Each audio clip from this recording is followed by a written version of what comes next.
The action unfolds with a picture of a dilapidated, burning palace, where a bloody massacre unfolded in the courtyard, in which mysterious people in hoods and masks mercilessly kill civilians. Amid the reigning chaos and death, one of the residents bravely decides to take on an unequal battle with the mysterious killers, standing against a superior enemy. With an incredible effort, the warrior tries to block a deadly blow with a sword. Although even with an unarmed eye, it is clear that the forces of the opponents are catastrophically unequal. Clan Ragnar is a great ducal family that for thousands of years has protected the empire in the very north of the continent, entrenched on its indestructible stronghold, the Great Northern Wall. According to ancient legends, the blood inherited from the first ancestors gave all the descendants of the Ragnars incredible magical abilities, unsurpassed endurance, and an innate talent for the art of fencing. All of them possessed these gifts, except for one. The same young man who now dared to stand up against the merciless conquerors. After another unsuccessful attempt to parry a crushing blow, the mysterious masked man standing opposite looks at his opponent with obvious bewilderment, not understanding why he has not yet realized the simple truth about things beyond his control, no matter how hard he tries. The defeated main character, standing on his knees, listens in amazement to the words of an unknown guest, whose voice seems strangely familiar. Having decided to reveal his identity, the masked man bares his face in front of the semi-living hero, and under it is a gray-haired man with eyes full of old bitterness, who cruelly informs the young man about his inability to inherit the great gift of Ragnarok. The name of the main character, Theo, is heard from the mouth of the traitor for the first time, and the young man looks at Randall with pain and misunderstanding, unable to understand the reasons for this monstrous betrayal. The villain explains with a sly grin that watching the main character tirelessly train every morning, despite the complete lack of talent, was an unbearably pitiful sight for him. It was especially bitter to realize that all this endless suffering and hard training did not lead to anything worthwhile. In a burst of furious laughter, Randall mockingly calls Theo a worthless Ragnar, declaring that it would be better if this poor, untalented scumbag didn't catch anyone's eye at all, because it was so funny to watch his vain attempts to become at least something decent. The main character gets up from his knees in a rage and shouts at the top of his voice, asking if Randall offered to become his fencing instructor and taught all these pointless sword techniques just to betray the Ra's palace to these damned bastards. Against the background of the burning palace, the main villain, who has stopped listening to these angry words, calmly and cold-bloodedly cuts off the hand of the main character, not even bothering to finish him off. Randall looks at his former student with incomprehension, accusing him of the fact that everything that happened precisely because of the worthlessness of the main character, which he cannot understand in any way. With an insane grin on his face, the thief grabs Theo's head and forces him to watch as the flames consume his native home and his family members die. Randall mercilessly drags the lifeless body of the main character's mother closer, so that he can take one last look at her lifeless, cold corpse. The traitor cruelly declares that all this could not have happened if the main character had not been such a worthless Ragnar, because in a clan based on the right of the strong, he always remained the weakest. In a fit of furious fury, Theo manages to break free from the iron grip and, grabbing the sword, with a wild cry, he rushes at the thief in a desperate attempt to deliver a striking blow. But at the same moment, a sparkling blade pierces him through, stopping the desperate attack. Apparently, it was the sword of the leader of the gang of conquerors, who clearly held a higher position than Randall, since he pointed out to the latter in irritation that he was excessively talkative and demanded that the protracted scene be ended as soon as possible. At which Randall, bowing his head, humbly asks for forgiveness from his master, excusing himself by the fact that he was too immersed in memories. But he had almost finished his speech.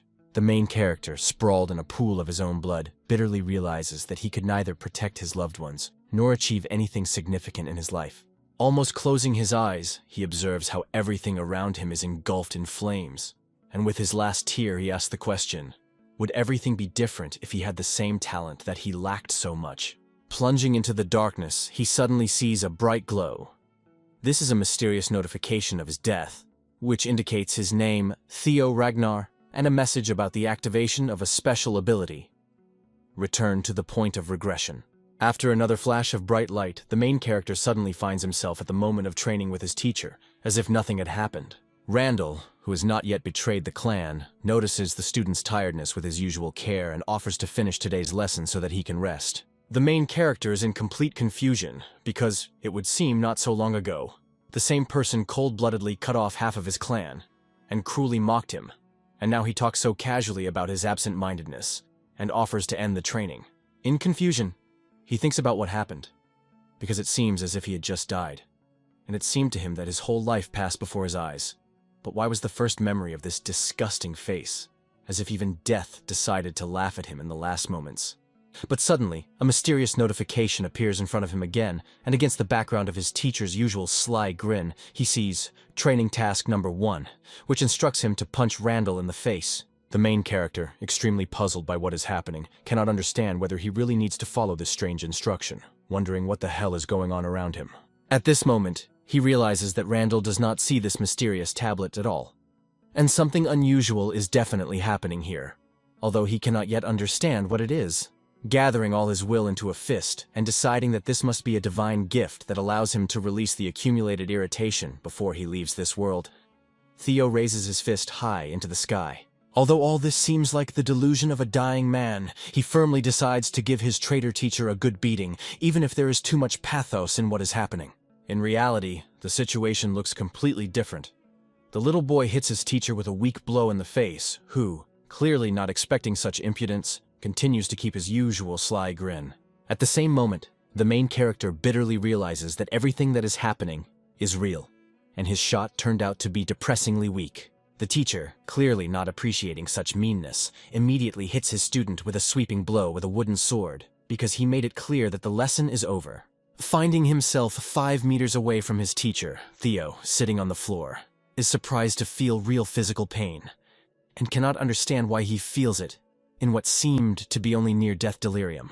Randall, irritated by the student's behavior, reflects on the upcoming awakening ceremony, realizing that despite all Theo's efforts, no results are in sight. But even so, he cannot forgive the student for attacking the teacher, especially considering that as a true Ragnar, he had to use the sword and not fists. The teacher, turning and leaving, throws over his shoulder that they will see each other in the next lesson, and at the same moment, the other students who trained with Theo begin to mock the main character. In their malicious whispers, they call him worthless because he dares to blame his teacher when he himself is just an incompetent fool. They discuss with disdain whether he can even be considered a real Ragnar, because he is too incompetent even for an illegitimate child. And is this all he could achieve after so many years of hard training? The main character is in complete confusion, because he clearly feels physical pain and other bodily sensations, which in no way can be simple near-death delirium. A sudden realization strikes him. The awakening ceremony took place 10 years ago, which means that in some incredible way, he returned to the time when he was 17 years old. At the moment of this stunning revelation, a mysterious board appears in front of him, congratulating him on the successful completion of the training task and informing him that his true Ragnar talent will be awakened as a reward. When the next pop-up window offers to accept the award, the main character with trepidation and reverence puts a trembling finger over the button to accept his long-awaited talent. At the same moment, a blinding light begins to circle around the main character, and a mysterious board informs that Theo has received his award, and from now on his characteristics will grow with a truly stunning speed. Theo, who has never seen anything like this before, watches in amazement as a bright glow fills everything around him, not understanding what the hell is going on. And at this very moment, the board flashes a message about the start of a new task. The action moves to the magnificent Palace of Roses, where an as-yet unknown character is leisurely drinking tea with Randall Harvey, Theo's swordsman mentor.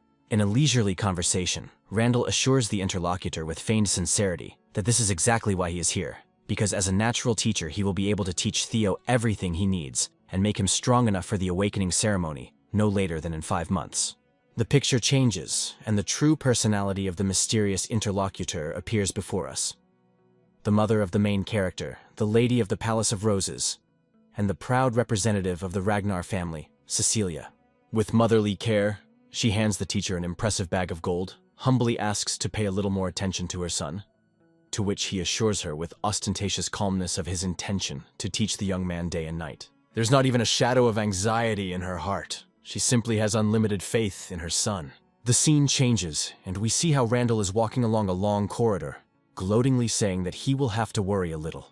Although he is teaching this untalented boy up his sleeves, because there is nowhere to go from a complete lack of talent, With a nasty grin, he looks at the gold in the bag, reasoning that it is an excellent payment for the role of a teacher of a direct descendant of the Ragnar clan, even if it is such a worthless one, for revealing information about Theo and deliberately interfering in his development. The mysterious master thief promised the teacher a truly happy future, and now this worthless Ragnar will unwittingly become his benefactor. Continuing his way along the long corridor, Randall notices ahead the silhouette of Theo speeding toward and running past. The teacher, surprised by such a sight, contemptuously calls the main character the insulting nickname, Stupid Loser. The picture changes again, and we see how Theo, having reached his mother, calls out to her and throws himself into her warm embrace. At that moment, she only thought that her son was too tired at today's training, noting with surprise the unusualness of such a display of feelings, while he clung to her with tears in his eyes. Terrible scenes from his past life, where he saw his mother breathless and lifeless, unbidden appear in his exhausted consciousness. Now he firmly knows he must change the future, and even now he is weak and has nothing but his glorious name. If the mysterious message in the tablet was really true, then he had a chance to become really strong. He vows to become powerful enough to protect his loved ones in the coming war for the throne, and gain the strength necessary to take righteous revenge on the traitor Randall. The system, as if responding to his determination, issues a new training task number 2, to train your body to the absolute limit of its capabilities. The scene is transferred to the training ground, where we see the main character running at the limit of his strength with unprecedented determination. Randall's desire for revenge is burning in his heart right now, but he knows very well that he can't do anything with his current weak body, so he needs to focus on getting stronger first. Memories of the intelligence agency Black Snow, where he joined in a past life, and although he was demoted to the information team due to a lack of skills, he never thought that the knowledge he received there would be useful to him in such an unexpected way.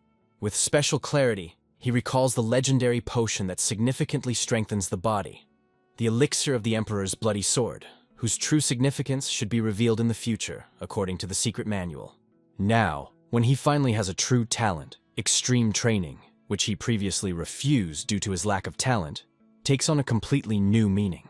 Having looked at the system message, our hero notes with satisfaction that he has already completed 27% of the 100 required to complete this task. People watching his training are amazed at his incredible endurance, saying that now he is able to run and swing his sword as much as it seemed unthinkable before. This time he firmly believes that he can really become truly powerful, because he has already almost completely completed the task set before him.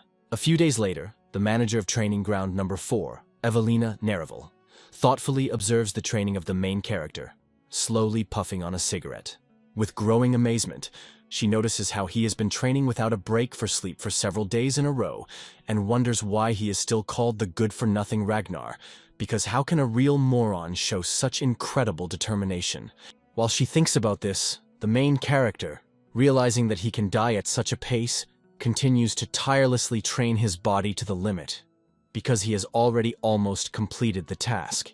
Last night, the exhausted, almost half-dead protagonist sprawled on the floor, watched with trepidation the figure of 90 out of 100% of the completed task. To his horror, he was completely unprepared for the fact that the percentage of completion of the task would begin to creep inexorably down if he only got a little rest. This ruthless system encourages him not to stop until the very end, and after some time, having almost completed the task, he swears to himself to continue training until he is able to distinguish breathing. Evelina continues to watch the training, seeing how Theo moves around the training ground like a man possessed. When the progress finally reaches the cherished mark, the system solemnly congratulates him on the completion of the second training task, and at the same moment, the blinding light again illuminates the weakened hero, who fell to the ground.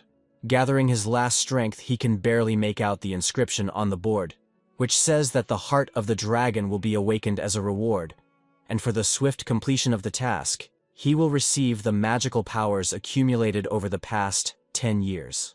In front of the exhausted hero, the window for accepting the award appears again, and he, having gathered the rest of his strength, reaches with a trembling finger to the consent button, after which a colossal stream of energy rushes into his body, which does not hide from Evelyn's attentive gaze. However, perhaps she did not notice the energy itself, but clearly saw how the young man fell unconscious, apparently lost consciousness from complete exhaustion. After some time, we see Theo lying on the bed near the window and wondering where he ended up. At this moment, Evelyn enters the room and explains that this is the recreation room of the 4th training ground, adding that even a natural Ragnar would fall without strength, driving himself in such a way. The main character, having recognized the entrance, recalls that in front of him is Evelina Neraville, the manager of the 4th training ground, who, seeing him unconscious this morning, ordered to transfer him here, for which he sincerely thanks her. Handing Theo a glass of water, she asks with undisguised suspicion whether he knows that in the Ragnar clan, it is strictly forbidden to open the mana chamber before the awakening ceremony. To his affirmative answer, she continues, wondering if he knows about the consequences of violating this sacred rule. When the surprised Theo asks about the reason for her questions, she directly states that before he lost consciousness, she felt a wave of mana, characteristic of the opening of the hall. This statement causes genuine astonishment in the main character. With a frighteningly stern expression on her face, she directly asks if he has opened his mana palace, to which Theo replies that such an action would cost him his life. But at this very moment, a bright glow breaks out of his chest, and he remembers the reward he received: the awakened heart of the dragon, and an additional gift in the form of magical power accumulated over 10 years. Now, having finally realized what happened, he can hardly contain his glee at the realization that he has gained access to the legendary dragon's heart. The dragon's heart is a unique container for Mana Hall, the placement of which in the dragon's heart multiplies the efficiency of using magical energy. Nature arranged in such a way that people, not being dragons, are forced to place the chamber in the lower part of the stomach. Since the human heart is not able to withstand the power of the mana chamber, that is why every warrior, similar to Ragnar, passionately desires to find a dragon's heart, the shortest path to incredible power. However, until now, not a single person could overcome the limitations of his natural essence. Now, having received the dragon's heart as a reward, Theo finds himself in an extremely difficult position, despite the incredible value of this gift. Evelina, who currently runs the 4th training ground, was once a famous commander of the white-armored dragon riders, who earned such respect that even the legendary demonic dragon rider recognized her skill. She was known as a person of unshakable principles, for whom there were no differences in status or power, who did not tolerate dishonor and cowardice. And it was this steadfastness that once cost her the position of teacher of the main character. In other words, if Evelina discovers the existence of the Mansion of Mana in Theo's dragon heart, he will inevitably be executed. But the protagonist is confident in his cunning and ability to deceive the former warrior. A thought flickers in his head. Will she really be able to handle him, especially if he doesn't allow himself to be caught? With a serious expression on his face, he asks Evelina if she is ready to execute him on the basis of only fleeting feelings, and whether she is sure that she will be able to cope with the consequences of such a decision. Theo cold-bloodedly reminds that he is a descendant of Ragnarok, and if her accusations turn out to be groundless, it can be considered an insult to the great name of Ragnarok. At these words, she visibly tenses up, realizing the justice of his words, and the main character, with a frightening grimace like a nightmare, reminds her that she knows very well the punishment for humiliating a descendant of Ragnarok. Frightened, Evelina utters the word punishment, to which Theo advises her to confirm her suspicions first, and she, surprised by the change in him, still insists that she definitely felt a wave of mana. In the next moment, she resolutely extends her hand, asking for forgiveness and asserting that even for a descendant of Ragnarok, he cannot be excluded from the rules. Touching Theo's stomach, she is amazed to discover that he does not really have devil mana and realizes her mistake. At this moment, cold sweat breaks out on her face and undisguised fear appears in her eyes. Theo shows off his terrifying expression again, continuing to pump up the atmosphere. Evelina immediately drops to her knees, admitting her mistake and offering to atone for her sin with her own worthless life.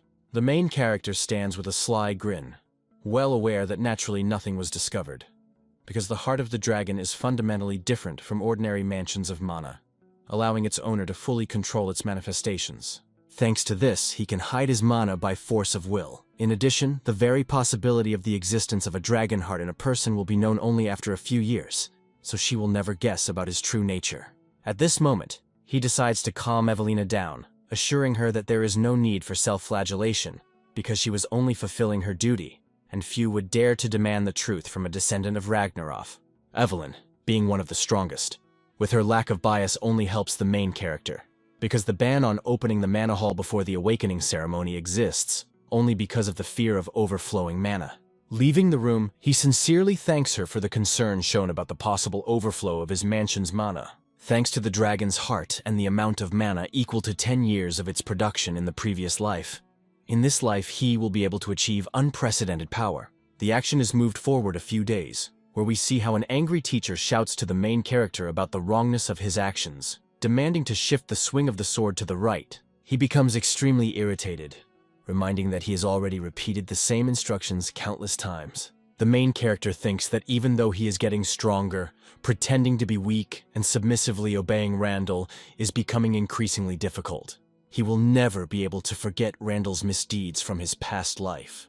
And although he now acts as his mentor, in Theo's mind he considers him nothing more than a vile bastard who purposefully teaches him strange sword techniques. And he becomes increasingly convinced that the traitor is behind the actions someone more powerful.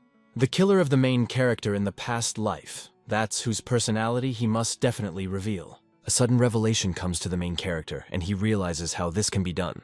At the same moment, he calls out to his teacher, but he dryly replies that talking while busy is strictly forbidden. Making a frightening face, the main character declares that he can no longer listen to this senseless nonsense that the teacher passes off as lessons, and demonstratively breaks his wooden sword right in front of him. With scathing sneer, Theo wonders how he even became a swordsman with such a pitiful level of knowledge, continuing to shower his teacher with insults and stating that he probably wouldn't have coped even with a low-ranking demonic beast. All this is not happening by chance. Theo reasons that if Randall's task was to become his instructor and follow him, then he must be forced to give up his position.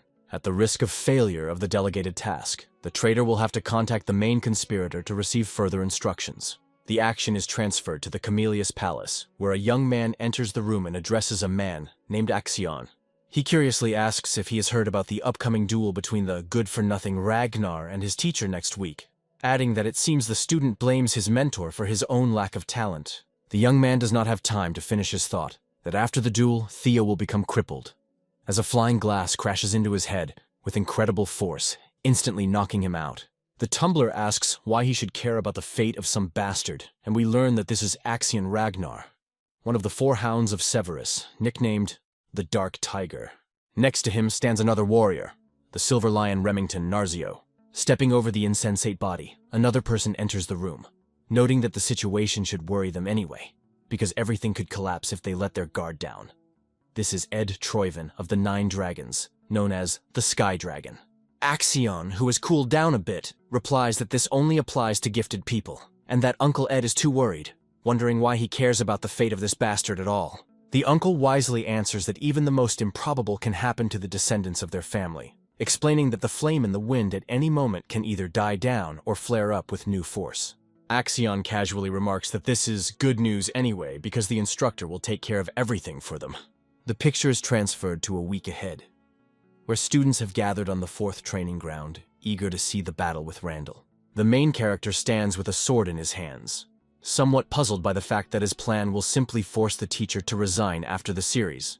Humiliated, out of control, and now they stand opposite each other with bare blades, waiting for a duel. But there is no way back, and he decides to use this chance to take revenge on Randall. Just at this moment receiving a new training task number 3, fight the traitor and win. In the memory of the main character, recent memories of how he threw mud at his teacher and demanded that he move away, announcing his dismissal. When the main character turns to leave, the clueless teacher yells at him that he won't just leave it like that, because the contract hasn't expired yet, and there's 6 months of training left. Considering the events of his past life, Theo wants to immediately kill the traitor to death. But he is not yet confident in his skills, and decides to first distance him from himself in order to gather more information. Randon realizes that if he is fired in this way, it will mean the failure of the task, and he must somehow convince Theo, begging the young master to wait and mentioning the possibility of going to court. But the main character no longer listens to him, fully concentrating on the received training task number 3, which requires him to fight and defeat Randall. Finding herself in the right place and at the right time, Evelyn offers to resolve the dispute in a way that befits true Ragnars. When the main character asks about the solution, she immediately answers, "The right of the strong," offering to solve everything with a sword fight. She adds that there is no need to go to the tribunal, It is enough to simply follow the will of the winner. The teacher accepts this proposal with ill-concealed joy, considering the main character not just useless, but hopelessly weak. Evelyn announces that the match will take place in a week, asking for the consent of the parties, while Theo's back runs into a cold sweat from the realization that he is not yet ready to defeat Randall.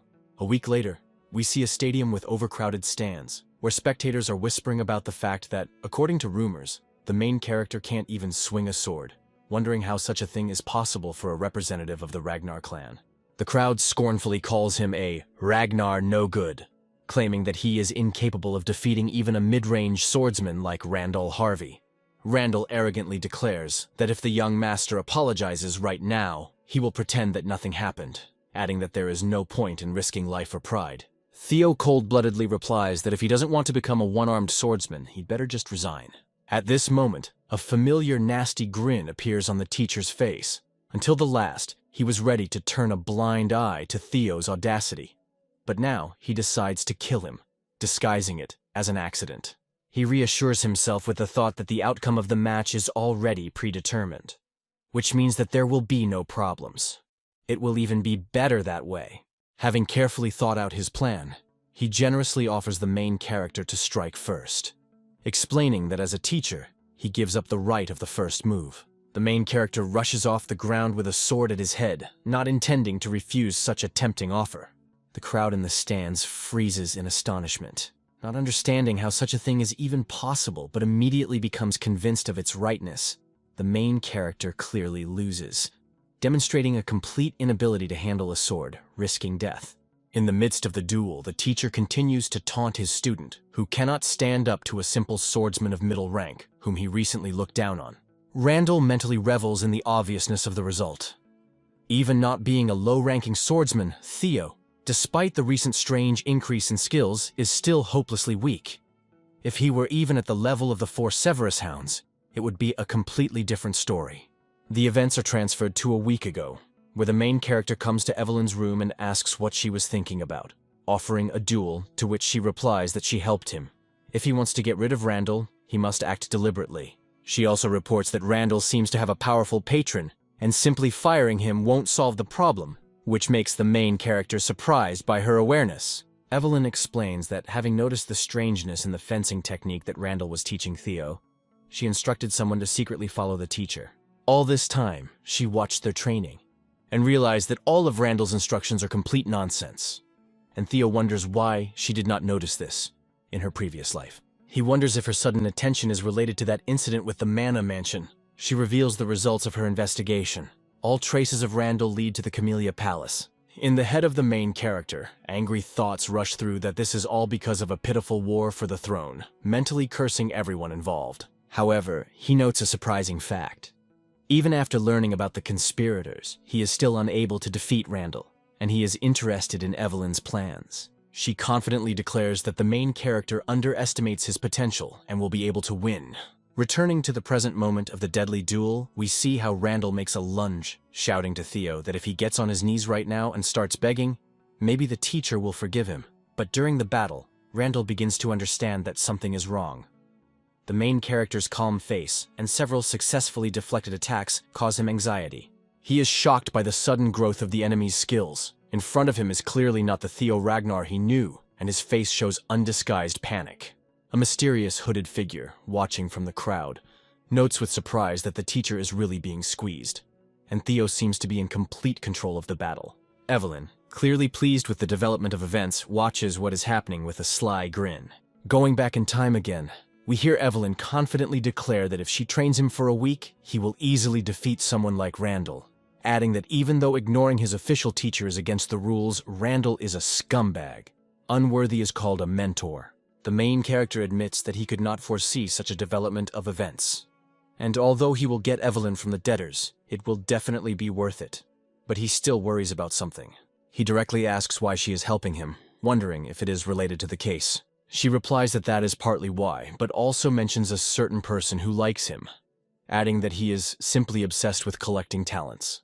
In the midst of the battle, the surprised teacher cannot understand how Theo successfully deflects the ego's attacks, because he didn't have an iota of talent from the very beginning. A sudden insight strikes Randall. All this time his student was just pretending to be untalented, but the true reason for such behavior remains a mystery to him. In the middle of the battle, Theo directly asks about the patron saint of his teacher, to which the withdrawn Randall pretends to be confused about which patron he is talking about. The protagonist already knows the reason why he was taught so stupidly, but the teacher continues to deny everything, insisting on his hard work, until Theo asks a direct question about Camellia Palace. The shock on Randall's face betrays him with his head, and the main character, tired of this game, ominously wonders if his opponent knows what it's like to feel a severed arm fly away. In the next moment, with a light swing of the sword, he cuts off the hand of the unfortunate teacher, and the spectators watch with horror as the limb flies beautifully in the direction of the stands. Randall, crying on his knees, unable to believe what happened, screams in rage about how this poor bastard dared to chop off his hand. The main character, inspired by this victory and confident in his increased power, rises above the teacher with a sword in his hands, while he continues to shout, not understanding how his student was able to reach such a level. Memories from his past life appear in Theo's mind, especially the words of the teacher that everything is Theo's fault, which causes extreme confusion in Randall, who does not understand what he is talking about. In a fit of furious revenge, the protagonist brings the sword over his head, proclaiming that it is the fault of the teacher that will lead him to death here and now, because in a clan based on the right of the strong, he turned out to be the weakest. Randall's last word was a desperate stop, but the main character, not wanting to listen to his nonsense anymore, sends the traitor's head after his hand with one swift movement. And at this moment, the system congratulates him on the completion of training task number 3. The audience froze in amazement, while Evelyn remains calm. And a certain mysterious man, whose name remains a secret, looks unusually pleased with what is happening. Against the background of beautifully flying splashes of blood and the elegantly flying head of the former teacher, a new system message appears in front of the main character about receiving an additional reward for exceeding the assigned task. The main character stands over the lifeless body of his former teacher, and the shocked crowd cannot believe in his victory, because it was a fight between an inexperienced student and an experienced middle-rank swordsman. In the soul of Theo, contemptuous wonder is born. Was his teacher really so weak? Did he suffer at the hands of such a wretch in his past life? But now everything will change. The system window informs about the awakening of the observation ability as the main reward and an additional bonus in the form of magical power equal to a year of production. Theo, delighted to receive additional magical power, wonders with curiosity about the nature of the skill of observation. How suddenly, at the moment of his triumph, the same mysterious man who previously rejoiced at his victory descends on top of him.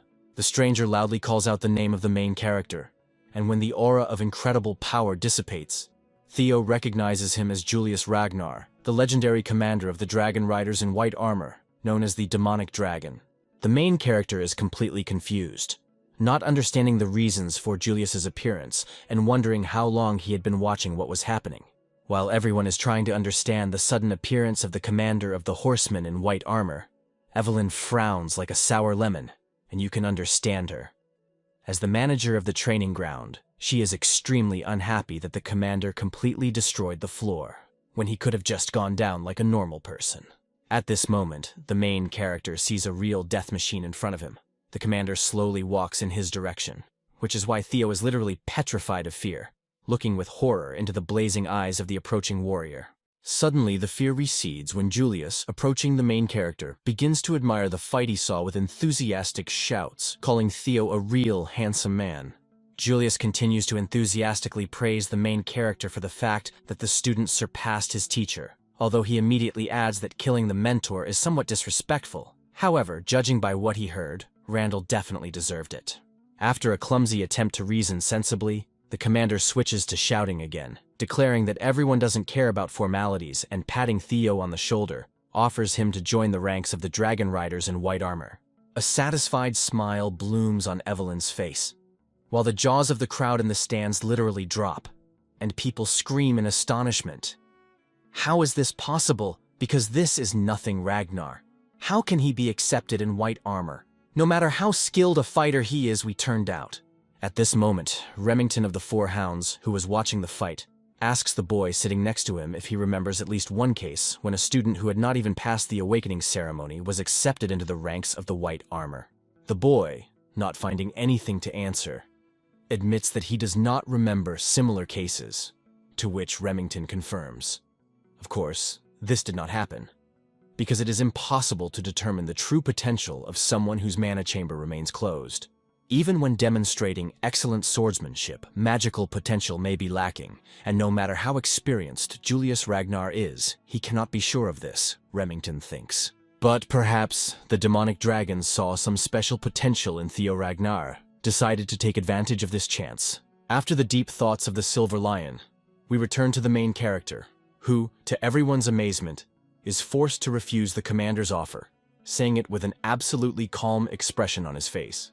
Julius, it seems, does not immediately realize the answer he heard. The recently pensive Silver Lion seems to lose the ability to think for a couple of minutes. Evelyn simply freaks out, and the people in the stands drop their jaws. In the heads of all those present, there is only one question. What? On the streets of the city, people whisper among themselves, spreading gossip about how the young master, whom they continue to call worthless, first maimed and then killed his own teacher, wondering about the normality of what is happening. Some argue that this simply means the weakness of his teacher, who really looked quite helpless.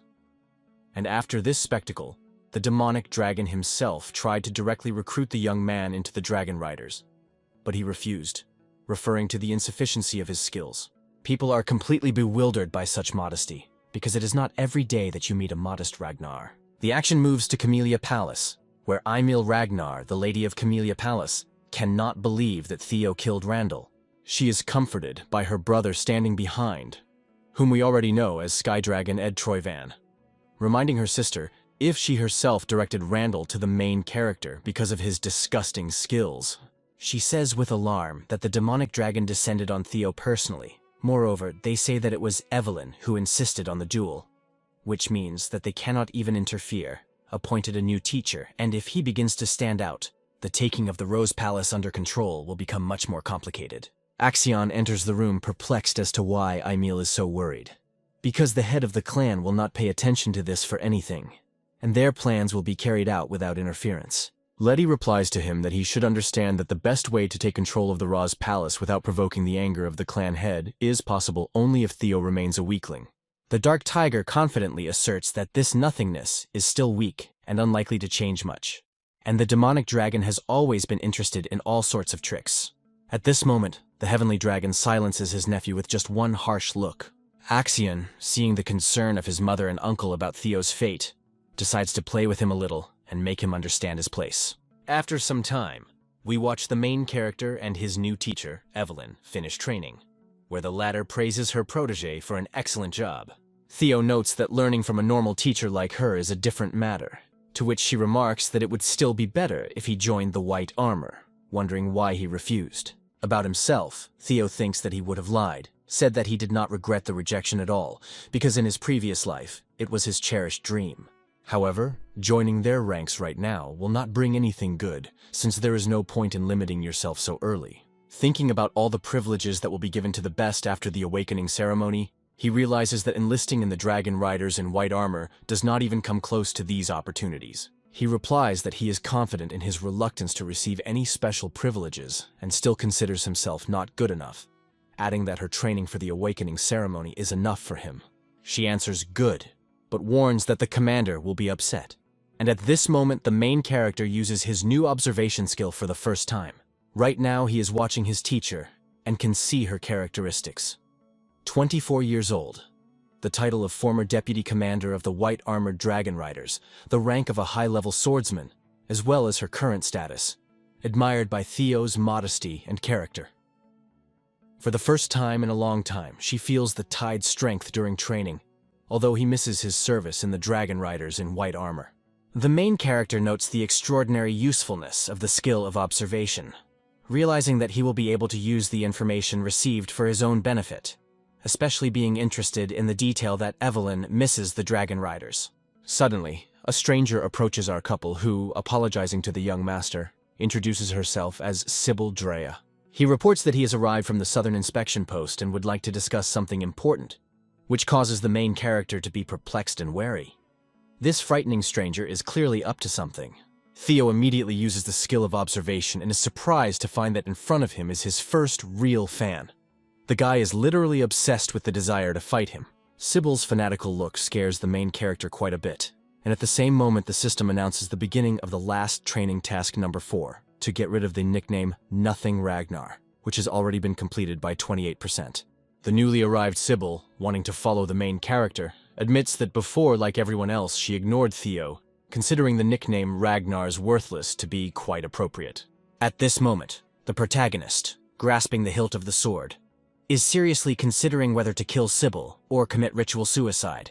However, Sybil continues his speech, telling how every morning he watched the training of Theo, who worked harder than everyone else, and the result of these efforts was the stunning victory that he saw with his own eyes. In fragments of memories, we see Sybil enthusiastically shouting from the podium that Theo has become his idol, because when he himself wanted to quit training after receiving the nickname Idiot from the Southern Inspection Post, his inspiration Theo appeared, and now he longs for the opportunity to cross with swords with him. At first, Theo doubts the sincerity of the intentions of this strange character, but soon realizes that he really speaks from the heart, which turns out to be an unexpected discovery. After defeating Randall and the subsequent invitation from Lord Julius, Theo expected to become a target for people eager to fight him because of their complexes. He absolutely did not expect that instead of this, there would be people who were ready to sincerely follow him, which means that at least someone still had the true pride of Ragnarov. In the depths of his soul, he understands that in order to achieve his ultimate goal, to become the head of the Ragnar clan, he will certainly need loyal associates. Theo also notes that this last of the training tasks is related to the title, which he could not get rid of in his previous life. But now, with new opportunities, he will completely get rid of it in this one. Having accepted the invitation to a duel, Theo asks Evelyn to start their duel, to which she readily agrees, offering the opponents to demonstrate their skills, and now the fighters take starting positions, introducing themselves to each other. Theo Ragnar declares himself a swordsman apprentice of the Palace of Roses, awaiting an awakening ceremony under the guidance of his teacher Evelyn Nereville. Sybil Drea is introduced as a trainee swordsman of the Southern Inspection Post who inherited the style of the Curie clan and specializes in high-speed attacks. At the beginning of the battle, Sybil immediately makes a swift lunge towards the main character, which Theo blocks without much effort. And although the opponent has been called the idiot of the Southern Inspection Post, he confidently continues to deliver lightning strikes. Sybil admires the excellent skills of Theo's mistress, while Theo himself reflects on the strangeness of the nickname Idiot. After all, in his past life, he would hardly have been able to inflict even a couple of blows on such an opponent. Suddenly, the main character grabs his opponent's sword, and with incredible force sends its owner flying for a good 5 meters, ending with a deafening fall. Theo admits that the victory came easily to him, but notes that he learned a lot in this fight, which turned out to be very instructive. Sybil, despite the defeat, sincerely thanks her idol, and the main character, accidentally noticing his reflection in the blade of the sword, suddenly realizes the opportunity to use the skill of observation on himself. Having activated observation, he studies his own characteristics, and the system reports that from now on all parameters will be displayed in numerical values, and his abilities are listed in the Talents column, which means the possibility of obtaining 4 more abilities when completing subsequent tasks. To his incredible joy, he discovers an opportunity to test his own characteristics, noting that his magical power is impressively large thanks to reserves from his past life and the presence of a dragon's heart. However, an alarming detail attracts his attention. The luck indicator has a negative value of -49, making him think about a possible curse and whether all his past failures were the result of this deficiency, which requires an urgent search for a way to increase the luck parameter. While he is immersed in these thoughts, an impressive crowd of spectators is imperceptibly gathering around them. No matter how weak Randall was, he was still a mid-level swordsman. And now, given both this victory and the approval of the commander himself, as well as the traditional worship of power in the Ragnarov clan, there are only 2 possible reactions from those around him. People will either envy him or become objects of sincere admiration for his power. Apparently, the crowd gathered around belongs to the second category. They are jubilant, convinced of the truth of the rumors, and many young warriors are already dreaming of taking Sybil's place, wanting to check whether they will be able to parry the blows of Theo's sword. A live queue of those willing to fight the main character spontaneously forms, and Theo, having quickly scanned the crowd with his skill, chooses a boy named Eod Nalan. Theo invites Eod to come forward for a duel, to which the young man enthusiastically agrees, exclaiming about the great honor that has fallen to him. introducing himself as the third son of the executed Naylan and a master of the double ascension fencing style. Iod immediately rushes into battle against Theo. In the midst of a fight, the system notifies the main character about increasing his mastery of basic swordsmanship. At an unexpected moment, the guy almost blows Theo's head off, but he manages to parry the blow at the last moment, and the system immediately reports an increase in the skill of the Changing Heart sword style. After defeating the young man, Theo receives his sincere approval, which unexpectedly increases his luck by 1 point, which the main character is incredibly happy about. It seems that the parameter of luck directly depends on his reputation, and he also receives additional experience. One by one, Theo receives the approval of Bernardo Remiro, Eric Moran, Manfred Nonbert, and other fighters, until the flow of those willing to fight him dries up. Despite the many fights, the progress of the task grew by only 1%, due to the fact that these people initially treated it well, which means that for significant progress, it is necessary to either fight stronger opponents or demonstrate skills in front of a wider audience. Someone from the crowd is anxiously interested in the well-being of the main character, noting his tired appearance, but Theo firmly declares that he is not thinking of stopping. Rest will wait until the moment of real need. Remington Silverlion, who appeared out of nowhere, suddenly reacts to these words, suggesting that Theo now fight him. The sudden appearance of such a formidable opponent shocks both the crowd and the protagonist himself. The four hounds of Severus, Hulkus Lenk, Ray Ragnar, Remington Narzio, and Axion Ragnar from the Camellia Palace bear this title as the four strongest representatives of the current generation of the Ragnar clan who have passed the awakening ceremony. Before the duel, Remington ceremoniously introduces himself, explaining that he has come early to personally assess young Lord Ragnar's swordsmanship before the awakening ceremony begins.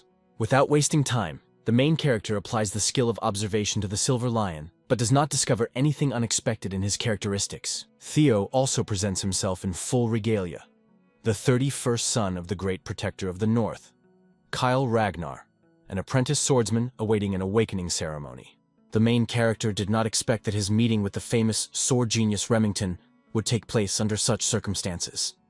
But even if you reject the task received, the opportunity to cross swords with the famous deputy head of the Narzio clan is the greatest honor. While the lion anticipates an exciting battle, Theo ponders his chances of victory, watching how around the enemy swirls such powerful mana that its flows take the form of a majestic lion.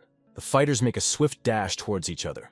Their swords collide with a clang, and the system reminds that the training task number 4, to get rid of the nickname Good-for-Nothing Ragnar, is 30% complete. On the face of the main character, clear anxiety is noticeable, while Remington keeps a mysterious smile. Unlike us, Evelyn and the gathered crowd already understood the reason for what was happening, watching with astonishment the unexpected turn of events.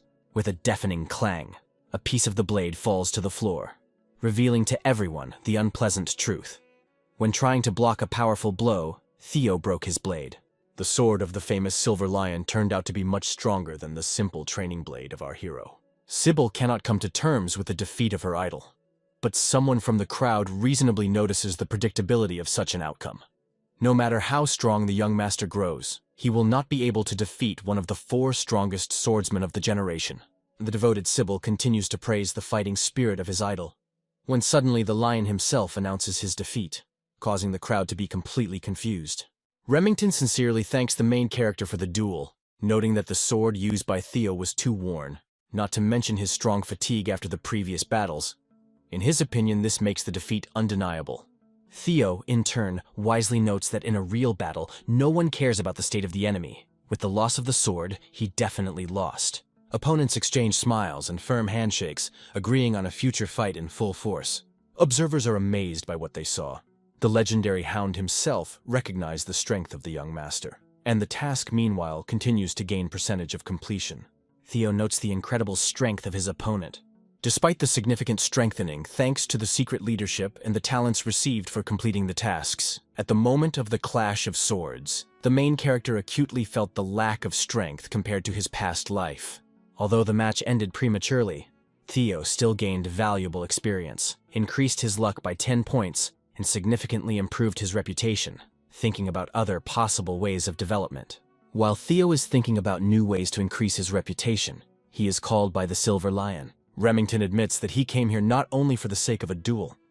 He wants to invite Theo to the Scaled Dragon community. Sybil's jaw literally falls off from these words, and he enthusiastically explains that the Scaled Dragon Society is an elite organization that can only be entered by personal invitation.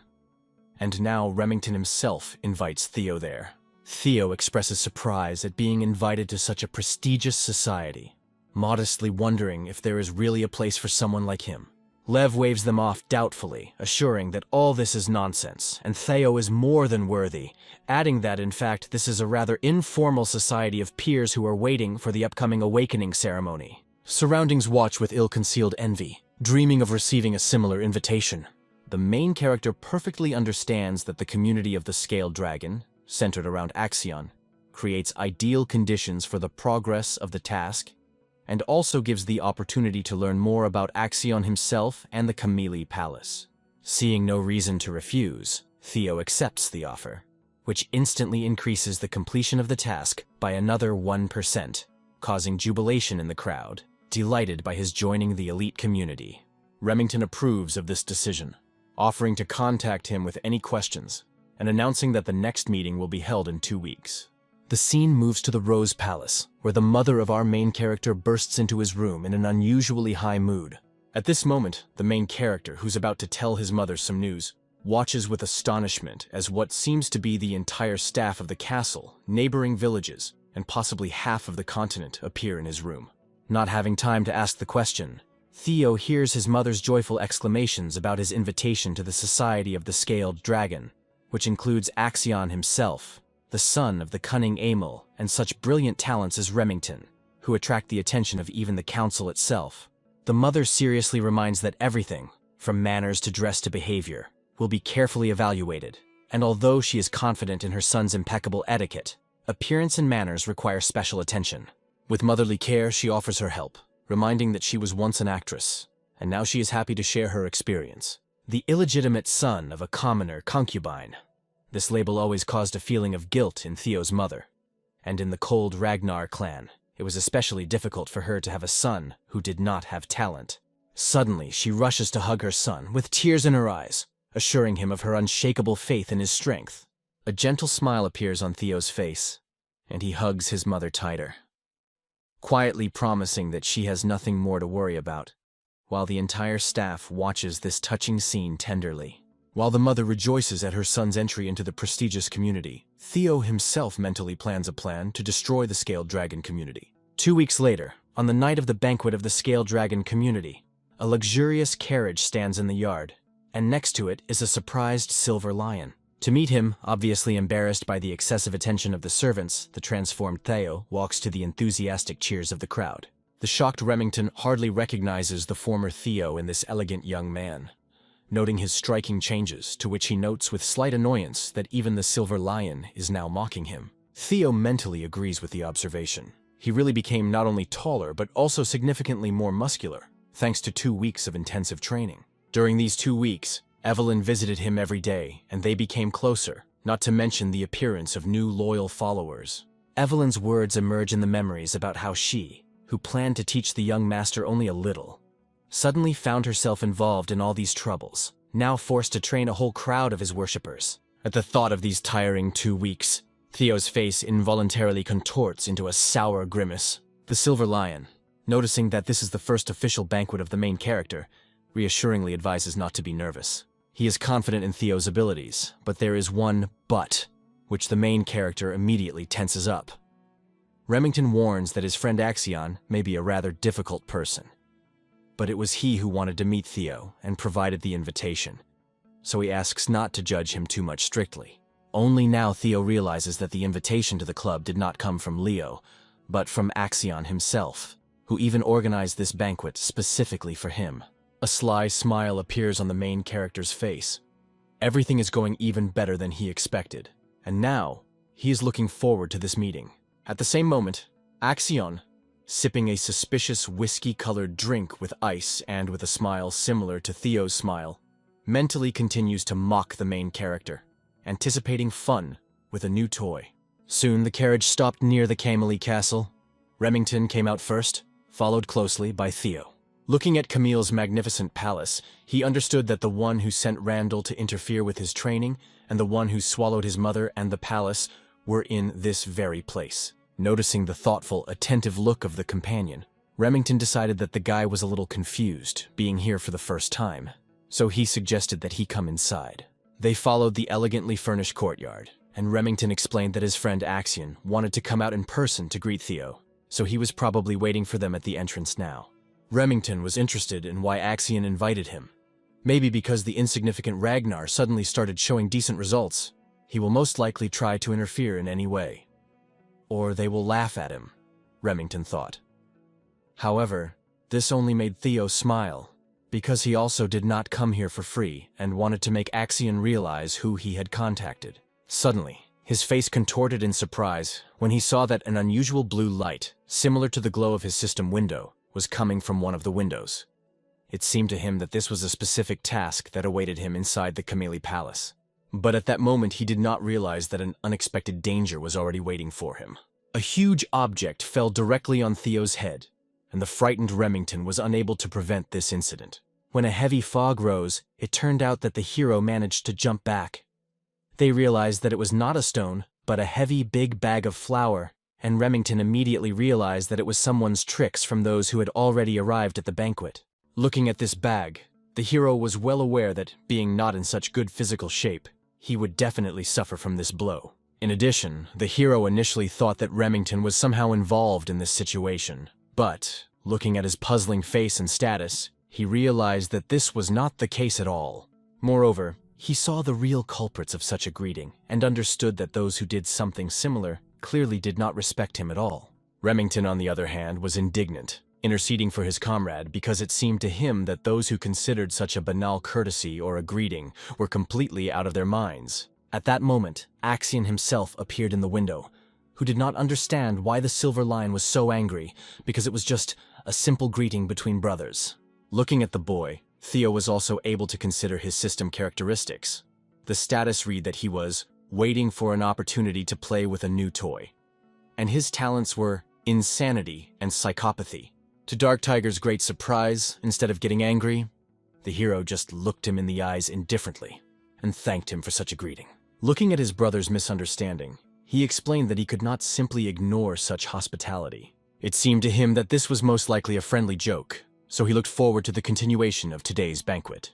Axion, who was initially perplexed, only smiled even more frighteningly, realizing that his toy had become much funnier since they had not seen each other.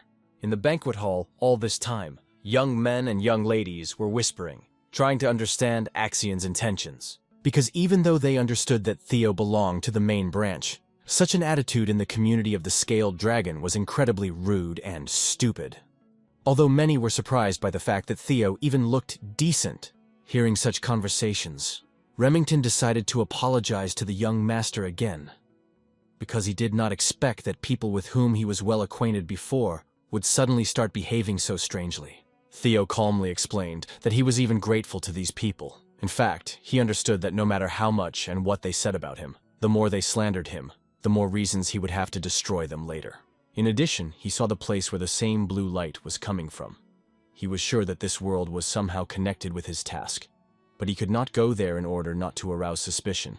Finally, at this moment, Axion himself appeared, who with a sly smile asked Theo if he had been able to enjoy the evening enough.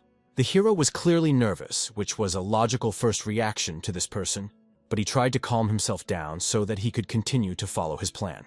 Turning and smiling at his brother, he thanked him for the invitation. Axion even apologized for what happened earlier, because most likely, he really crossed the border a few times. Hugging Theo and looking into his eyes with obvious interest, he decided to find out if Theo would accept his apology. Looking at what was happening, especially on Axion's face, Remington was very worried, so he tried to stop such an onslaught of the Dark Tiger. However, Theo coped with this guy, and only smiling slyly reminded Axion that he had not done anything for which he should apologize because, according to him, he had only greeted him. To the great surprise of the hero, these words really made Axion laugh, who friendly patted the hero on the shoulder and noticed how funny he had become, because he had changed a lot compared to the Theo he knew before. Axion began to like the guy more and more, The rest of the Scaly Dragon's guests watched in amazement at what was happening. It seemed to them that the hero laughed and behaved worthy of Axion's toy. This was not surprising for an illegitimate child without any roots. After all, he could not resist noble blood and talents.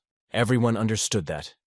Despite the fact that they both belonged to the Ragnars, they were on completely different levels. Because you cannot compare the ancient noble swordsman clan of the East and a random woman. Theo heard these words, pretending that they did not hurt him at all. The rest of the knights were worried about why Remington was fluttering around Theo.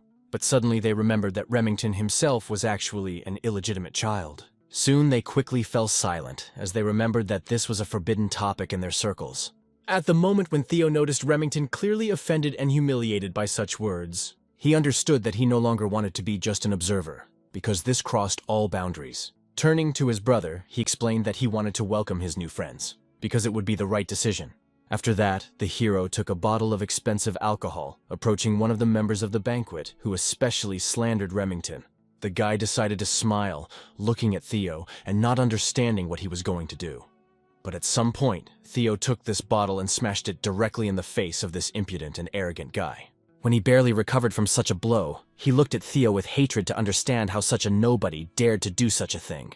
But instead of a diplomatic conversation, the hero hit this guy again, this time with his foot in the face, and explained that he was clearly worthless for such behavior. He just came to greet him, so he didn't understand why the guy started swearing so hard and calling him all sorts of names. At that moment, the rest of the guests at the banquet looked at the situation in bewilderment, not understanding what had happened, and believing that the hero had finally survived the madness. But at that moment, the progress of his task began to rapidly grow and increase. Looking at what had happened, Remington understood that the young master Theo was clearly not one of those people who would act in a similar way, and finally realized that such a reaction was due to the fact that they began to insult him. At that time, the hero decided that this would be the end of such a unique greeting, but since he was soon going to leave the ball, he had to say goodbye. And for this, he was already going to break the guy's arm as a sign of their farewell. He began to scream angrily, but it did not help, and soon his bones were broken and shattered, and the progress of the training task reached 60%. As soon as Theo finished dealing with this guy, he calmly looked around the crowd to see if there was anyone present who wanted to say hello to him. At that moment, the percentage of completion reached 88%. But suddenly the hero was surrounded by knights who pounced on the guy, putting sharp swords to his throat, and warned that the sin of attacking the young master must be paid for by death. Then the hero just indifferently asked to be told what kind of guy was in front of him, and as it turned out, it was the third young master of the Hanava clan named Yan. Then, the hero finally realized the reason for which he arrived in a society full of enemies of the dragon scales. He immediately realized that the crippled guy was from one of the 6 snow clans that supported Ragnar. Looking at the knights, Theo clearly understood that these guys would not sit and watch how the nobody they despised suddenly began to assert himself. But now he was no longer going to behave as before. Therefore, confidently looking at his opponents, he decided to find out how the dogs of one of the prominent clans of Ragnar dared to demand his death. And looking maliciously at his opponents, decided to find out whether they would be able to cope with the responsibility for their words, because he would not tolerate such disrespect for himself. At that moment, the knights felt a strange pressure on their skin and did not understand. Was the nothing Ragnar they knew really in front of them? In addition, they suddenly remembered that even despite the dirty blood, Theo also had the right to inherit the throne, as well as any direct descendant of Ragnar. In addition, Ragnar is the Lord of Severus and the Lord who rules over the 6 snow clans. Therefore, threatening people with dragon blood with death is usually a sin, which can even result in the destruction of the entire clan. At this moment, the knights realized that this law had not been applied to Theo for too long, but everything had changed. Therefore, it was necessary to urgently apologize to him. But they did not expect that the hero would suddenly give an order to kill all those who aimed their swords at him. Immediately after this, one by one, all the guys were beheaded. And finally, to the surprised shouts of the crowd, their executioner appeared. This executioner turned out to be none other than Evelina. She wondered how long it had taken Theo to realize that she was following him, but he understood that it was just obvious. The hero did not know why she decided to follow him, but it was thanks to Evelina that he was able to turn the situation in his favor. A few days ago, Julius released Evelina for a conversation over a bottle of alcohol. He knew that before that the woman did not want to take any more students, but everything changed with the appearance of Theo. Then, he wanted to know how her progress in training this guy was progressing. Evelina clearly did not understand why the man decided to drink here, because he always stopped on the street before she left the riders. The man only laughed, realizing that Evelina clearly does not give him rest for the little joys of life, like the same drink, and insisted that she give him an answer. Realizing that it was useless to talk to Julius, Evelina simply admitted that Theo turned out to be above all her expectations, considering his character and talent, the best among all whom she trained. This surprised even Julius himself, who knew that Axion was also one of Evelina's students, and did not understand why she even thought that Theo was better. But Evelina calmly explained that she also takes into account the potential and is convinced that Theo's potential was much higher, even than that of the young Master Axion. These were obviously not empty words. Julius only laughed, realizing that since Evelina, unlike him, had both eyes, perhaps she really saw the world better than he did. The only thing that still interested him was why Theo was hiding his powers all this time. Because a person could not change so drastically. Evelina also understood this, but she was interested in why a man who had been hiding his strength all this time suddenly began to demonstrate it. After all, she knew from experience that hasty actions usually lead to failure. And all the time she watched the hero, she had the feeling that someone was driving him, which is why she began to worry about him joining the Scaled Dragon community. Hearing about this, Julius understood that the anxiety was clearly caused by the presence of Axion's scumbag, and suggested that Evelina stay close to Theo. And if she was worried, then perhaps her worry was not in vain. But he also felt that something was coming. Because when the bloodthirsty wolves gathered, they began to build a hierarchy. After that, the man pointed to a set of white capes and explained to Evelina that since she was going to follow Theo, perhaps she could hint to her young master that he had to join the Dragon Riders. In addition, he left 2 sets of clothes and explained that he was also waiting for her, because it was a mistake to think that Julius would leave her alone only because she could no longer fly on a dragon. He asked her to return and accept responsibility for the person she introduced to him. After that, the man left, thanked Evelina for the wine because it was wonderful and probably very valuable. Emerging from the memories, the woman realized that the hero had noticed from the very beginning that she was following him and had specially organized this situation. She understood that there was a chance that he had joined the Scaled Dragon community, specifically for this reason, so she should not have worried about him from the very beginning. But she wanted to know when the hero discovered her presence, because this is definitely not a skill that anyone can possess. But the hero only smiled, as if sensing what questions Evelina was asking. He himself explained that he felt her the moment he got into the carriage, because the owner of the dragon's heart can release his perception of energy, also called the sixth sense. In any case, thanks to this, everything was now ready. So the hero calmly turned to his teacher. He calmly explained to Evelina that the majority of those gathered here showed disrespect to the successor candidate, and he wanted to know what the punishment was for such a crime. Calmly surveying the frightened crowd, she explained that, depending on the laws, immediate execution was one of the options. Hearing this, the hero only smiled and explained that since all those present here were children who had not even passed the awakening ceremony, this punishment was too severe. He asked that Evelina simply take away one hand from each of them, and that would be the end of the punishment.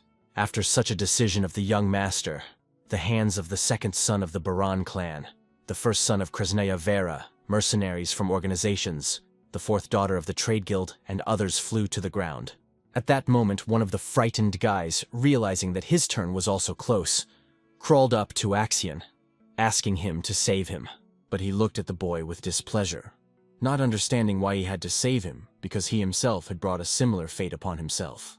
That was the end of the punishment of all those present, and at some point Axion greeted the woman with a glance, because he did not expect that they would meet again under similar circumstances. After that, calmly looking at everyone, Axion realized that Evelina was only targeting those who made comments related to genealogy. In addition, Theo turned it all around so that even he, a candidate for the heirs, could not stop her. At that moment, after saying goodbye, Evelina reported to the hero that she cut off the right hand of 14 people. In addition, if they now take their hands to the priest, they will be able to be attached back, but this will definitely affect the skill of fencing. At that moment, Axion realized that not only Evelina, but also his friend Remington was literally drugged by Theo, and the worthless Ragnar from the palace had changed enough to make Axion want to crush him. Finally, the hero told Evelina that he planned to return home, and Remington followed the guy. But before leaving, the hero, following decency, said goodbye to the host of the evening, thanked Axion for giving him a chance to spend the day well. At that moment, when Axion's face was contorted with rage, the hero managed to complete training task number 4, and now no one will call him Worthless Ragnar. The hero understood that now, despite the fact that the tasks were completed, his true revenge was just beginning. In addition, he received a good reward. It was an elixir of experience that gave 5 increased levels. Axion soon had to come to Amelie and Ed to report what had happened at the Scaled Dragon's banquet, and the news clearly shocked both of them. Somewhere around this time, the hero's followers were sitting in a pub and celebrating what had happened in the community of the Scaled Dragon, because it could be called the incredible debut of the young master in the higher world. Everyone gathered around the hero to congratulate him, and there really was a pleasant, joyful atmosphere. At this time, the only thought that bothered Ed and Aimila was what happened to this nothing Theo, since he managed to change so much. Meanwhile, Aimila angrily slapped Axion for not only inviting the worthless Ragnar, but also allowing him to cut off the hands of his men. She was deeply disappointed that Axion treated the situation so simply, because she always asked him to take things more seriously. But instead of subduing the boy, he gave him full opportunity to enter the detachment and did not prevent it in any way. She reminded her son that as soon as the no-good Ragnar starts to stand out from the crowd, it will become much more difficult for him to capture the palace. Axion tried to justify himself and offer a solution to the situation, but Aimila did not want to hear anything and ordered him to leave to think about his concessions. He should have thought hard about how he had almost ruined their grand plan in the pursuit of empty pleasure. Looking at her son coming out, the woman was indignant, not understanding why the boy was so impulsive. But Ed explained that he was completely similar to Aimila herself in her youth. This clearly angered the woman, but Ed asked her to calm down and not panic so much because maybe what happened was not so bad. Since the Palace of Roses is part of the harem of the clan head, it will be very difficult to seize power over it.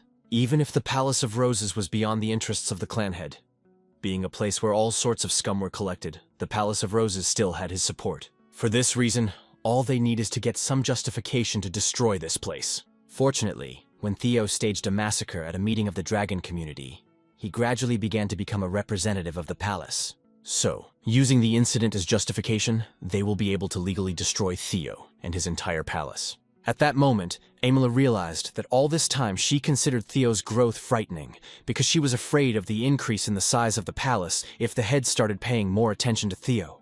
But now, if they use the strengthened Theo, the Camellia Palace will be able to wipe him off the board using legal methods. The Palace of Roses will have no choice but to submit to them, which will allow them to take control of the palace without making any noise. Realizing how perfect this plan was, Aimila smiled happily, wanting to know from Ed how much time they had for preparation. But it turned out that the man had already done everything. The next morning, when Aimila wakes up, she will hear news that will definitely lift her spirits. So he asked Aimila to soak in the bathroom and enjoy a good sleep. In addition, he prepared a gift for her, aromatic candles from the volcanic region of southern Archon. At that moment, hugging Ed, Aimila understood the reason why she always loved her older brother so much. He always did what was expected of him. At that time, the hero was staying with Remington, who was still confused, because he did not expect that Theo would worry about him so much. The situation in the community of the Scaled Dragon still did not leave his mind, because according to Remington, the hero really stood his ground even despite the insults directed at him. But at the same moment, when it touched him, Theo did not hold back and came to his defense, and he could not even do anything. Remington realized that indeed, the more he looked at the young master, the more he was surprised. Theo endured times when he was looked down upon as an illegitimate, talentless child.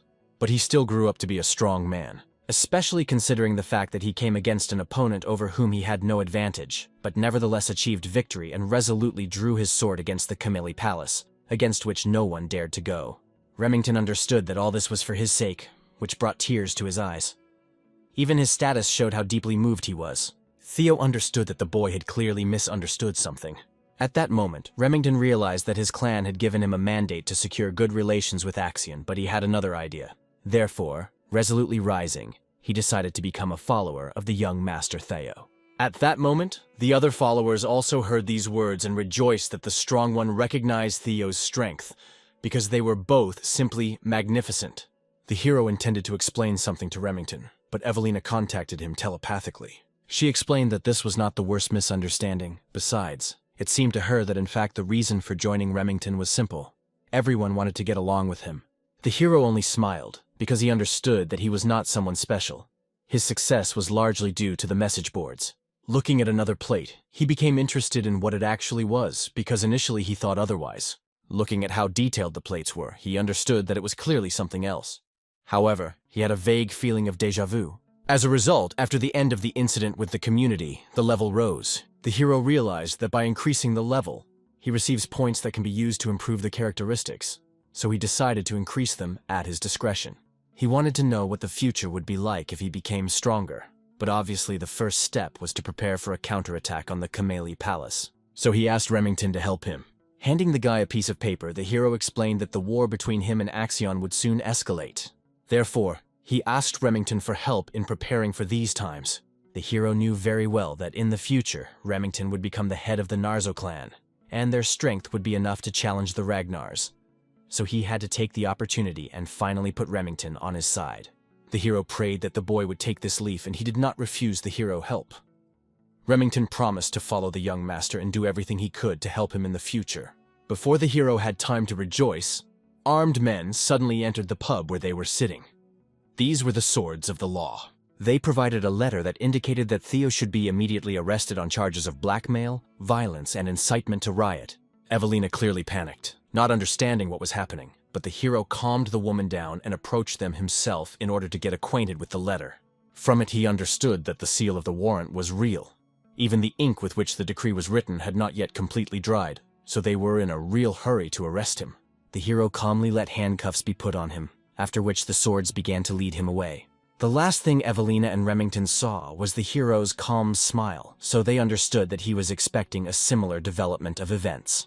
Immediately after that, Remington looked at the paper in his hands and realized that it must have been some kind of hint on how he could help the hero. Soon this news reached the palace, and Cecilia could not believe that her son had really been arrested. When she found out about the tribunal, she could barely stay on her feet, falling to the cold floor. She asked the butler what Theo was accused of, and he said that he was being accused of sedition because of the events in the Scaled Dragon community. The woman clearly could not believe this, because she knew her son well. She could not believe that they would actually go to the tribunal. Butler explained that Theo had completely destroyed the Scaled Dragon community, so they certainly wouldn't let it go that easily. Cecilia could not think that inviting her son to the community would turn out like this, but she believed that her son would cope with it. She knew how strong he was. Looking out the window at the sun, Cecilia was waiting for her son to return home as soon as possible. At this time, the hero was calmly riding in a carriage, surrounded by guards. Finally, the carriage pulled up to the castle of the tribunal, and the only thought that haunted Theo in echoes was how long it had been since he had last been here. Since he destroyed the Scaled Dragon community, a simple detention will not end, so he will definitely be brought to justice. Bringing Ragnar's heir to the tribunal means that they will test his worthiness to be his heir. Soon after the arrival of Theo, they began to take him out, and he understood that for sure Axion wanted to finally crush him this time. But his demands caused only a smile in the boy, because all this was part of his plan, and he counted on such an outcome. Finally, the hero found himself in front of the massive doors, and the knights entered first to report that the prisoner, Theo Ragnar, had been successfully delivered. Then the guy was invited to come inside, and he resolutely looked in front of him without a trace of fear, ready to do what he had planned for so long. And in order for his plan to be crowned with success, he definitely needs a sufficiently large stage, such as a tribunal. In addition, carefully examining those present, he knew how significant the people gathered here. A familiar face turned out to be Julius, the commander of the Dragon Riders in white armor. Also, there was a director of the Central Intelligence Agency named Ed. There was also a dragon sword, a palace of a blooming plum named Wasp Ragnar. And the last one is the Dragon Elder, the head of the council. Looking at everyone gathered, the hero realized that all 4 of the 9 dragons protecting Ragnar had gathered here. In his past life, he would have been so overwhelmed by emotions that he could barely breathe. Wolfgang was the first to greet the hero. He also calmly responded to the greeting of the head of the council, whom they had not seen for a long time, and expressed regret that they had met under similar circumstances. Looking at the man, the hero knew very well that he, as the head of the council, evaluated the pedigree. For him, half-breeds and illegitimate children like Theo looked quite disgusting. Even from the expression on his face, it was obvious that the man did not try to hide it at all. After greetings, Wolfgang decided to find out if Theo realized that he was brought here to answer for his crimes. The Byron clan, the trade guild Red and White, and mercenary societies, even the Hanara clan because of Theo's stupid actions, shouted about breaking ties with the main family. So, with swollen blood vessels in his eyes, the man shouted, trying to find out if the hero would be able to pay for the damage caused, because he will bring him to answer for insulting the honor of the Ragnar clan. Calmly listening to all the insults and shouts pouring in his direction, the hero calmly recognized the rightness of Wolfgang, because he was too dishonorable. After calmly surveying all those present, he said that if he could go back in time, he would order these people to cut off their heads, not their hands, because they were still their subjects. The hero reminded everyone present that it was their lord who bestowed honor on these people, and the subjects offered their loyalty and life.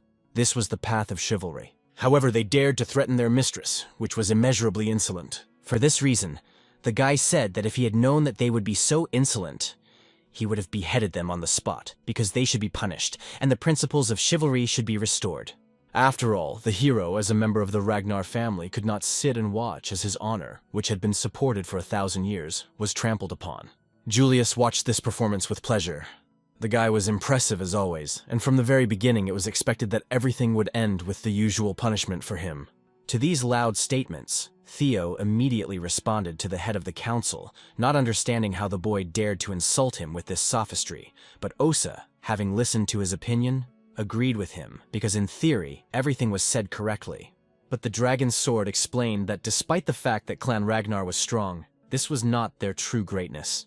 After all, if the clan does not listen to the voices of vassals and knights, they will certainly fall. Because the basis of government is that you cannot rule the world with the help of tyranny alone. The hero promised that he would remember her words. The hero himself was actually nervous when he saw the first wife of the head of the clan, who was the best fencer of Severus. But to the great happiness of the hero, she did not look hostile to him. But then the hero had many questions. Why did she, even knowing what was happening with the Rose Palace, not come to their aid? In addition, the wasp strictly warned the boy that he would receive the punishment he fully deserved. And the hero, looking at those present, wanted to know how he would be punished. After a short silence, the head of the council explained that he would have to undergo 3 months of obedience. But the hero calmly reminded the council that the awakening ceremony would take place in just 2 months. Wolfgang was angered by the fact that the guy dared to contradict. But Osa calmly explained that the council decided to allow the hero to participate in the awakening ceremony that will take place next year. It was also decided that the 15 children who had been maimed by them would also participate in the ceremony next year. Ed, who was watching this, understood that the hero escaped punishment quite easily, thanks to the intervention of the demonic dragon. However, the postponement of the awakening ceremony was a disgrace in the Ragnar clan, and a similar disgrace of a representative from the Palace of Roses gives the Camellia Palace a justification for subordinating the Palace of Roses. So the plans will be set in motion. Theo can't do anything anymore. If he tried to appeal the decision of the tribunal, he would simply be killed. So Ed understood that the guy was not so stupid, but he was very mistaken, because it was the hero who filed the petition for appeal at the same moment. After what was heard, all the dragons present immediately became alert, which made Ed laugh inside. He understood how much the hero was a fool, whose arrogance knew no bounds.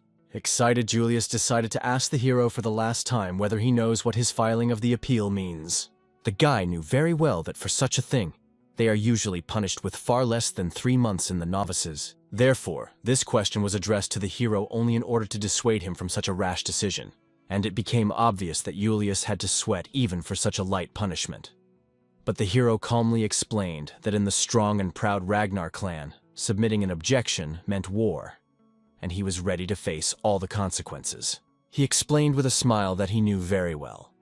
Only the winners write history, so he was looking forward to a similar opportunity.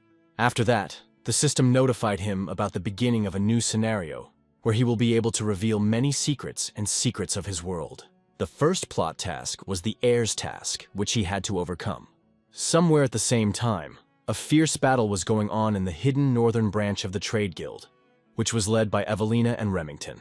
Soon after the victory, Remington finally found what these people were so carefully hiding, and he found it exactly in the same place that young Master Theo pointed out. Finally, they realized that with such evidence, the Camellia Palace would not be finished. But self-satisfied Ed, who was happily imagining how he would get rid of the enemy, did not even suspect it. Looking at the guy with misunderstanding, people tried to understand. Is he really going to exchange 3 months of obedience for war? After all, his arrogance literally knew no bounds. Therefore, they became interested. Does he really think that he can handle the troops of 15 clans single-handedly? But he calmly promised that he would deal with it. In a similar case, when there was such a significant difference in power, the appeal had to go through a representative battle. Julius realized that the guy really knows the law well, because the usual appeal means that only victory in the war will decide which side is right and which is wrong. However, in the case when war is impossible due to a significant difference in strength, each side sends its representatives, and the winner will be determined in a one-on-one sword fight. This was called a representative battle.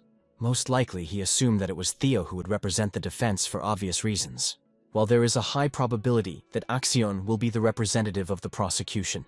Well aware of the skill of both guys, Julius understood that it was possible to guarantee the defeat of Theo with precision.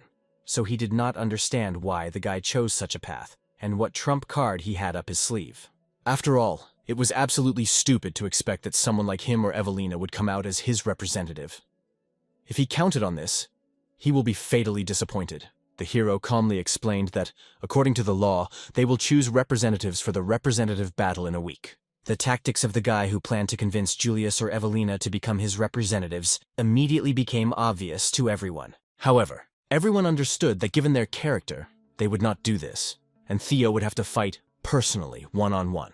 The first to speak was Ed, who still decided to put Axion. In this case, Theo's death will help the whole palace to realize their situation. But suddenly, to the shock of everyone present, before the announcement of the answer, the doors opened, and the unknown man was surprised that Theo was not at all the stupid child he knew him to be. Finally, Kyle Ragnar appeared at the door, who was amazed that his son was so skilled in creating such cunning plans, and had changed a lot since their last meeting. Immediately, everyone present in the hall bent down on one knee in order to greet the great head. Theo himself also bowed after them, greeting his father as the reincarnation of the great dragon god. At that moment, a new task suddenly appeared right in front of his eyes after the capture of the Camel Palace and the disclosure of his secrets. At this moment, the hero finally remembered why he saw that familiar blue light in one of the windows of the palace. Because in all the bustle, he completely forgot about it. He realized that something important was definitely hidden in that place. But now was not the right time to be distracted from urgent tasks, because first he had to take care of the tribunal and the unexpected arrival of his father. After all, now that a new variable has appeared, his plan may be interrupted. The hero wanted to know why he decided to come here. Instead of answering, the man ordered his son to get up. As it seemed, the head heard about his situation on the way here, and understood that the guy was clearly in a difficult position, once he decided to file an appeal through a representative battle. But it was obvious that it would be difficult for him to enter the representative battle on his own. Therefore, studying the boy, he wanted to know who he planned to make his representative so that he would go to this battle instead of Theo. But the hero explained from the very beginning that there was not a single person who would agree to go to battle instead of him, so he planned to appeal on his own. The father understood that in such a case the hero would lose immediately, but the boy did not rush to conclusions, since he did not even try to do so. Proudly straightening up, the guy explained that he is not ready to bow to such demands of his own free will, so even if he is forced, he will fight to the end. Hearing these words, the man just genuinely laughed, because these words really came from his son's mouth, and they couldn't have described Ragnarov better. Moreover, such a position of Theo pleased the head very much, and he, bowing down, thanked him for such praise. Although the hero himself thought that this whole representative battle was just a pitiful provocation. In fact, he wasn't going to fight, so he could just tell the truth, whatever it might be, because he had already instructed Remington and Evelyn to find evidence of the Camellia Palace's treason and conspiracy. With this information, his victory will come even without any battle. But suddenly, the man explained that he wanted to give Theo an opportunity. And as the Lord of Ragnarov, he wanted to test his ego. He offered the boy to forget about the trial, because if he can withstand his only blow, then he will be able to save him from all the accused. But suddenly Ed's voice was heard from behind, who explained to the head of the clan that they could not allow this. He realized that the fact that Kyle himself offered to test Theo's ability to withstand one of his blows meant that he recognized his son. And if the hero really survives, everyone will know that he has already received the approval of the head of the clan. And despite the fact that Ed did not think that Theo was capable of withstanding this, he had to be sure that he would not even be given such a chance. Therefore, he excitedly explained that no vassals and mercenaries dare to doubt the nobility of his son's blood. So it is really worth conducting everything according to the laws, through a representative battle. But the head looked maliciously at the heavenly dragon, ordered him to shut up, because if a vassal dares to say such a thing, then he should just get rid of Ed right now. After that, Kyle also turned his gaze to the celestial dragon, and clearly heard that the man started giggling literally a moment ago. But getting up from his seat, Julius calmly explained that he was genuinely surprised by the behavior of the head, because he had not shown such interest in anyone for a long time. The man only smiled at the words of his friend, after which he turned his full attention to his son, decided to find out if he was ready to withstand one of his blows. At that moment, the hero understood very well that his plan was completely destroyed. This variable that appeared could really interfere with him, but such a change seemed only beneficial to the guy, so he barely managed to hide his smile. He explained that he would not be able to cope with this blow, because it is impossible to compare war with vassals and at least one blow to the head. Kyle already thought that the hero was going to refuse his offer, but he only pointed out that it would be a little unfair, because since the test has become so serious, then in this case the compensation for Theo should also increase. Kyle was determined to listen to what his son wanted, and looking at Ed with a smile, he offered to give him the Camel Palace as compensation. Wolfgang was shocked to hear such stupidity from the hero, and his courage suggested the same to the leader. It became obvious to everyone that Theo, as a half-breed, clearly does not know his place, because such an agreement exists between equals. But to everyone else's surprise, Kyle accepted his son's terms, because if he was going to become the heir, he would really need a sandbox like Camellia Palace. Turning his gaze to Ed, he decided to see if he had any objections. But obviously, he could not say anything to the lord to whom absolutely the entire Ragnar clan belonged. When there were no objections, the man immediately got up and asked for a platform to be prepared, so that he could test Theo Ragnar here and now. Soon, everyone gathered around the site, and apparently Ed was under the greatest tension, because the site, which was supposed to be a trap, became for the hero a stage for exaltation. But he understood that there was still no reason for great anxiety, because even if such a creature became stronger, it would not be able to withstand a blow to the head. After all, such a thing was difficult even for high-ranking swordsmen. Therefore, Ed understood that the guy would most likely die here and now. The hero himself perfectly understood what Ed was thinking, but unfortunately for them, this will not happen. He was well aware of his reward for completing the training, so he accepted a similar proposal from the chapter. Even Kyle saw that the boy seemed to drink some kind of elixir, because of which he felt a sharp change in his strength. But even so, it made no sense for the head to worry about how his son became stronger. The hero immediately realized how alert the head was, because even the 9 dragons did not notice the changes in him. But it seems that the head was not really bothered by such subtleties. He understood very well that no elixir could help if the person did not have the strength from the beginning. So he suggested the hero to start. He explained that he usually uses a 2-handed sword, but since the hero did not yet know how to use mana, he would take a normal steel sword. Obviously, there were no objections to such a decision. Therefore, without thinking for a long time, Kyle with a smile began to release all his strength, after which he headed for the attack. The hero immediately felt the incredible pressure of fighting spirit alone. In addition, the man was amazed even by the fact that the guy could still stand on his feet. These words made the boy smile. All his strength was practically restored, because the award received for completing the training. This is the same elixir of experience, the use of which gave him 5 levels. He invested all the obtained characteristics in his power.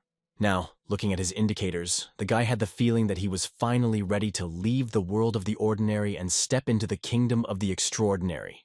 Moreover, with such strength, even he will be able to repel his father's attack. Therefore, finally standing up, he saw a clear line of attack and strained every muscle in his body. As a result, his body was able to withstand this blow. Despite the fact that his clothes and sword could not withstand such pressure, he was able to prove his strength. And the father only smiled joyfully, and said that he had been looking for a worthy one among his sons for a long time.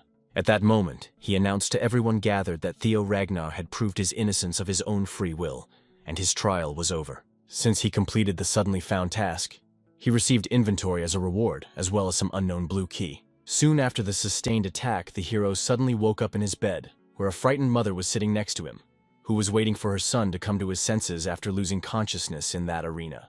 She told what a terrible state she was in when she heard that he lost consciousness after the blow of the head of the clan, and tried to find out if everything was okay with the guy. But the hero, looking around, could not understand what kind of place he was in, and Julius came to his aid. He decided to explain to the guy that according to the order of the head of the clan, the former lady of the palace, Camellia Axion, and the director of the intelligence department, vacated the premises of the palace. The hero was surprised to realize what this meant, and Julius confirmed his guesses with his smile. Now the entire Camellia Palace belonged to him alone. At that moment, he received a notification from his system. The task had reached 50% progress, since he had already managed to get the palace. The last thing left for him is to reveal that very secret. Around this time, Aimila was indignant, not understanding how her palace mistress Camellia was forced to give up her property. The maids tried to calm the lady down so that she would pull herself together, but nothing helped, and she continued to lose her mind. At first glance, it seemed that her brother was much calmer than his sister, but at that moment he ordered Axion to kill Theo by any means necessary. As it turned out, the guy didn't plan to take his hand off during the wake ceremony, but that didn't satisfy Ed anymore.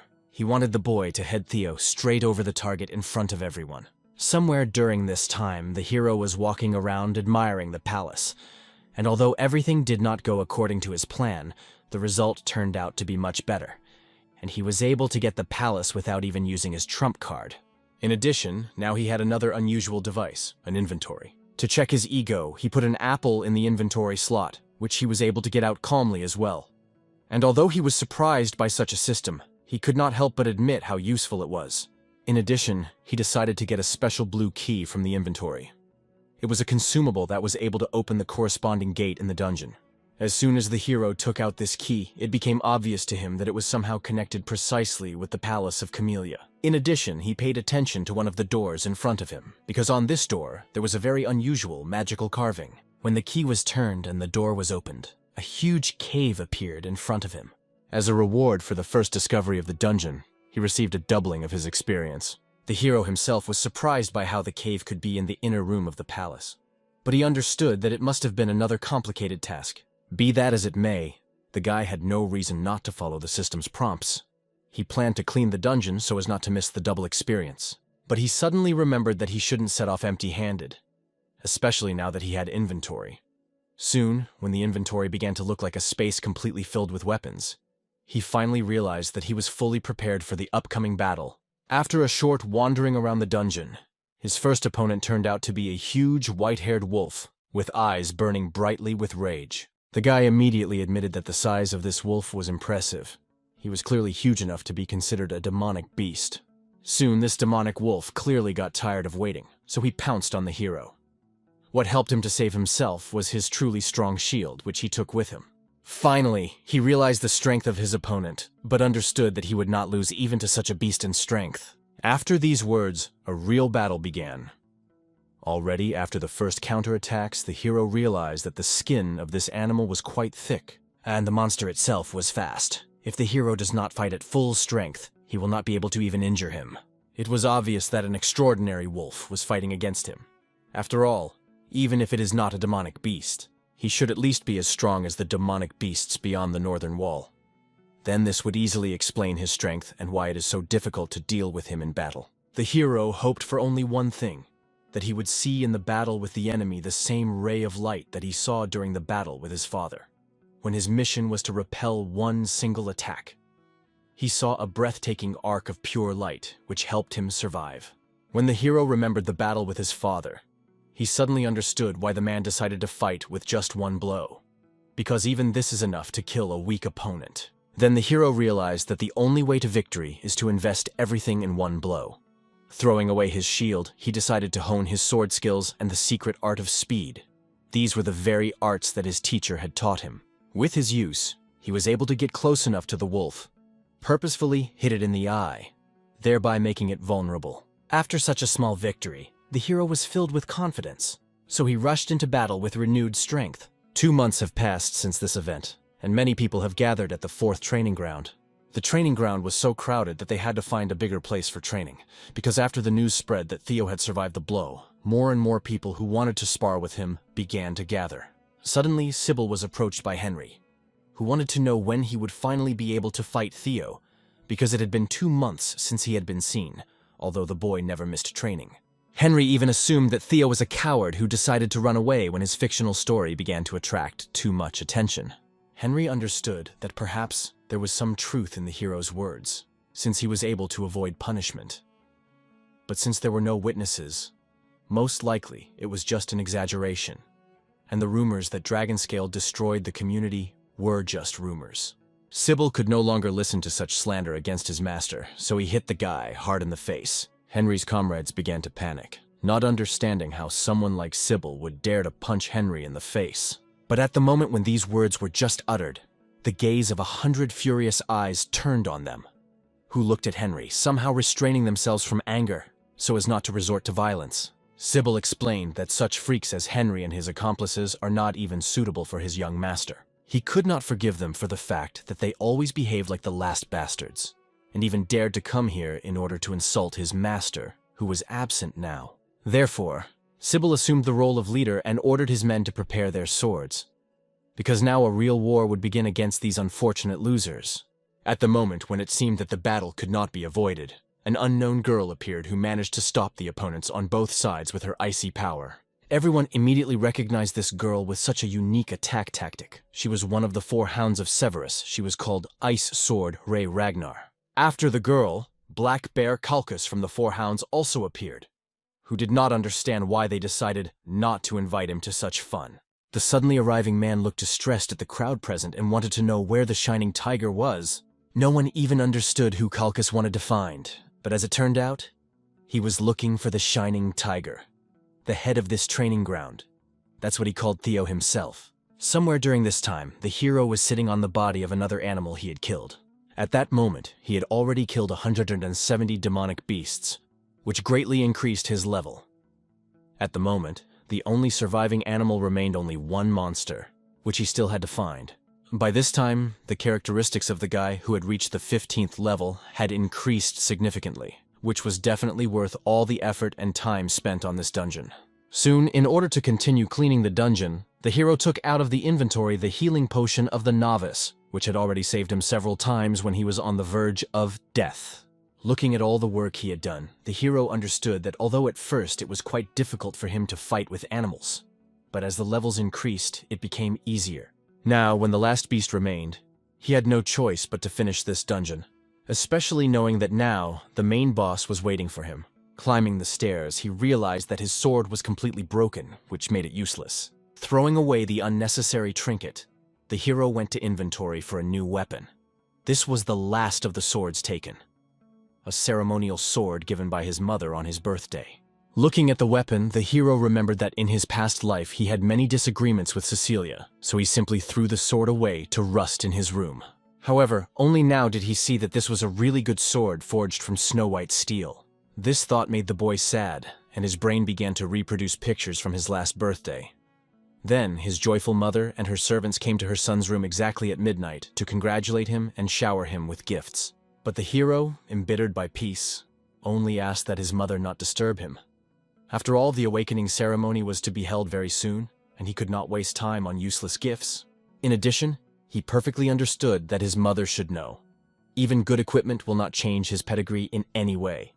So he simply asked Cecilia to go away.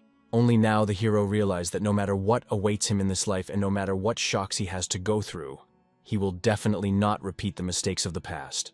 Unexpectedly, at that moment, he received a notification from the system, which warned him that he had entered the boss's room, where the strongest demonic beast was located. Then he saw a sleeping creature.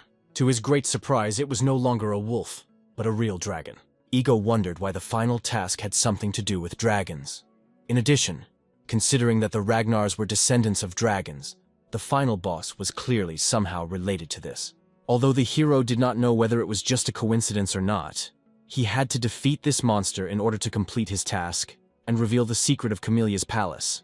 Despite all his steadfastness, deep in his soul the hero doubted whether he would be able to win because the dragon stood against him, despite his lower rank, at least to begin with.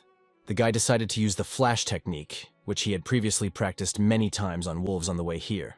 Although it was obvious to the hero that he had not yet reached the level of a dragon flash. Like his father, the head of the clan, he hoped that at least something would come out of it. He had hopes that if he used his dragon heart to the full extent, he would be able to seriously injure the dragon. As he planned, he succeeded. But the dragon that woke up in time was not going to die so easily at the hands of a stranger. He immediately began to fight off the boy with his tail. The hero realized that his plan to injure the dragon's brain was not successful because his attack was not deep enough. Now, looking at the enraged dragon, who had clearly lost his temper, he saw this as a chance to win. His first thought was to use a secret technique called Steps of Death, with the help of which he could move like lightning, inflicting precise cutting wounds on the enemy's body. The hero had a plan. He wanted to distract the dragon with a normal attack and then hit his weak spot. But the dragon's roar, which activated the intimidation, prevented his plans. Fear was imposed on the hero, an effect that reduces his speed, and because of this effect, it turned out that he would not be able to avoid the final attack coming at him. And although he could not avoid it, he was able to at least slightly reduce the damage with the help of his blade. Despite this, the boy was expected to be seriously injured, which made it obvious that it was not worth dragging out the battle for a long time.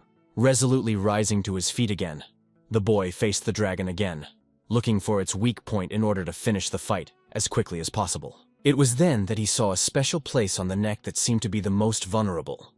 It was called the inverted scale. When the hero's sword rushed toward the dragon, his tactics worked. The dragon roared loudly and weakened its grip, but it was not possible to kill him, which is why their fight had to continue.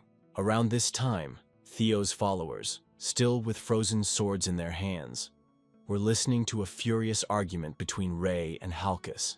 They couldn't agree on who should fight Theo first, and Ray was clearly adamant in her decision, especially considering that Halkus had already lost to her once.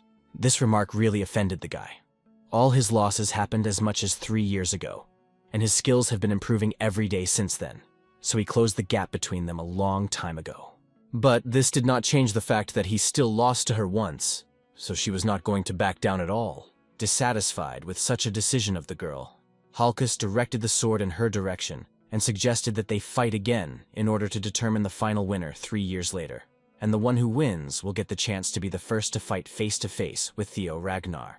In just one moment, despite the fact that the attack was unexpected, Ray managed to deflect the attack of her opponent. Those watching the incident did not understand what was happening at all.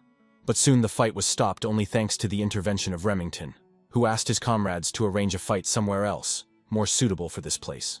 He reminded that they were now in the possession of young Master Theo, so he could not allow them to make such problems in his absence. But Halkus didn't listen to Remington at all, so he happily declared that the guy had appeared just in time, because he also wanted to fight him. Suddenly, all three stopped and fell silent when they felt that there was a murderous pressure on their bodies. And when they turned around, they realized that this pressure was coming from Theo himself. Remington didn't even understand what could happen to the guy during his closed 2-month training, since his strength was progressing so quickly. Halkus, it seems, was not even scared. But on the contrary, he was glad to finally see his opponent, who at that time activated his skill, Intimidation of the Lower Drake, which filled the entire field. Going back a short time, after the hero still managed to attack the dragon, it fell dead to the ground, and the battle was successfully ended. Theo, despite this, continued to carefully examine his opponent, who after the attack on the reverse scale began to rush with such force that the hero already thought that he was about to die. Finally, he decided to lie down on the dragon's scaly body and exhale, rejoicing that the dragon got tired over time, and the scales still turned out to be his weak point. The system did not give the guy a break, as it immediately notified him that he had received items, the tooth of the lower drake and the claw of the lower drake. Both of these materials were used to improve weapons. A tooth improved strength, while a claw improved sharpness. Looking at his weapon, the hero decided that he wanted to repair the sword given to him by his mother, because the fight with the dragon had worn him down a lot. In addition, suddenly he also received a new skill, Intimidation of the Lower Drake. And, after reading the characteristics, he realized that now he can reproduce the same pressure that the dragon himself created.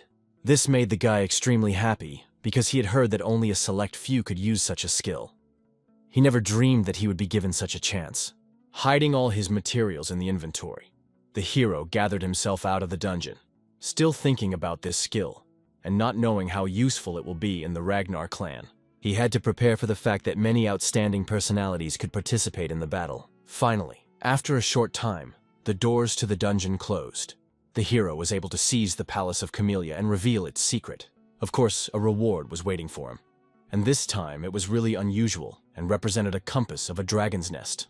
He did not understand how he was supposed to use such a thing, but assumed that it must surely be connected with his next task. Obviously, to begin with, he decided to take it to the inventory, and he himself decided to return to the room and rest, since he was insanely tired during these 2 months. But he was not lucky. He met a maid who, as soon as she saw the young master, explained that she had an urgent message. The excited maid said that there was confusion on the 4th training ground, and a serious fight broke out there.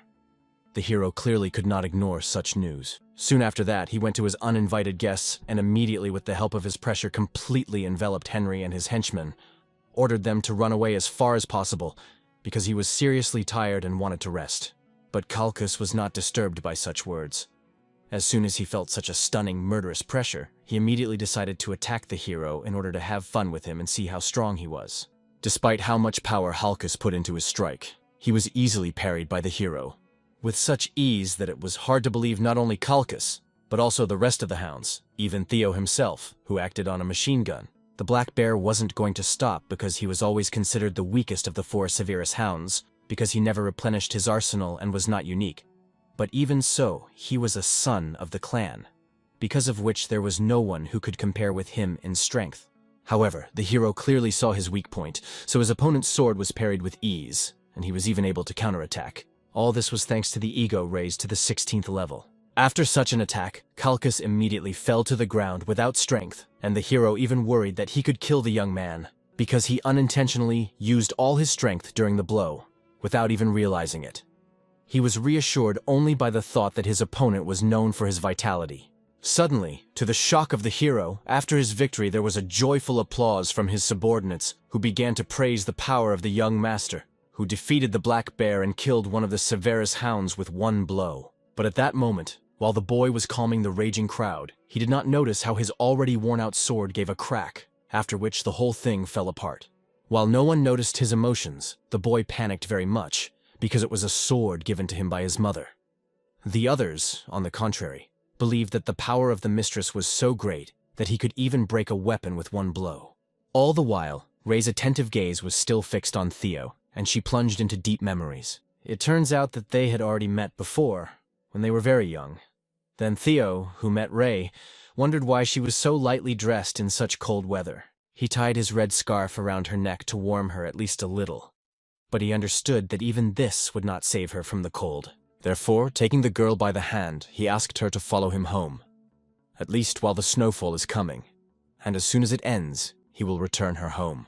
Looking at the boy, Ray could not suppress a slight smile, after which she turned around and left unnoticed. Theo was the only one who noticed the change in her mood because he knew that Ray was one of those who literally never smiled. A little later, all the servants gathered to congratulate the young master on receiving the title of Shining Tiger. It was a huge achievement for everyone. The maids knew how hard the young master had been working all this time, and they asked him not to rest on his laurels and continue training for the awakening ceremony. Just at that moment, Cecilia arrived and prepared a special obolon dish for her son. These were special mollusks that lived in small quantities in the Idria Sea and were slowly fried in oil produced only on farms in the Fugai Mountains. The woman began to feed her son, as well as special meat of a rare bird, which was fed only with nuts. The hero could not refuse his mother the pleasure of greeting and feeding him. He remembered his past life, remembered how he pushed Cecilia away, how despite this, she loved him very much to the very end. Therefore, instead of getting angry, the hero just smiled and thanked his mother for having prepared all this for him. Soon, it was time to tell the mother what had happened to her gift. Taking out the broken sword, he began to apologize to his mother for breaking her priceless gift. But the mother was not at all angry with her son, but with the woman who sold her this blade. After all, the owner of the workshop assured her that since the sword is made of snow-white steel and ebonite steel wood, it will never break. Even the hero was surprised when he heard about the ebonite steel tree from the southern jungle, and Cecilia explained quite well that this sword had to be made only from rare and valuable materials. But this was clearly a lie, because otherwise the sword would not have broken so easily. The hero was clearly worried when he heard how valuable his sword was, because the ebonite steel tree is a plant whose roots wrap around iron, which makes the material flexible like wood and hard like steel. although the hero knew that his blade was really good. He did not know how expensive it was. He was wondering where his mother got it, but the woman resolutely declared that she would not put up with such a thing and would go to demand an explanation, and this time, she would get the perfect sword for her son. The hero tried to explain that he could use other things, but Cecilia was firmly against it. After all, when people finally understood what her son was worth, they needed to be scrupulous as never before. In addition, the awakening ceremony was less than a week away, and she could not allow her son to be at the ceremony with a dull steel blade. And since the situation was so out of line, she decided to immediately go for a new sword. As it turned out, the woman knew where the best workshop in the entire capital was located. It was the Basque Workshop. Basque Workshop was one of the 3 weapons workshops of the Snow Capital. The fame of this workshop is connected with the huge size, comparable to the factory, and also with the remarkable peculiarity of its owner. Her personality was listed by the intelligence department in the category of persons with a special rank. She was a blacksmith with the title of Master Craftsman, which was worn by only 2 craftsmen of the Ragnar clan. The hostess was also known as the elven embodiment of capitalism, under the name of the demonic craftsman Kursen. Kursen paid attention to the unexpectedly visiting guests, looked at them in surprise. The hero could not even think that he would meet such a tycoon, and he did not understand how his mother knew the demonic craftsman. Cecilia immediately greeted her mother, indignant that she had not stopped smoking as she had planned. Kursen was unhappy with such treatment, and reminded Cecilia that their family relationship had ended since the day she ran away. The hero still could not realize the fact that his mother, whom he considered an orphan without a family, was somehow connected by kinship ties with a demonic craftsman. He assumed that she was the daughter of a half-elf, and in that case Theo was 1/8 elf, which perhaps made him so attractive. Kursen decided to find out from Cecilia the reason for her coming here for the first time in such a long time. She dropped the sword and said that she wanted to return the low-quality product. Such words about his work made Kursen very angry, because no one dared to claim that the sword, personally forged by her, was of poor quality. But when she tried to take the sword out of its scabbard, its hilt remained in her hands. Cecilia explained that she considered the breakage of this blade to be nothing but a defect. But Kursen understood that it was something else and decided to see the owner of this sword in person. She understood that this was the same Theo, Cecilia's son.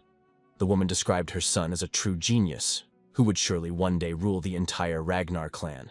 Excited by such a meeting, the guy did not get his bearings right away, but soon bowing down, he introduced himself and admitted that it was a great honor for him to meet the famous owner of the Basque Workshop. Responding to the greeting, Kursen admitted that she had already heard the fame surrounding Theo, and praised Cecilia for raising her son in such a way that he knew manners. The only question she wanted to clarify was whether only Theo actually used this sword. As confirmation of her words flew from the hero's lips, Cecilia explained that for this reason she considered the blade to be of poor quality. Kursen understood that the reason was clearly hidden in the friend, so she decided that the 3 of them were waiting for a long conversation and led them inside the forge, while the demonic craftsman walked forward, escorting the guests. The hero decided to find out from the mother why she never told that she was the daughter of a demonic craftsman. Looking at the 2 of them, it was very difficult to see a kinship. Cecilia, seeing the hero's confusion, realized that she had indeed missed many points about her past. Looking at Kursen with a smile, she explained that for a short period, 6 months, the half-elf became her foster mother and took care of her. The reason was that her mother liked absolutely everything beautiful. This list included jewelry, music, theatrical productions, and even illusions. This was the reason why Kursen decided to take her as an adopted daughter. Hearing these thoughts, the woman asked to stop talking about the past, which was meaningless. Cecilia, who knew the woman well enough, only laughed, because she could bet that she did not consider her words just chatter. Soon the hero decided to find out why his mother left this place. But Kursen herself answered, explained that she had run away, said that she wanted to become the wife of the head of the clan. Remembering that day, Kursen still could not understand why she went to such a miserable place voluntarily, because even the fact that she survived until this time was worthy of praise.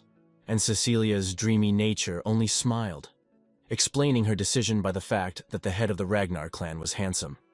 Besides, he was very dashing and courageous and really loved her very much. Ignoring Cecilia's explanations, Kursen remembered the moment when, despite running away, her named daughter appeared an hour ago with request to forge a sword as a gift for her son. which, in her opinion, was a real shamelessness. Insulted by such words, Cecilia began to ask her mother not to say such things in the presence of her son, after which a good-natured dispute broke out. This did not scare the hero at all. Looking at their conversation and arguments, he realized that it was the first time he had seen his mother like this. In addition, he was saddened by the fact that during his entire past life, he did not know anything about his mother. For this reason, he considered himself an unscrupulous son who was too self-absorbed and obsessed. The hero saw that Kurson, despite old grievances, really cared about his mother. He wondered why she didn't do anything when they were in danger in her past life. Finally, the demonic craftsman stopped in front of the large door of the office. Cecilia clearly did not understand why it was necessary to bring them so deep inside for the sake of a simple conversation, and simply asked that the woman give them the best blades she had ever forged. But Kurson did not listen. Instead, she grabbed her son, dragged him into her office, and asked Cecilia to wait outside. As soon as they were inside, the woman examined the guy with a stern look, and her only question was whether he had the relic of the primordial dragon. Without any pretense, the guy just looked at the woman in amazement, not understanding why she was remembering the ancestor of the dragon protector that protected their clan. During his life, the hero heard only the legend that their founder distributed the treasures of the primordial dragon throughout the snowy Midlands to the descendants of the Ragnar clan. Kurson was madly offended by his words, because it was obvious that the boy was pretending to be more ignorant. His words didn't make any sense. If he didn't have any relic, then he couldn't turn her sword, which she had forged with all her heart and soul, into such rubbish. She was confident in her products, and knew that they could not break simply from simple training. Suddenly the woman called the guy to her and showed him a box sealed with heavy and strong chains. Just one look at the box was enough to notice the blue glow that was associated with the task. He saw a similar glow at the door in the Camellia Palace that led to the dungeon. Looking at such an unusual expression on the guy's face, Kurson realized that he had clearly noticed something, although even she did not feel anything unusual. As it turned out, she tried more than once to break the chains and find out what was hidden inside this box, but everything was useless. Therefore, putting the box right in front of the hero, she explained that the relic of the primordial dragon, which appeared a long time ago in the Age of Myths, was most likely stored here. Then the primordial dragon pulled out one of its fangs and forged a sword from it. It was a monstrous sword, the blade of the white moonlight. For this reason, she offered the hero a deal. If he could break the chains and extract him, she would give him the white moonlight blade. But she immediately warned the boy that everything would not be so easy, because he could even lose his life in the process of removing the sword, and she wanted to know if he was ready to take such a risk. Immediately after these words, a sly smile appeared on the hero's face, because he already wanted to appropriate this sword for himself, and the task received from the system was a confirmation that he was on the right path. From his past life, the hero knew very well that this sword was the blade of the leader of Black Snow, and one of the 9 dragons named Black Dragon. However, very few knew what his sword looked like, because almost everyone who saw it or talked about it died or went missing. By pure chance in a past life, the hero managed to cross paths with the Black Dragon, and he was able to see the true form of the blade of the white moonlight. After this meeting, the hero had many questions. Why did the man leave him alone alive? Now the hero understood. If the blade of the white moonlight of the Black Dragon was here, and it really was the same original sword, then it was a great luck. The fact that he had to meet the Black Dragon in 4 years meant that the sword had been kept in Kurson's possession until then. In addition, the hero understood that this time history was repeating itself. There was also the same keyhole as in Camellia's palace. In this case, the blue key should become the ego's main assistant. As soon as the hero inserted the key into the well and turned it, the chains quickly broke off from the sealed chest, from which immediately after that light began to emerge. A witness to the power of this blade. But this was not the end of the ordeal for the hero. In addition to the light, a black mist began to emerge from him, which eventually completely engulfed the hero's body, and no matter how Kurson asked, she was never able to help him. Opening his eyes, the hero found himself in the very scene when Randall forced him to look at the body of his dead mother, to show how incredibly weak he was. To prevent this, he needed as much strength as possible. Strength to defeat Randall and crush Camellia's palace. But even at the moment when he was experiencing the most terrible moment of his life, he noticed the approach of a bird that was trying to attack. He closed her beak, scolded her for trying to capture his mind. He understood that she planned to use his own thirst for power against him, and finally realized why the sword was called monstrous. The bird was outraged by the fact that some guy managed to recognize her plan so easily. But the hero calmly explained that she did not manage to capture his body, because he had long ago overcome the fear that the sword tried to instill in him. He did not understand. Did the bird really believe that he could buy him with pitiful scraps of power when he already had his own goal? In addition, the hero clearly noticed that this animal was different from the griffin that Theo met earlier. It was 10 meters tall, and now it was on the same level with him. Most likely the change in ego size was due to the long sharpening of the griffin in the blade. But this was in the hands of the hero, because he could defeat him, and finally deserve the blade of the white moonlight. Seeing the serious intentions of the hero, the griffin suggested to his master that they discuss everything like civilized people and not stoop to physical violence. All this time, Cecilia tried to wake up her son and looked at her mother in fear, trying to understand what had happened to the boy while she was gone and why he was in such a terrible state. After all she asked to do was to forge a second sword for him. Instead, Kirsten did something similar with it. The frightened woman was worried about the second. She felt the energy of the monster, which connected with the blood flow of the hero, and she had never heard of anything like that before. In fact, despite the warning, she thought that the boy would be all right, since he already had the relic. At that moment, Cecilia, despite her tears, became much more determined and swore that she would never forgive her mother if something happened to her son. This clearly frightened Kirsten, but soon the boy's body began to leave and release a terrifying power, which then just as quickly returned to his heart, completely absorbed by his body. At this moment, the hero finally managed to open his eyes, and immediately Cecilia began to hug her child and cry bitterly, because she was worried that he would never wake up again. Responding to the embraces of his excited mother, the hero explained that such a test could not harm him and asked her not to worry. The system congratulated him on the fact that he had successfully finished the hunt for the griffin. Now the blade of the white moonlight belonged entirely to him. But for the most part, it was due to luck, because the griffin was weakened due to its imprisonment, so it was easy to defeat it. In addition, the psychological attack did not work on the hero. Suddenly, he received another notification from the system, saying that with the help of the white moonlight blade, he had increased his magic by 30 units. Now his magical power exceeded 20 units, because of which he began to acquire divinity. Then the hero finally realized that he had unexpectedly raised his level enough, and now his magical power had reached the level of a high-ranking swordsman. He was sorry that he couldn't use all his magical power yet, because he had to restrain himself until the awakening ceremony. Having made sure that the boy was all right, Kirsten congratulated him on completing the task and promised to fulfill her words, because elves could not lie. Suddenly, the hero noticed that his blade was trembling. He was worried that the sword still did not want to recognize him as its owner. But Kirsten understood that the matter was different. The blade had been chained for too long, and now, when he finally found himself in their world, he sought to release the accumulated irritation. After that, she pointed the boy to a wall with deep scratches and dents and offered him to test his blade. He hit the wall with all his might. The hero did not understand why Kirsten was not against it, because it could lead to serious destruction.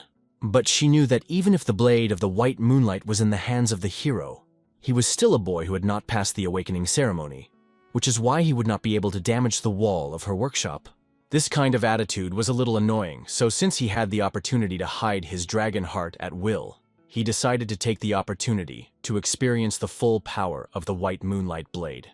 Taking a firmer grip on the hilt of the sword, the hero apologized in advance for the fact that something might get out of control. Because now, preparing his attack, he planned to use not only his power, but also to combine the very power of the blade with his magical power.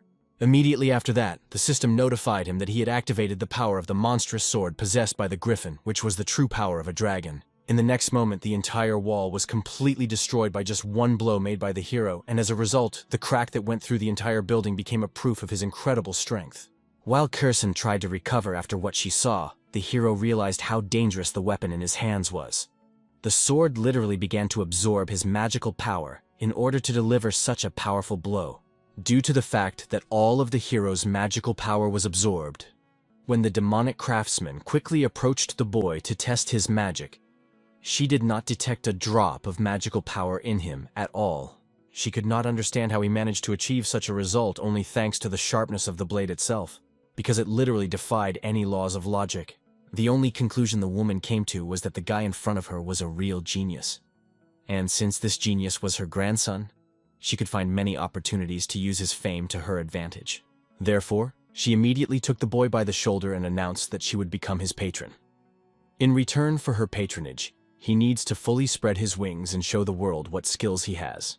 Kirsten understood that such a person would become for her a living advertisement of the Basque workshop, which would be beneficial for the two of them. Despite Theo's delight at such a proposal, Cecilia quickly discovered that her mother's eyes were completely filled with thoughts of money, so she was immediately caught in her little manipulation. Very soon the carriage took Theo home, and Kirsten was left alone with two of Drake's fangs. Theo voluntarily gave her these fangs as compensation for the wall he destroyed. Kirsten realized that the boy had received the trophy from Drake along with the relic, and it also became obvious that her daughter had raised an incredible son. Suddenly the elf heard a familiar voice that greeted the demonic craftsman. Turning around, she saw Rana, whom she knew well, and decided to find out that her old friend had forgotten her here. 5 more days passed since these events, and finally the day of the awakening ceremony came. The hero, without wasting time, honed his techniques in training with his teacher. Evelina immediately noticed the increased strength of her student. His fencing skills became much stronger and more dexterous.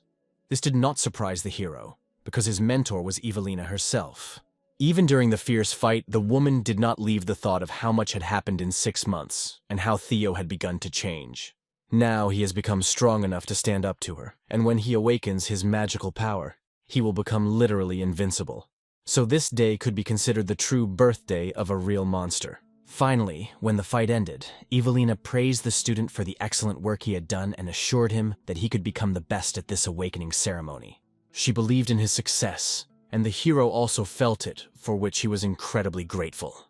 In addition, the boy promised that he would definitely mention his teacher's name when he became the best at the ceremony. Immediately after these words, many of his followers gathered near the hero, who also wanted to have the honor of being mentioned by the idol himself, which only caused a slight smile on the hero's face. Soon he had to leave the training ground in order to go to the main residence where the annual awakening was held. With the help of his mother, having dressed up in a ceremonial uniform suitable for such an event, the hero from the Camellia Palace appeared in front of the gate. Looking at those gathered, he understood why people looked so excited. After all, the awakening ceremony was the most important event of the year for every Ragnar. Each participant dreamed of showing themselves well at the awakening ceremony, because this was the first place where they, as swordsmen of the Ragnar clan, could receive recognition and honor. Especially considering that every member of the clan will be watching them, including the head of the clan, Kyle Ragnar himself. In addition, the well-known 9 dragons and former heads of clans also had to attend this event. Just the former head of the clan, Hilda Ragnar, interested the hero because she did not look as if she was really 150 years old. In addition, the hero had a good relationship with Hilda, so he was really glad to see this woman under such circumstances. Finally, the judge swordsman of the Dragon Gate, Van Ragnar, who was responsible for announcing the preliminary exam, spoke before everyone. During this test, the participants had to pull out the swords stuck in the arena and leave a mark on the upper part of the steel wall located on the platform. The man warned that this wall was made of snow-white steel, so ordinary swords would not even be able to scratch its surface. The situation changes only when magic is invested in the sword, so he will provide each participant with a special pill. One such pill contained magical powers equivalent to a 10-year supply. This is an elixir that will help each of the participants open their mana chambers. They had to swallow the pill and open a devil of mana in the Dantian. Only then they would be able to cut through the snow-white steel wall with ordinary swords. In addition, the depth of the cut itself will be carefully measured and evaluated with certain points. After all the participants had read the rules of the annual revival, Van explained that the participants, whom he would call, should come up, take their pill, and climb the platform.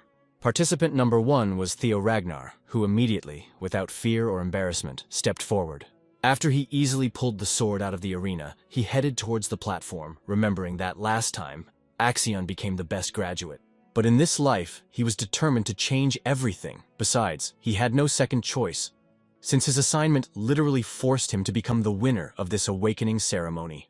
Looking at the boy, Hilda's former head immediately realized that most likely, this was the same child that Kyle had told her about. The man also noticed that his son clearly attracted the attention of this woman, but it was not surprising, because after what the head said, she was curious to see how he would cope with this task.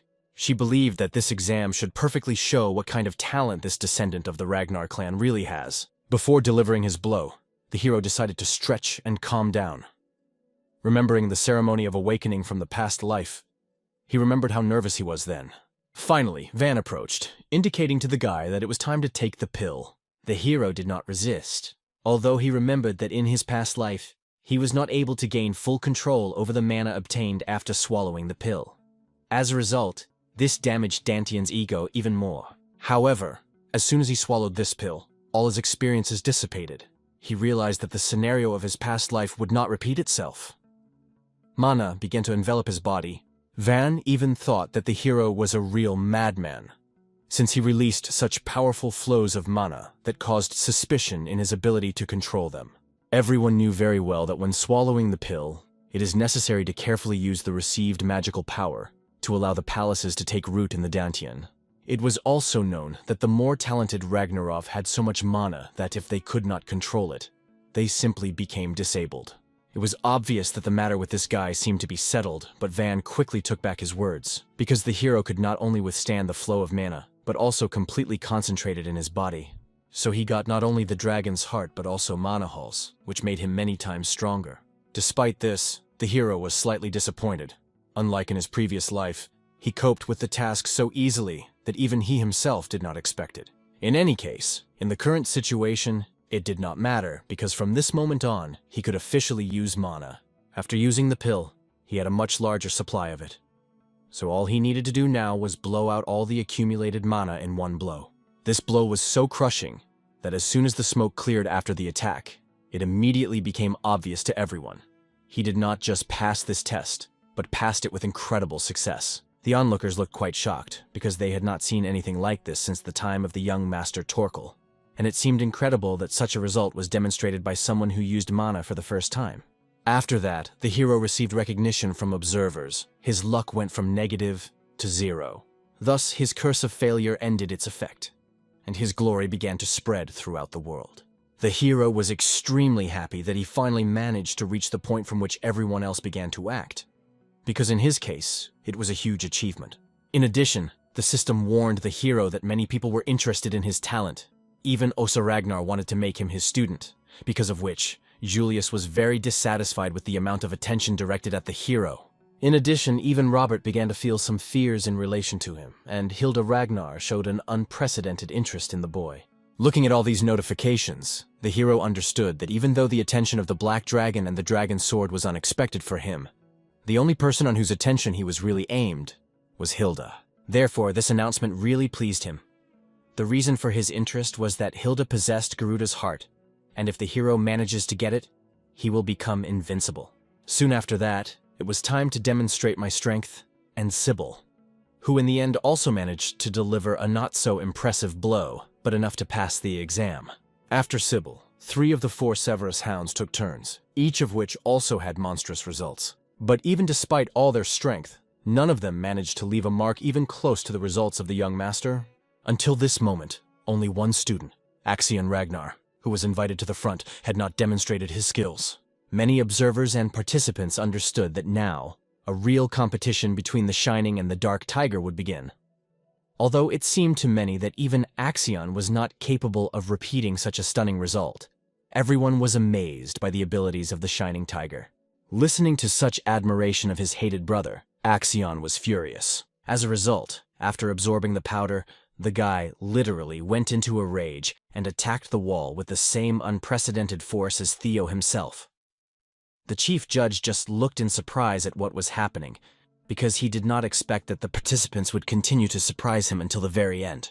The trail left by Axion was almost indistinguishable from the trail left by Theo, so no one knew which of the two would still be the winner. The only thing that could help determine a reliable result is an accuracy estimate.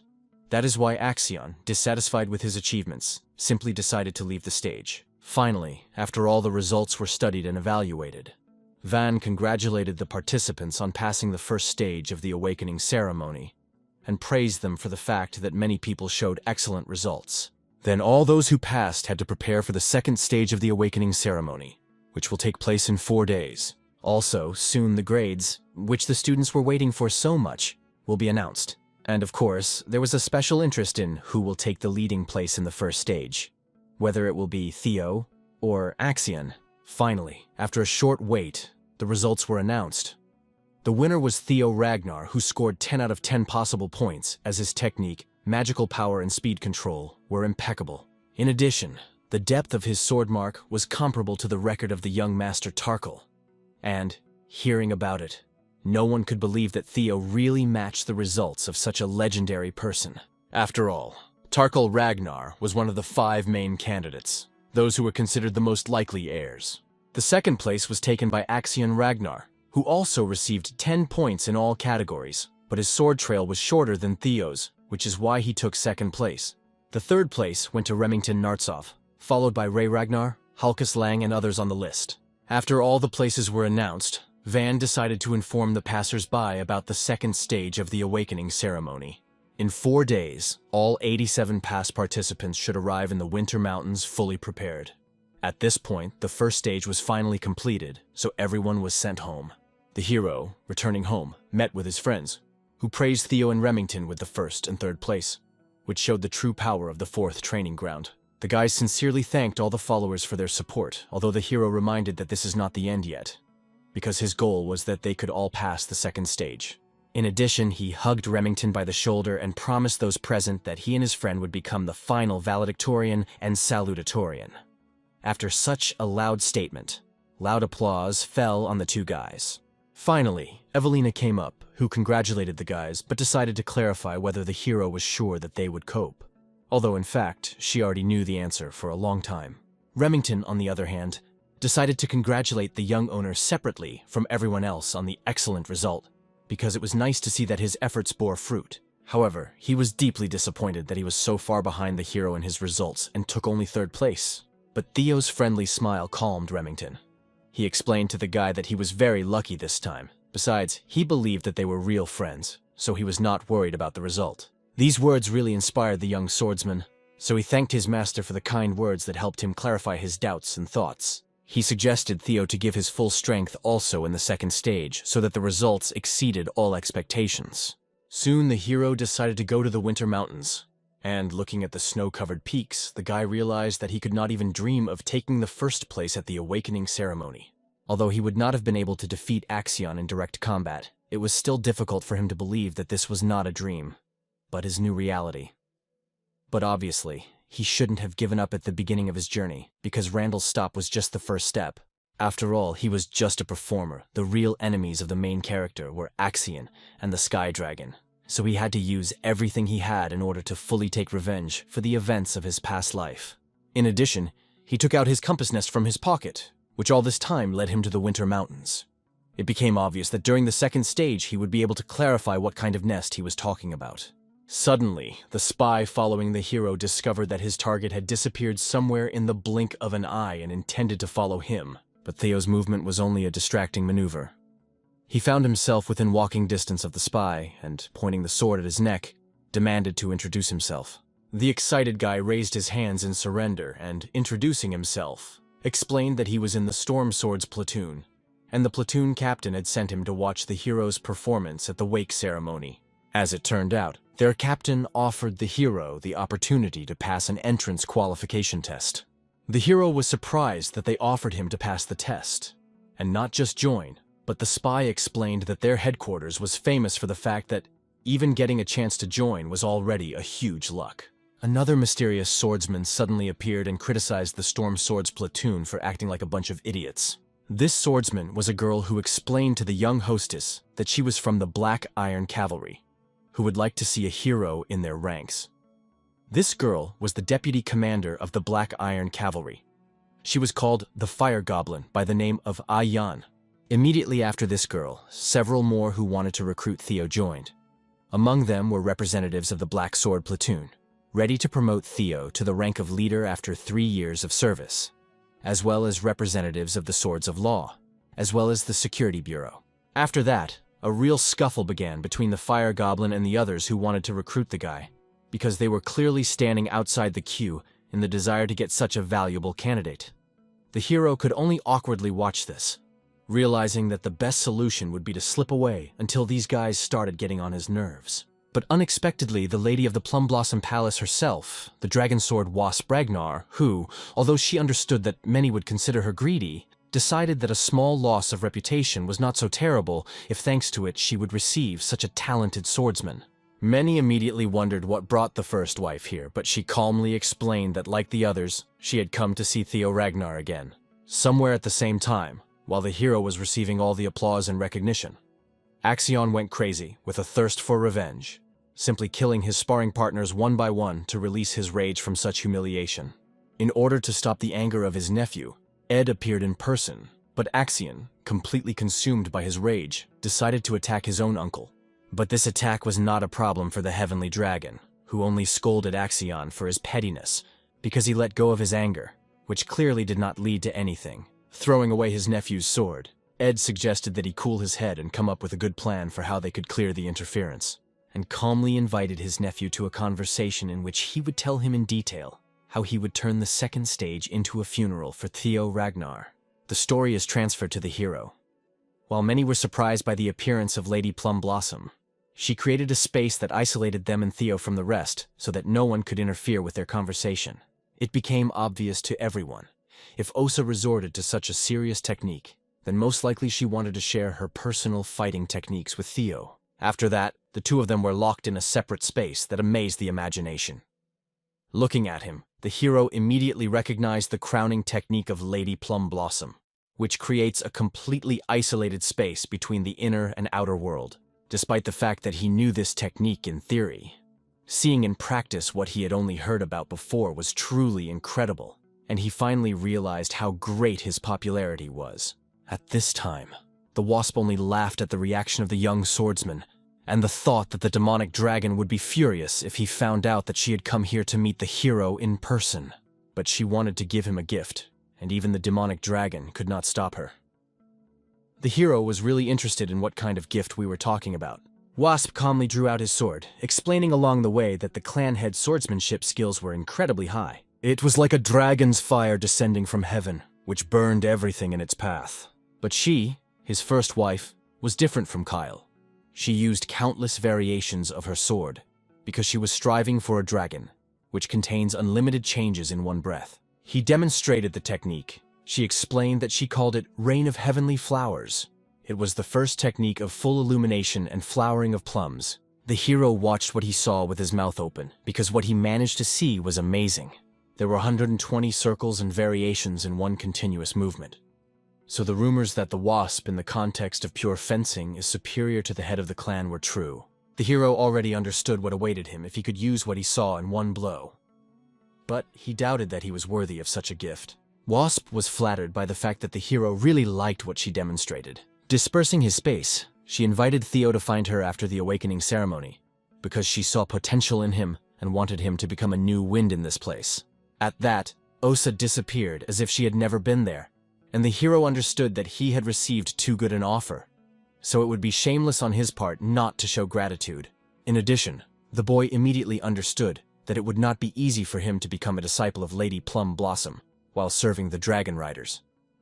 But these were thoughts that should be dealt with after the second stage. Finally, 3 days passed, and the hero went to the snow-covered mountains for the second stage of the awakening ceremony. The winter mountains stretched for a long distance from Theo's house in Snezhnaya to the Demon Sea. Here, the Ragnars have been protecting humanity for 1,000 years from the cursed lands behind the Great Northern Wall and the demonic sea, teeming with countless demons. Jackie Ragnar, responsible for conducting the second stage, explained that everyone in the future will inherit a similar honor.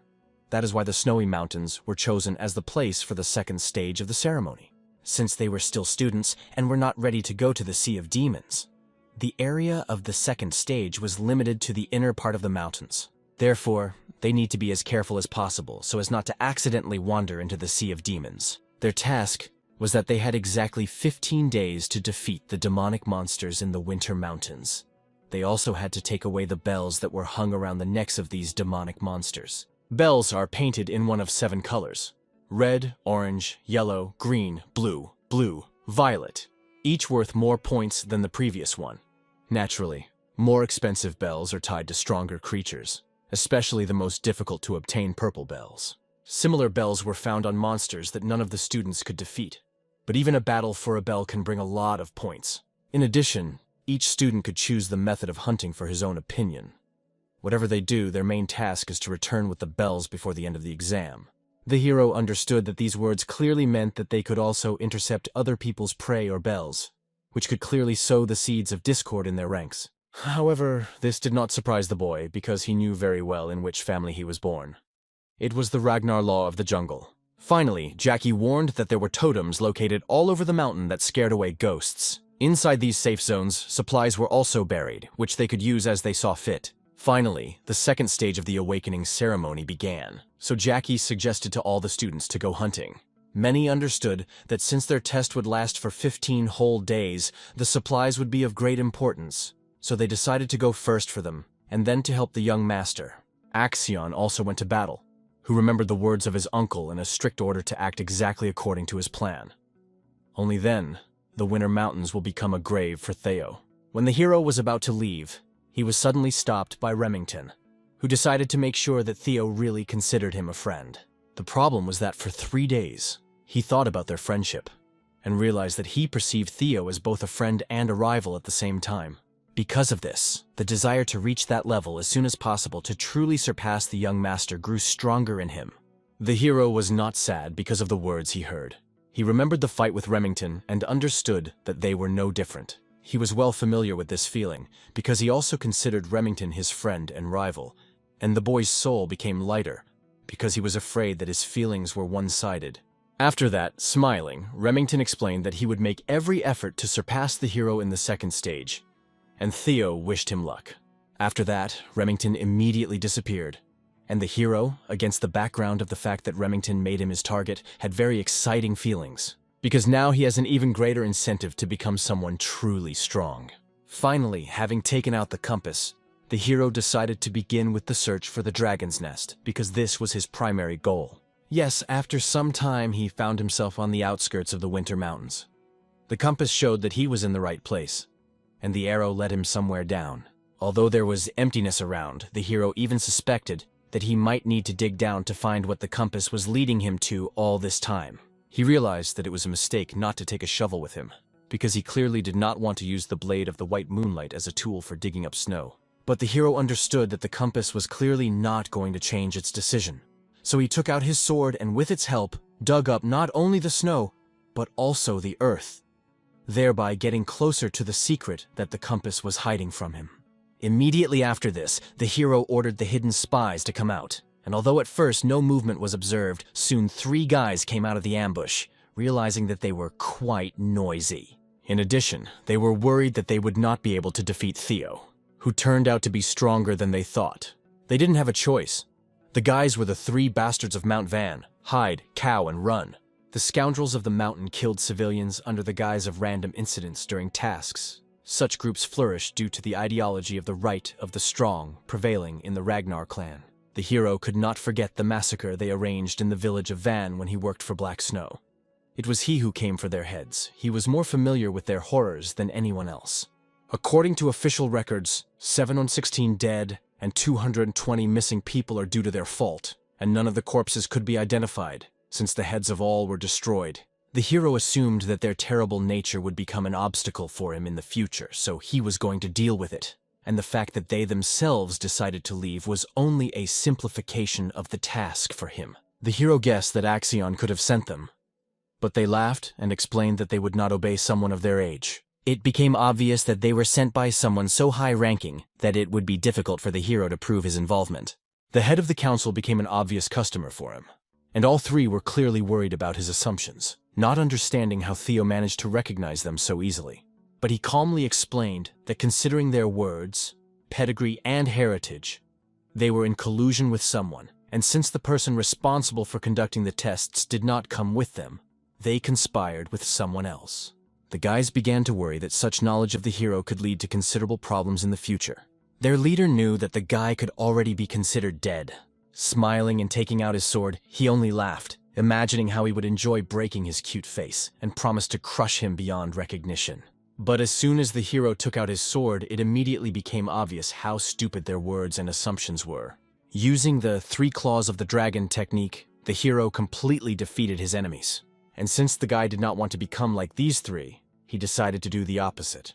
Only their heads remained intact, and their bodies were destroyed into small pieces. The guy himself, surveying the place of such a quick battle, understood that these three did not cause him any problems, since they were young enough. In addition, the rain of heavenly flowers that Lady Blossoming Plum demonstrated to him helped a lot. After 3 days of continuous study and practice of this style, he was able to strike 3 times in a row with the help of circles, and Theo learned to use various variations and transformations to form curved lines. The streak of 120 hits demonstrated by Osa was still a long way off. In the end, the hero only had to get rid of the remnants of his enemies and continued to think about how they would penetrate underground. But suddenly, when he was about to leave, he saw that from the cliff, where he had just thrown his head, a light began to appear. After the heads fell there, an invisible ladder, which he hadn't noticed before, appeared there, and the system board offered him to explore the blue cave. Without thinking for a long time, the hero immediately went down, rejoicing that he managed to find a way out without digging the ground with his sword. Around this time, the first results were read out, and among all those who passed the first stage, the first place was taken by Axion, who collected 41 demonic bells in a group of 21 people, and the second place was taken by Ray. Julius was interested in how Theo Ragnar was doing, because he had placed big bets on this boy. According to their information, the guy had neither bells nor a team yet, and they assumed that either the guy was moving secretly or he was sitting in ambush. Wasp understood that this assumption means only one thing. Those responsible for conducting the test cannot predict the final results. The floor was taken by Wolfgang, who believed that Theo's excellent results in the first stage did not mean that he should do well in the second as well, because his heart might not be ready for a real battle. Laughing, he understood that it was probably due to the fact that he was just a bastard, and in his heart he was glad that his mercenaries had done their job better than he expected. Ed immediately drew attention to such a joyful head and, with the help of telepathy, expressed the hope that the head of the council was in no way connected with Theo's missing results. The head of the council immediately realized that he had forgotten to warn Ed about his plans in advance, but he understood that now it did not matter since his plan was crowned with success. Ed sincerely regretted that the old fool had entered his war without permission. The problem was complicated by the fact that after the capture of the palace by Camellia, he took the opportunity to go around the entire palace, but he could not find the relic of the primordial dragon anywhere. Therefore, Theo clearly knows where to look for her, and he wanted to find out everything the boy knew before he was killed. Having contacted one of his assistants, the man demanded that he quickly inform Axion to hurry up with the implementation of the plans. Osa clearly noticed that the head of the council and the director of the Central Intelligence Agency were up to something, so she warned Julius that they also needed to be on their guard. Julius was sure that if Theo faced something like this, he would have to deal with everything on his own, and there was no need to go so far, interfering in the test for the sake of helping him. In addition, he could not ignore the fact that Osa was so interested in Theo, whom he had seen earlier, that she even personally met him behind his back. At this time, the hero finally went into the dungeon, where he saw many corpses, and those who tried to stretch out their dead hands to him. The hero immediately understood that it was a trap in which a strong mental attack was used, and most of those caught in it simply broke. However, after passing the test of the Blade of the White Moonlight, you will not be able to understand it like that. The only thing that worried the hero was why the compass nest brought him exactly here. Therefore, touching the walls, he tried to expand his senses in order to scan the territory. Finally, he realized in which direction he needed to move and found the lair of the baby dragon. He knew that after 3 years, Black Snow had to destroy the baby dragon and take away the legendary objects protected by him. He apologized in advance to Black Snow, with whom he collaborated in the past life. The legendary items will be given to him. As soon as the hero entered, his face was distorted with astonishment, because he realized that this was not the lair of cubs, but the lair of a real ancient dragon. In this case, it was almost impossible to defeat him for the sake of collecting treasures, which made the situation of the hero very difficult. And although he wanted to get the grimoire, such a collision was guaranteed death for him. The hero was interested in why an adult dragon was here, and not just a newly hatched dragon. He suspected that perhaps Black Snow had deliberately spread misinformation, or because he had arrived 3 years earlier, the dragon had not yet left his cave. In any case, regardless of the assumption, the hero had to escape immediately. He realized that he would have to return later, closer to the moment when Black Snow discovered this place. But he was not lucky. The dragon had already woken up, and calmly looking at the hero was surprised that the Chosen One had not come to this place for so long. The name of this dragon was Lobrock. Carefully examining the hero, she explained that she was the ruler of the Winter Mountains. That's how the Ragnars called her, the Dragon Protector. As soon as the hero realized how big the dragon was in front of him, he immediately knelt down to greet the great dragon ancestor. Lobrock was very surprised by such a treatment, but Theo only explained that he considered her the second half of their ancestor, Lord Sigurd, and the mother of the second head of the clan. Lobrock was only surprised when she heard the name Friedlife and explained that this damn chatterbox had spread nonsense. Even though she and Sigurd were very close, their relationship represented a connection between two intelligent beings who respected each other and concluded a pact of spiritual connection. There was no romance between them. In addition, she did not understand how the reproduction between a dragon and a human was even possible in Theo's head.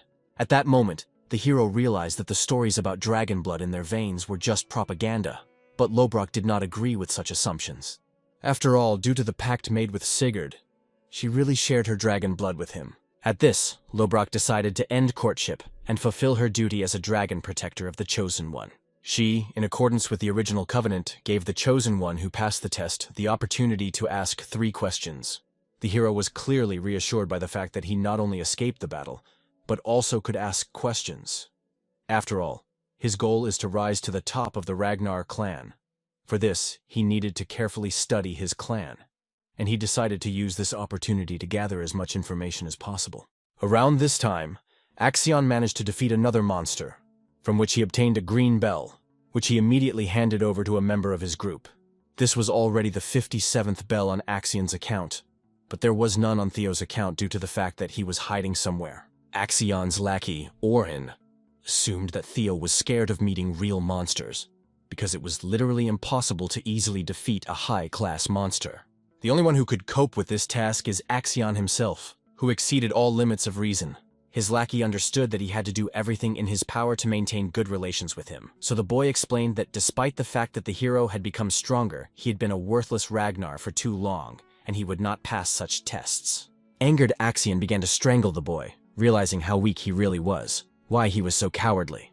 After all, a real person who has strength is never afraid of anything. That is why all his stories about Theo's fright were nothing more than delusions, because he was definitely up to something. At that moment, Axion was distracted by his assistant to deliver a message from the director of the Central Intelligence Agency.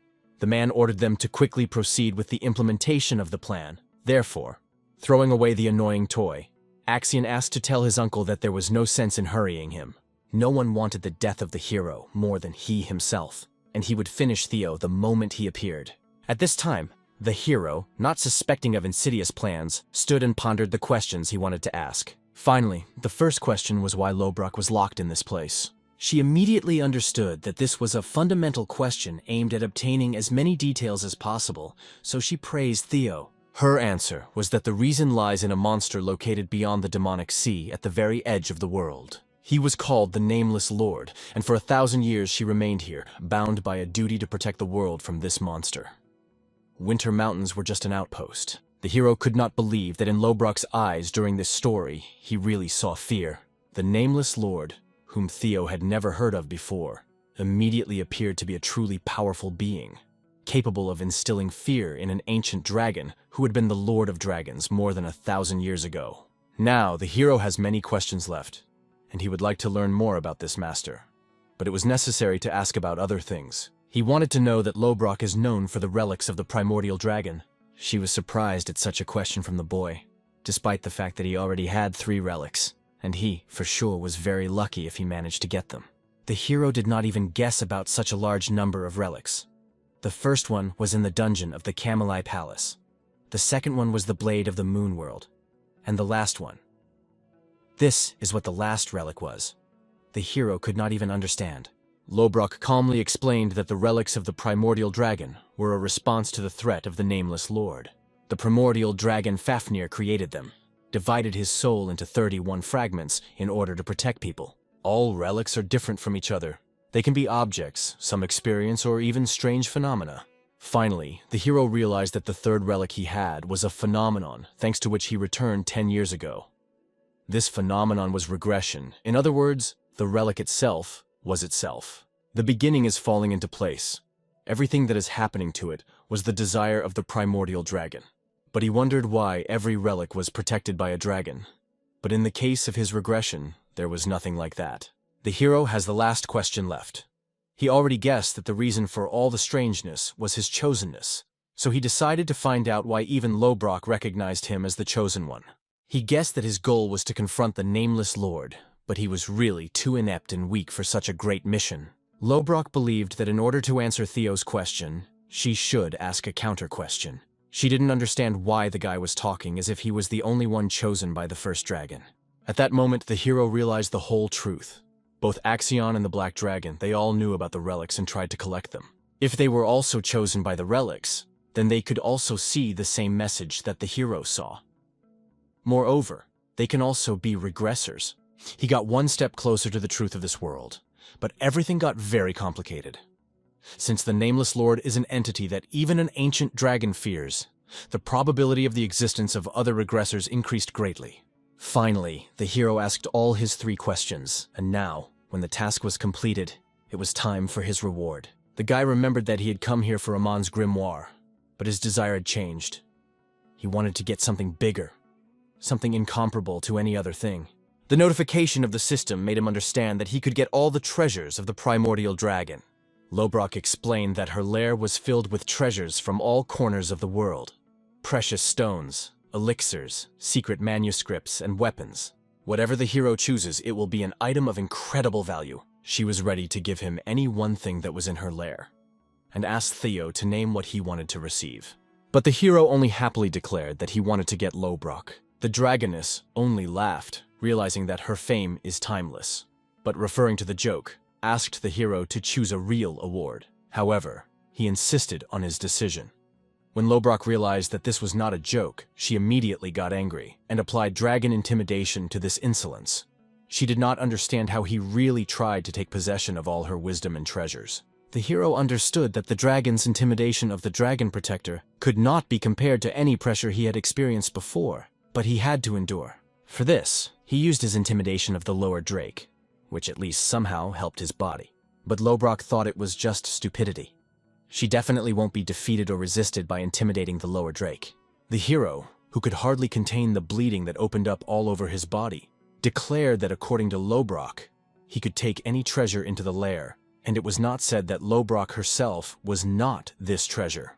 And even though the hero understood that he was participating in an adventure that could cost him his life, the result was definitely worth it. Because Lobrock is a dragon protector that founded the Ragnar clan with the progenitor. There is no more amazing evidence of legitimacy than getting close to it. And so that the past does not repeat itself, the hero could not miss such an opportunity. Therefore, the hero insisted that Lobrock keep the promise given by her divine word and stand on his side. At this moment, in this weak boy, Lobrock clearly saw old memories of Sigurd, who once also came to her. In the end, he got her consent, and assuming a female form, she admitted that the guy managed to interest her, so she agreed to give him a chance.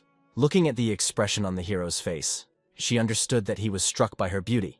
However, she warned that she was more than 2,000 years old. But the hero was actually more interested in the chest of the great dragon protector. Then she explained that she lost her heart 50 years ago. Since then, she has been patiently waiting for her death. And in the best case, she has 3 years left to live. Because of this, she also could not leave her lair. In other words, she was unable to help the hero directly. Therefore, she decided to ask him again if he still wants to choose her as a reward. But his answer remained unchanged. She considered it a stupid decision, but understood that it was probably commonplace for the chosen ones. The hero promised Lobrock that he would definitely become stronger in order to find a larger relic of the primordial dragon. He will do it for the sake of the dragoness, and find something to replace the lost heart. And even the dragoness herself understood that among all the relics, there could definitely be something capable of this. The hero understood that he had to do at least something in order to be worthy of the title of Close Dragon Protector. Smiling, Lobrock hoped that the hero would take care of her as her new second half, and warned that she could not leave this place. Therefore, until the guy found a solution to her problem, she would be in hibernation. In addition, she had a request for the hero. In order to form a true bond of souls with her, he had to read the book and awaken the gates of the mind. then he will be able to cope with it in a month, and in the vicinity of the den there was a variety of food, so that he will be able to devote his time to reading. The hero understood that the given object was the grimoire of Aemon, and although he was glad that he was able to get the grimoire, the month was too time-consuming. She explained that this is exactly how much time it takes for the first awakening of the gates of the mind, and she did not understand whether the hero had more important things to do than to create a soul connection with her. He excitedly explained that he was in the process of going through the second stage of the awakening ceremony. The test lasts only 15 days, and he had less than half a month of time, so he asked for an extension to return after completing his test. And although Lobrock understood that it was possible, she still refused the hero's request, because she could have let him go. But that's not interesting. Therefore, she offered him to cope before the end of the second stage of the test. Until then, she forbade him to leave his lair. The hero understood that in this case there were 13 days left until the end of the second stage, or 310 hours if he refused to sleep. The events are postponed for 3 days before the start of the second stage in the Central Intelligence Agency. There, Ed explained to Axion that they are capable of creating a security zone. It was formed due to the presence inside the marble totems of summoning demons. The increased energy of the monsters locked in the marble did not allow other creatures to approach. However, if you destroy this marble, you can at any time call the same ghost that he demonstrated. Ed explained that since the goal of the second stage was to destroy monsters and accumulate points, Theo would have to hunt monsters. Uncle wanted Axion to lure Theo out with a similar marble. And although Axion was partially right, the important point was that you can't just lure the hero and kill him, otherwise they might miss the clues leading to the relic of the palace. The guy did not understand what the problem was in asking Theo everything he needed before killing him. Ed was disappointed that the guy himself did not understand what the problem was. After all, everyone, including him, had to understand that the difference between Axion and Theo in skill was not so great, and it would not be easy to catch him and question him. However, the hero seemed quite sentimental, so it was possible to use the ego of his followers against him. It was possible to take any of those weaklings who gathered at the 4th training ground. It will be easier for Axion to take them hostage, and then demand information about the relic. Then Axion understood the true idea of his uncle, and even though this was the plan, he could not even think that instead of wanting to, Theo would hide and appear only before the very end of the test. The remaining time was only 12 hours, and while he took first place, he scored 860 points. Axion wondered why Theo was simply wasting his time. Although they even pierced a few people who were observing the progress of the exam, one of Axion's assistants even thought that perhaps one of the 3 sent by the head of the council caught Theo. Otherwise, there is no explanation why he still hasn't appeared. The guy who put forward such an idea was a swordsman, a student of the Palace of the Plum Blossom, who took 7th place in the second stage. Axion was very annoyed that such a talent of the Plum Blossom Palace had such disgusting insight. It was not strange why the people of the Plum Blossom Palace were so interested in Theo. They have their own way of thinking. After such a remark, the guy was insulted, because all this time he was trying to help Axion catch Theo, and he still dared to make fun of him. In any case, Axion stopped wasting his time, and realizing that Theo did not want to appear, decided to do everything possible to force him to do so. He addressed the community of Pure Dragon Scales and Plum Blossom Palace, and announced that the hunting season had arrived and they would be killing the scum from the 4th training ground until Theo showed up. Ray, who took the 3rd place in the second stage, managed to overhear all this. At this time, Theo's followers were able to kill the ice lizard, a medium-class monster, and obtained a yellow bell from it. At that moment, Sybil took 68th place, Eod managed to take 53rd place with 52 points, and Band 62nd. What still worried Sybil was that there were only 12 hours left before the end of the second stage, and the young master had yet to be released. But Eod was sure that Theo was busy with much more global things, and he clearly had more important things to do than just a set of points for the exam. Sybil also understood this because the main condition was survival, and the place did not matter. And still, Eod would be happy to see the young master again take the first place. But suddenly at that moment, Sybil's body was unexpectedly struck by a piercing attack in the chest from Orin. Eod, on the other hand, did not understand what this meant at all, and how they would perceive such a gesture from the Pure Dragon Scales community. These guys calmly explained that they were just sacrificial sheep, with the help of which they intend to call the owner, because they wanted to see Theo as soon as possible. At the same time, the hero finally managed to open the gates of the mind in less than half a month. Lobrock was only happy that the information he had heard in his past life turned out to be true. The most important factor in the study of Amon's grimoire was the quantity and quality of magical power. Since he had mana chambers and a dragon's heart at the same time, it is quite natural that he learned twice as fast as ordinary people. But since the hero's characteristics were too low, the low-level skill, baby synchronization, was formed. This is free manipulation and reading thoughts left on objects through psychokinesis. Lobrock realized that this was already enough for her to recognize Theo as her loved one. Now that he had mastered the basics, he had to figure out the rest himself through training.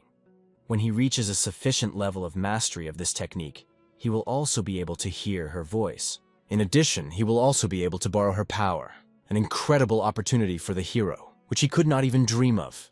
But Lobrock warned that for the sake of her strength, her recovery should be his priority, and reminded her that at best she has 3 years left. The hero promised that he would definitely do it, and Lobrock, satisfied with the words spoken and the work done, decided to complete all the preparations. After that, she cast a spell on the hero, thereby announcing the fulfillment of the first covenant. She will wait for their next meeting and hope for the success of her new loved one, who appeared for the first time in 1,000 years. Immediately after this, the hero was able to leave the cave, rejoicing that he managed to conclude this deal, but he did not achieve any results regarding the awakening ceremony.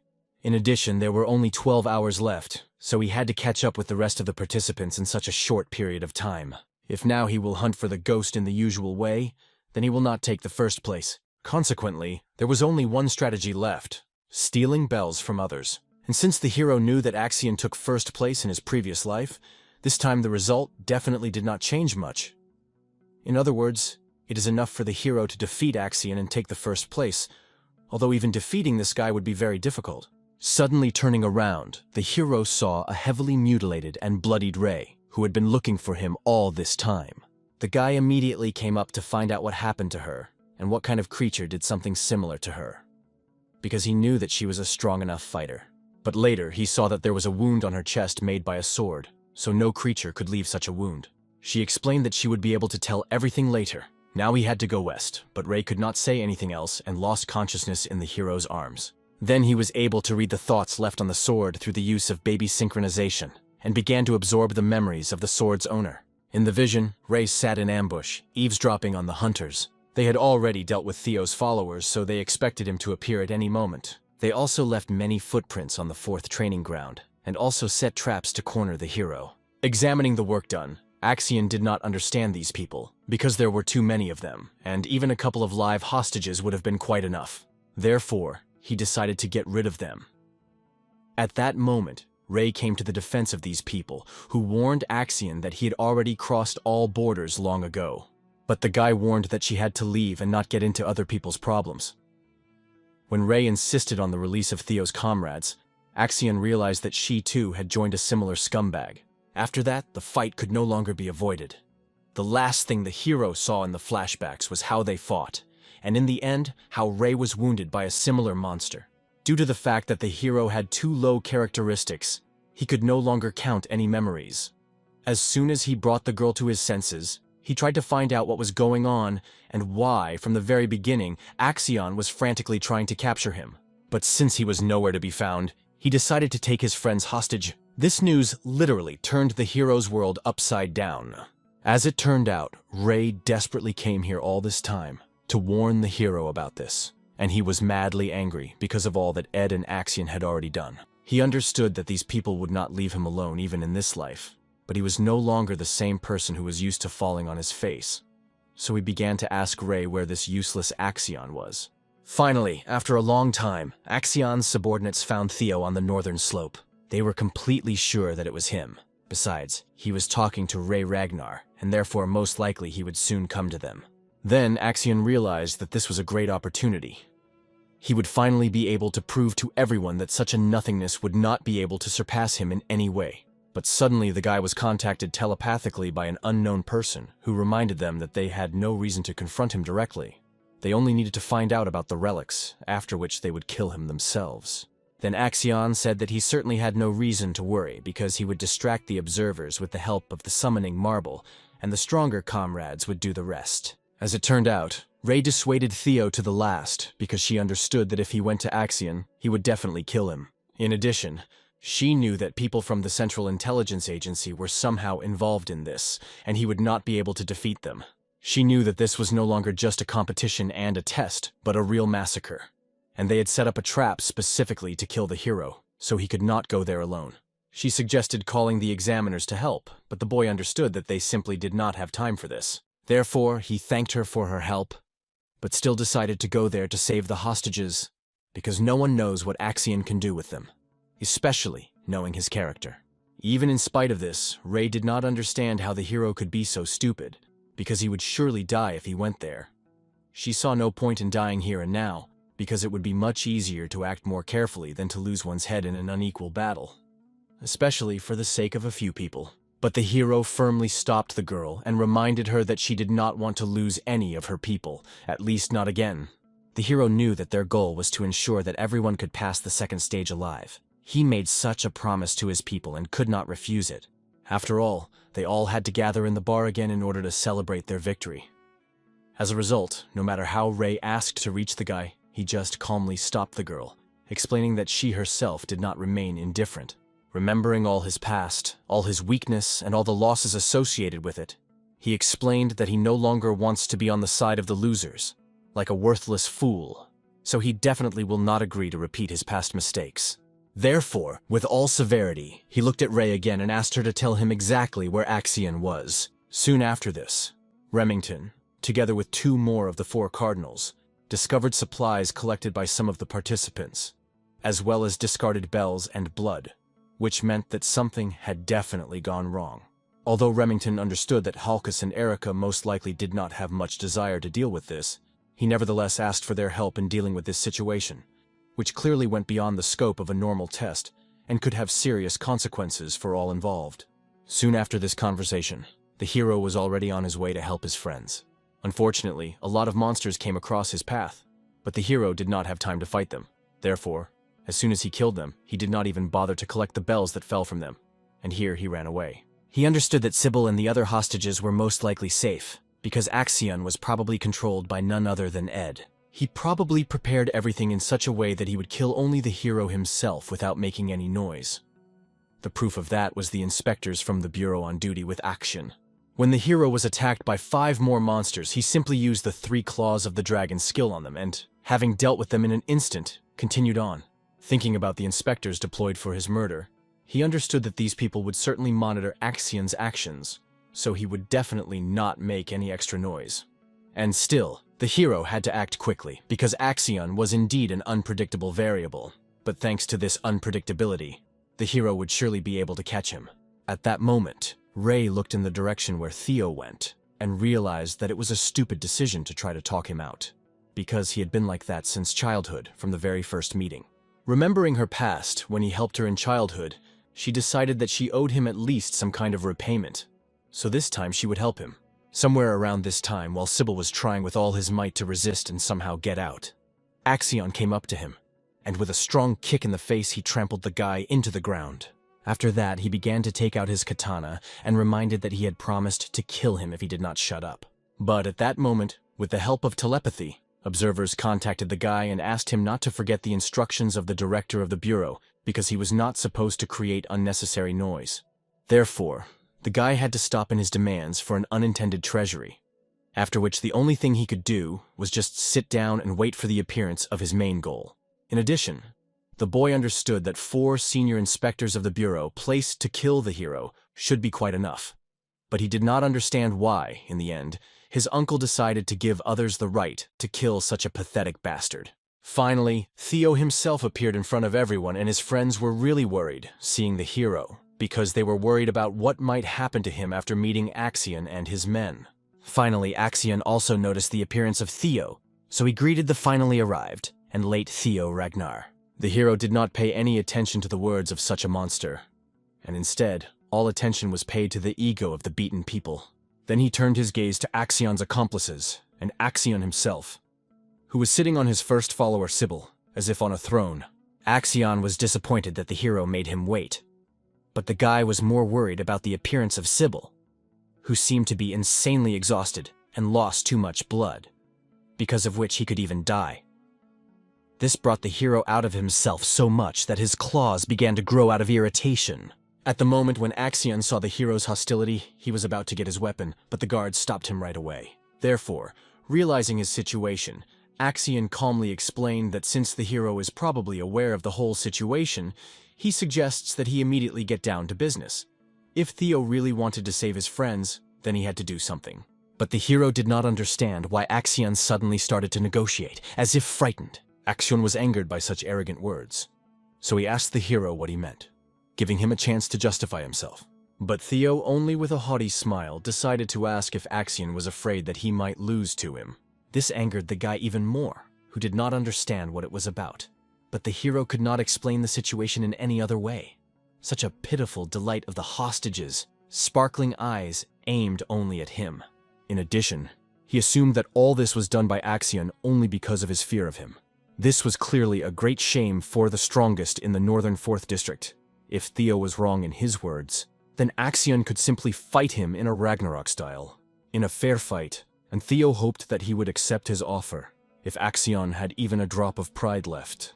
After all, this was the only way they could resolve their conflict with dignity, as befits true warriors of the Ragnar clan. The hero promised that if he loses, he will give his head and everything Axion wishes, and if he wins, the hostages will be released. But Axion could hardly contain his laughter at such a proposal. After all, some worthless Ragnar offered him a duel. His insolence clearly knew no bounds. Literally shaking with rage, Axion wanted to know only one answer. Does Theo really think that he is afraid of him? At that moment, with the help of telekinesis, they tried to warn the guy not to engage in such a provocation, because it was impossible to succumb to tricks that would initially destroy their plan.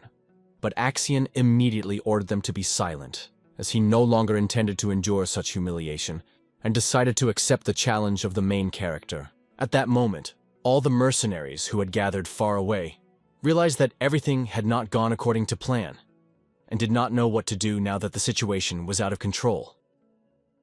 After all, if Master Axion begins to lose, they will have to act according to the plan, and perhaps their actions will be revealed. At that moment, Axion explained that since this was a duel between the proud Ragnars, then until it was over, no one should interfere, including the hostages, until the moment of Theo's final defeat. After that, both clashed in battle. The first attack was for Theo, and Axion barely managed to stop it with a reaction. After the attack, the hero only thanked Axion for not wasting time anymore. After that, they already had a serious fight, and Theo was the leader in it. Even Axion was amazed at how he tried to turn and attack, but warned that the hero would still not be given victory. Having used the skill Heavenly Dragon, he decided to show Theo that the real power of Ragnarok was in himself, and not the pitiful remnants that remained in the bastard. And although at first this attack even scared Theo, he pulled himself together in time and decided to counterattack to dispel the technique with his 3 dragon claws. As a result, the equipment was completely destroyed and chopped into the smallest pieces. And while Axion did not understand in shock what kind of tricks Theo used, the hero only calmly asked if the guy had enough strength to teach him.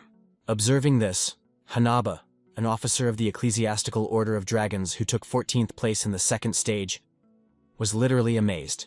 After the first awakening ceremony, he doubted Theo's actions, but now he realized that he really was insanely strong. This became a serious problem because Axion could even lose to him, so the boy thought about betraying Axion and siding with Theo before it was too late. After what he saw, he realized that Axion was the only confident one. But the only thing that kept him from betrayal was that the inspectors from the Bureau were still on their side, because of which they would deal with all the problems. All he needed was to distract the rest of the observers, so he turned around and ordered the entire Dragon Order to disperse and not interfere, relying entirely on Axion's strength. The story goes back many years when Axion was still a very small boy. Then Ed and his mother, Aimila, set the boy up in every possible way, so that he should be the only one to take Ragnar's throne for the sake of his mother and the good of his uncle, so that the Troivan clan would get everything. After all, the name Ragnar was only an empty shell. He was actually Troivan, and he should not forget that. After these memories, the fight became even more fierce. But no matter how hard Axion tried and didn't give his all, Theo still could deflect his attacks with a smile. The hero understood that he was very lucky, because Axion really acted exactly as he expected from him. so this made his task easier. Soon everyone was informed that Theo Ragnar had finally appeared, and that he had met with Axion. This made Julius very happy, because if the boy showed up, everything was fine with him, and he was not hurt. The head of the council was annoyed by the fact that the thugs hired by him did not cope with the task.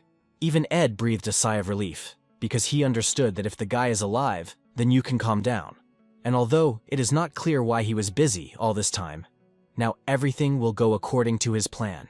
After his nephew finds the key to the relic, he will be killed or beheaded. But suddenly, a new message arrived, that Theo and Axion Ragnar had engaged in a duel. This completely contradicted all Ed's plans and clearly scared him very much. At this moment, while continuing to fight against the enemy, who had also mastered the technique of the moving magic swordsman, Axion finally realized how strong the enemy was. His progress was indeed worthy of attention, but even in spite of this, he believed that the boy was not strong enough to defeat him.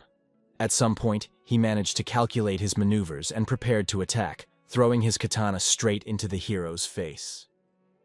This really managed to scare the guy, who for the first time noticed that his opponent was using double blades. In addition, this throw of the blade reminded him of the past, in which his life ended with a similar throw. Without waiting for the result of his attack, Axion only explained that magical fencing with a predetermined formula easily shows the enemy the next step. But Theo managed to easily stop this throw with his bare hands, and finally realized who the same enemy from his past life was.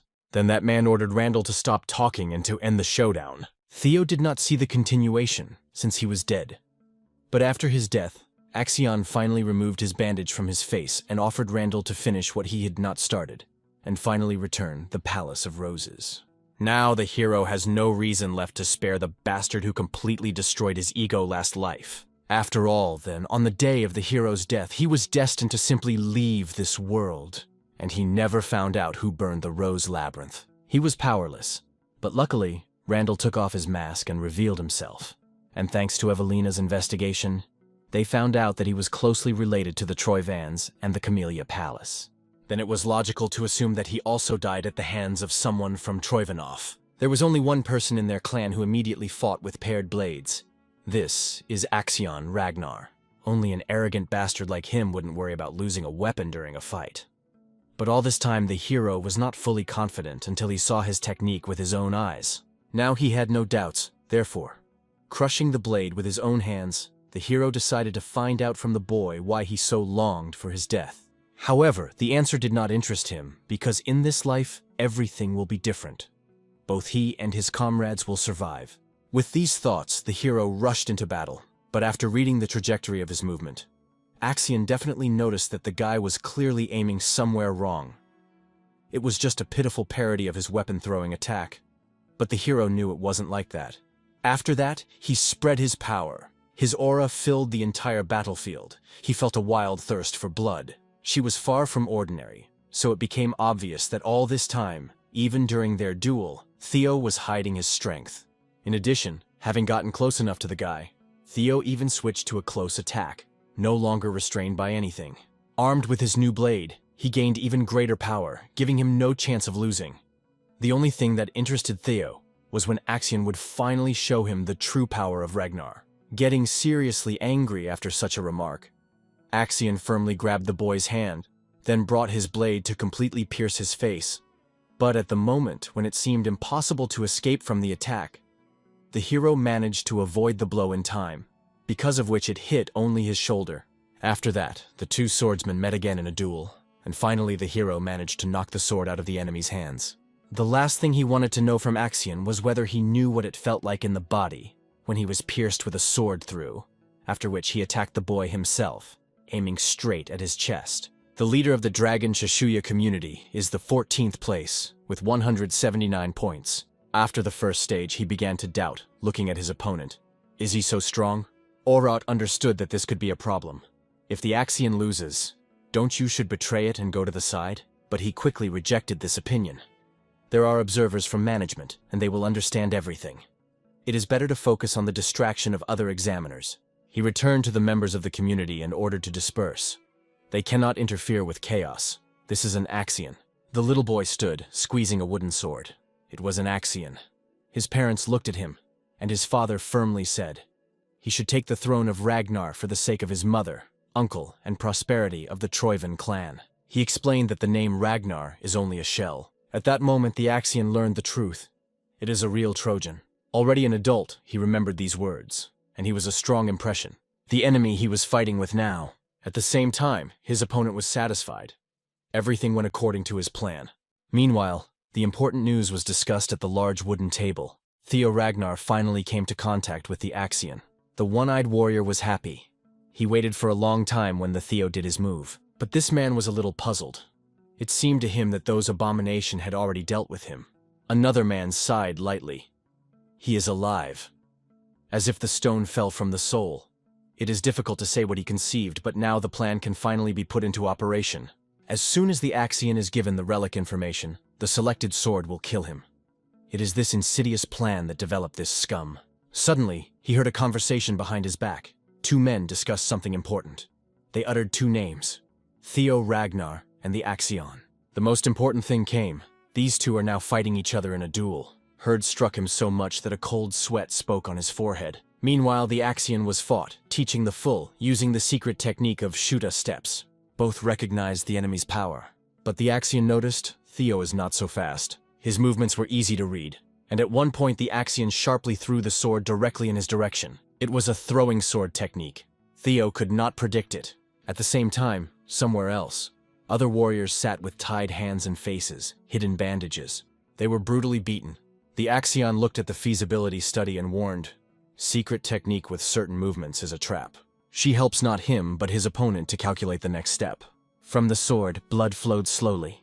It was not only the blood of the wounded body. The sword did not pierce the brain, but it broke his hand, because Theo managed to grasp his bare palm. At the same moment, his memories flashed before his eyes. And he understood. It was an Axion. It was the one who made so much disaster during the bloody battle. Now, even more excitement broke out in Theo. He had to complete this duel. On the day when the hero died, he was doomed to die, and without knowing who burned the palace rose. The feasible then just running, squeezing his sword in his hands. At that moment he was powerless, but fate gave him a chance. Randon himself removed his mask. Through the investigation, Evelyn the Theo has revealed Randon's connection with the Camille Palace. It is logical to assume that his murderers were the Troivan clan, and among them is a warrior who has an unusual sword-throwing technique. At this point, everything went into place. This warrior was the Axion Ragnar. After all, you need to have incredible self-confidence to use a technique that deprives you of the main weapon. Now Theo knew exactly who his current rival was. Earlier, he could not be confident. But after all he saw, there was no more doubt. He squeezed a broken sword in his hand, not paying attention to the blood flowing from his fingers, and fiercely asked these scums, why did they so desperately want his death? The Axion was in confusion. How did the Theo manage to break the sword with his bare hands? The events of the past life will not be repeated.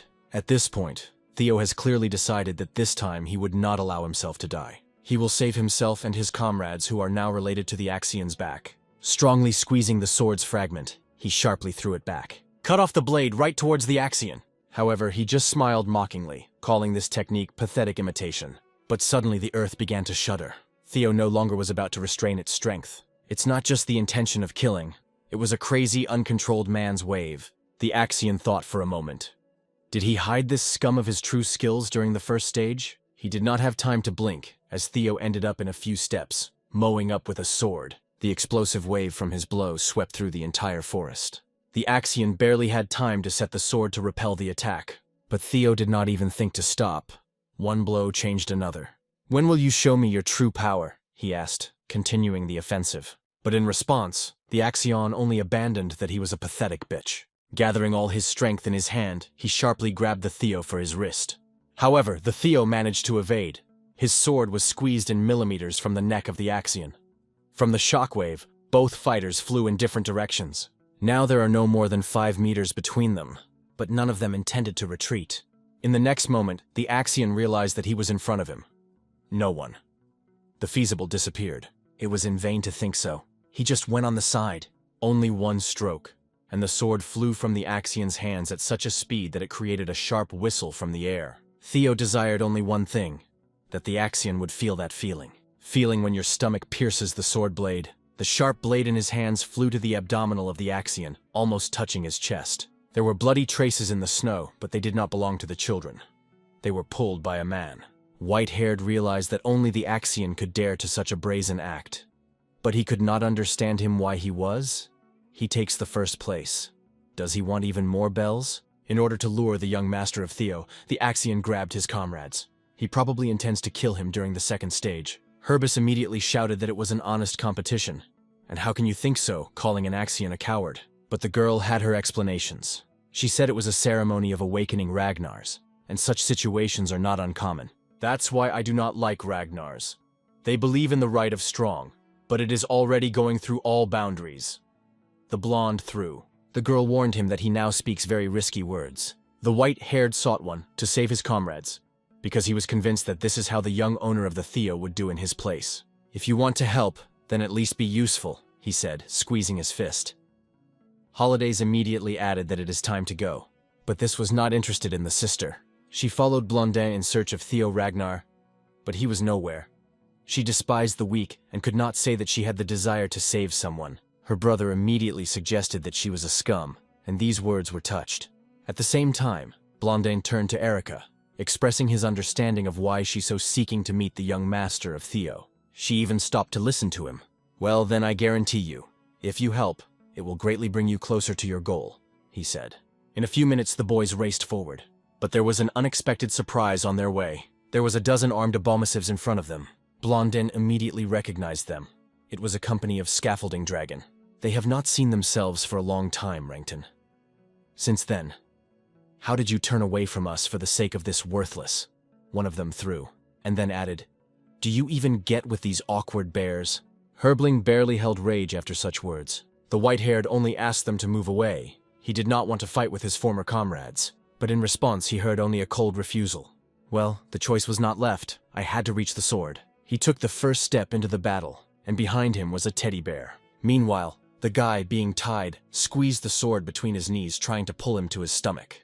At the same time, the Theo was fought, teaching the full. He applied all the forces to break through the Axion's defense, but his sharp blade flew past. It was then that the guy realized the master of the Theo deliberately gave him a chance to cut the rope. Despite the uncomfortable position, the guy did not lose the opportunity. He took advantage of this chance. Meanwhile, white-haired along with the bears led a fierce battle. Arion and Theo were also fighting powerfully, and suddenly another fighter intervened between them. Theo has long waited when they finally come into effect. But this abomination only apologized to the young owner of the Axion. And then he promised that after the ceremony the awakening humbly would accept his punishment. This scum was the test observer, the high early sword of Liam Troyvon. He immediately ordered everyone to follow the young master. When several of his dogs gathered behind the Axion's back so they could be called these people, Liam rushed to fight Theo. They even turned the sword that had previously knocked the Axion out of the hands. Now it has become easier for him, but the joy on his face was barely noticeable. Theo felt a great tension. It was difficult for him to repel the swordsman's attacks. He had to put a lot of strength to evade. But it is time not only to defend itself, but also to attack and kill. The first blow with a whistle cuts the air, but the sword is evading. Although it is more correct to say, does not evade, but simply substitutes his sword. Again and again their blades face, cutting sparks. It is worth admitting. It is a spectacular battle. The Axion acknowledges that Theo is strong. He is able to fight not only with him, but also with a sword that recently received a high rank. But even so, he believed that Theo was far from him. There are no other observers nearby. This is the only chance. I am convinced that all this for the sake of the Troyan clan. The observer waved his sword. Theo could only watch the sharp blade rising above his head. But what solution will he make at this critical moment? In his eyes, it was reflected as the bloody splashes were flying in the air. But it was not his blood. It was the blood of a sword. He died, grinding and spitting red clots. The most amazing, he died from the Axion's sword, not even understanding what happened. The Axion was only coldly repeated what he said earlier. No one has the right to interfere. It was because of this that he took the life of the observer. Slowly, as if in a slow shoot, he began to kneel. The shouts came behind. The young owner of the Axion, what are you doing? He intervened because I thought I was losing? It's a mockery over the throne heir. He threw the Axion with contempt. Meanwhile, the hero, watching everything from the side, thought that the Axion was finally crazy, once killed his own subordinate. But after a few seconds' silence, the Axion finally said, "Okay, I recognize the feasibility study. You're strong." It was clear. he despised the slack. But the Axion was also born talented. As a child, he was told, "Go on your heads, climb to the top, only you can sit on the throne of Ragnar's." And right now he was torn by the rage. He could not accept what Theo had to be weaker than him. For him, this order of things seemed natural, to become the strongest among all and to take the throne. He could not afford to lose, and everyone who would interfere with him was ready to destroy. With this warning, he rapidly rushed to the feasibility study, starting a new attack. Theo instantly grabbed his every movement with his view. He saw the earth flies on his way. The Axion, as a lightning, jumped into the air after hitting the ground. There, in the air, he waves again. But it will inevitable. His blade flies into two parts. Meanwhile, Liam crawls on his knees, and his people immediately rush to him, asking if everything is fine with him. But the sword does not understand what they do. After all, he orders them to forget about him and to help the master kill the Theo Ragnar. However, they cannot do anything because the Axion is strongly against third-party intervention. But Liam insists they must go and kill the feasibility study. Because if the Axion perishes, then their lives will end. At this point, the Axion screams loudly. He puts everything on the con and again rushes to the attack. It was simply impossible to believe what was happening. Again, words from the past came in his head. That unpredictable things can happen to the descendants of Ragnar. Even incredible. The fire in the wind at any time can either extinguish or flash brighter. And right now the Axion refused to believe in what he saw. He remembered how Theo once discussed with others. He then called him a talentless worm, which could be a little tame and make his place. Such was his plan. He believed that there is a huge abyss between him, and that he was much stronger. But now it became obvious it is not true. Again the Axion shouted loudly, declaring who he was. He is the one to whom he is intended to become the patron saint of the North, and the heir to the throne of Ragnar. A giant dragon silhouette appeared before Theo. "The throne! But let it. All your damn ambitions have led to the death of many people. If you do not let go of your greed, I will make you surrender," said the Feasible, squeezing the sword. These were proud, decisive words. He was a bearer of giving force. And at that moment, he called a giant blue dragon, directing it directly to the Axion. He gave all his strength to activate the triple dragon's claw. The Axion did not expect such a turn of events. Theo was now ready to become so strong to destroy everyone who would be on his way. And that's what he did. Others stood, raising their heads, and followed this battle. They saw only one thing, as the Axion shouted loudly. "It remains to take a few steps." Theo soon took them. More precisely, he finished his attack. The splash of energy was so powerful that the mana flew far forward. The knees hit the snow deftly, and under them blood flowed. It was blood flowing from the body of the Axion, and soon it fell. His head flew into the air, rotating, but in a moment she fell into the snow. The long trace of the blood stretched with a white surface, from head to beheaded body. To interrupt this gloomy moment, the Theo sharply pushed his head. He stood over his body as a real winner. This battle cost him a lot of effort. In the eyes of the sword, life went out. At this last moment, losing everything, both his life and the life of the young owner of the Axion, he only shouted his name out loud. At the same moment, all other Abimasivers who were on the side of the Axion rushed to the attack. Honestly, it was a real lottery. Even in a good condition to fight against 4 high, Wart swordsmen for the feasibility study would be impossible. And now, when his strength is on the verge and the mana is exhausted after the previous attack. But it was at this point that, as if the rescuer of fate, White-haired appeared, reflecting attacks. Bear came with him. Theo, Ray Judges, Rema, Erica, Halkus, and all others. But he didn't understand why they were here, and asked it loudly about it.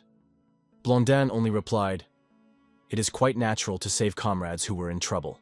Theo listened to these words. Erica, looking at him closely, noted that he was even more pretty than it seemed. Halkus, in turn, expressed his admiration. He never saw someone so strong, and he liked it. The young man also listened to his loyalty. She suggested that he should help the master of Theo, and could not afford to be a burden. And here their swords cross with blades of enemies again. The interference of observers is strictly forbidden. Moreover, an attack on a test participant, recalled White, harried these scums. He did not leave them a choice. At the same moment, the sword barely had time to defend himself against his hot attacks. Other abominations were asked what to do because the situation was out of control. The leader of these garbage rose, not knowing what to answer. He only understood one thing. They are now in the full zop. Let's think. We could not know anything about the relic of the palace rose, and could not eliminate Theo. What now? But what to say there? They not only got on hot, but also allowed the death of the young owner of the Axion. Now it would be wise to think about whether there is a way to fix everything. But it is not. Everyone turned to Liam again and again. He understood, in such a situation, the best way out. To kill everyone. He decided that the best plan was to destroy all the witnesses, and then to say that there were some unusual demonic with children, and killed all the test participants. He considered it the only way out, and he got the bag. In addition, it was necessary to hide all the evidence of the involvement of the Troyvon clan in this case. He began to pose his contents, saying, 20 of the 5th grade. He was convinced that it would be enough to settle the situation. He did this in the glory of the Trojan clan. At least so said. But as soon as he swung his sword, it happened. Dragonian grassroots in white armor. Observer Salford Gardner. Dragonian grassroots. Observer Rinbacchus. They looked at all this and did not understand what was happening here. And after them were 2 more, Natasha Kopel Observer and Sally Hartner's Observer. At the same moment, something heavy just fell to the ground. Selford calmly ordered 3 to stand still and go with him if they wanted to live. And when he offered them to fight, if they wanted to finish like Liam, they read in their faces that they did not want this option. Observers set the swords on these scums. Theo was glad to see them. A weak smile appeared on his face. It was a real relief. But what did his body feel now? The answer was simple. It simply denied. His forces were exhausted, and he began to fall. Holding, he only thanked the white-haired. But he believed that it was full of nonsense and not worth the victims. Observers quickly linked all the abomination who committed the crime and took them to punish. Meanwhile, white-haired again and again turned to the feasibility study, repeating how dangerous it was. Erin reminded that she also helped them and did not want to forget about it. They all went so far for the sake of the young master of Theo. And even if they die, they will not regret it. Listening to these words, the Theo swayed and fell on the shoulder of the white. At this point, he realized who these people were for him. The white-haired look at all others. They are his strength. He jokingly asked Theo if he would give him the bells, because he wanted to take the first place. In response, he only heard silence. What it meant, it was unknown. It has passed some time.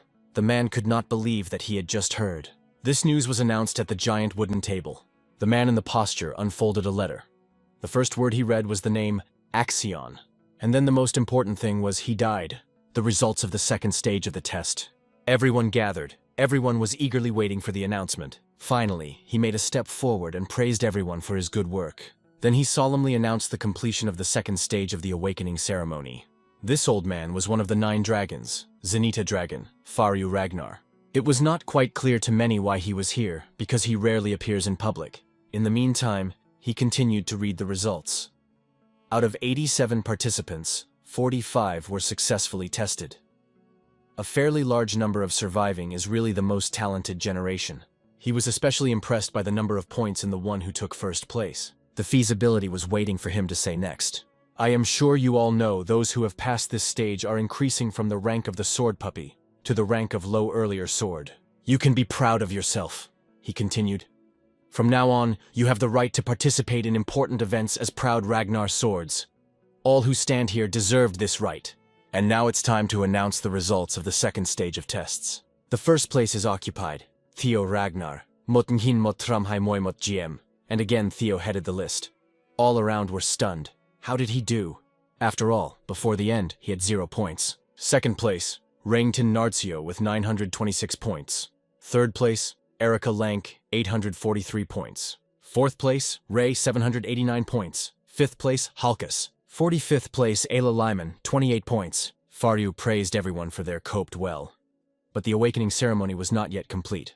The third, final stage remained. Those who have been qualified for the third stage now raise their hands. And finally, the participants began to raise their hands. The palms of each worthy rose up. He especially drew attention to the Theo, which took first place. The secret part of the test was the development of the technique of elementary breathing.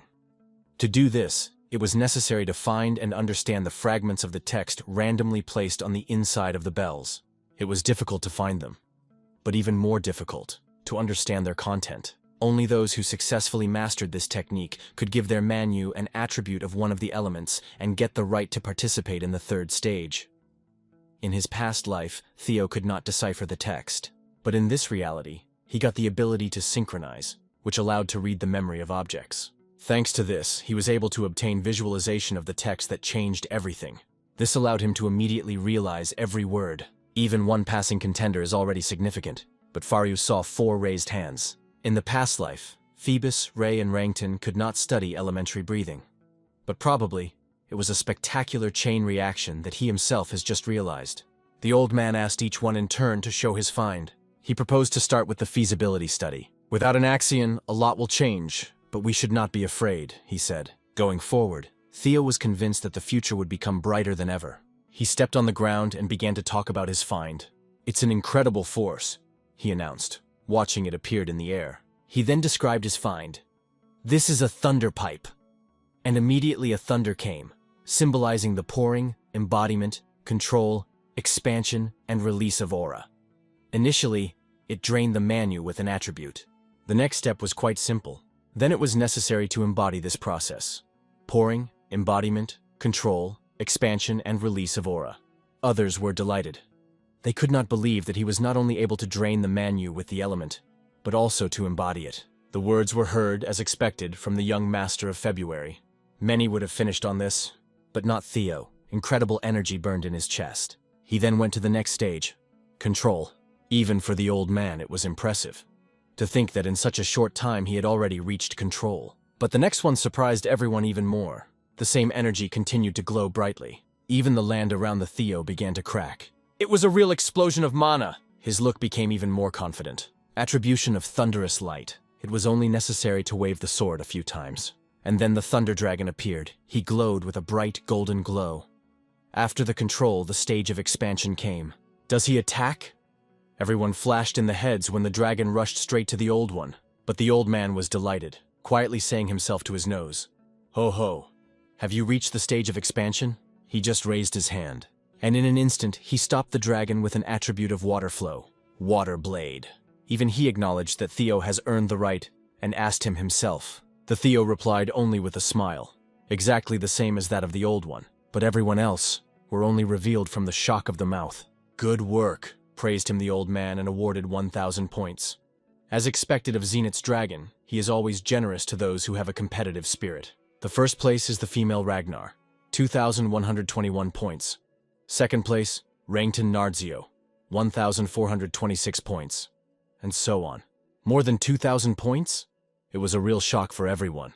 Then the old man moved to the other 3. What did they find? Rangton Narcio received plus 500 points. He reached the control stage. Ray Ragnar received plus 300 points. She was at the stage of embodiment. Erica Lang received plus 300 points. It also reached the stage of embodiment. The old man was delighted with their talent. Usually 1,000 points are enough to take first place. But these 4 exceeded all expectations. Now in the first place, 2,121 points in the second, 1,426 in the third, 1,143 in the fourth, 1,089. They really deserved praise for their work. Those who did not go to the third stage were allowed to go home and prepare for the nomination ceremony, which will take place in a week. Only 4 remained in front of him. He was now ready to tell them the next step. His gaze focused on the top of the mountain.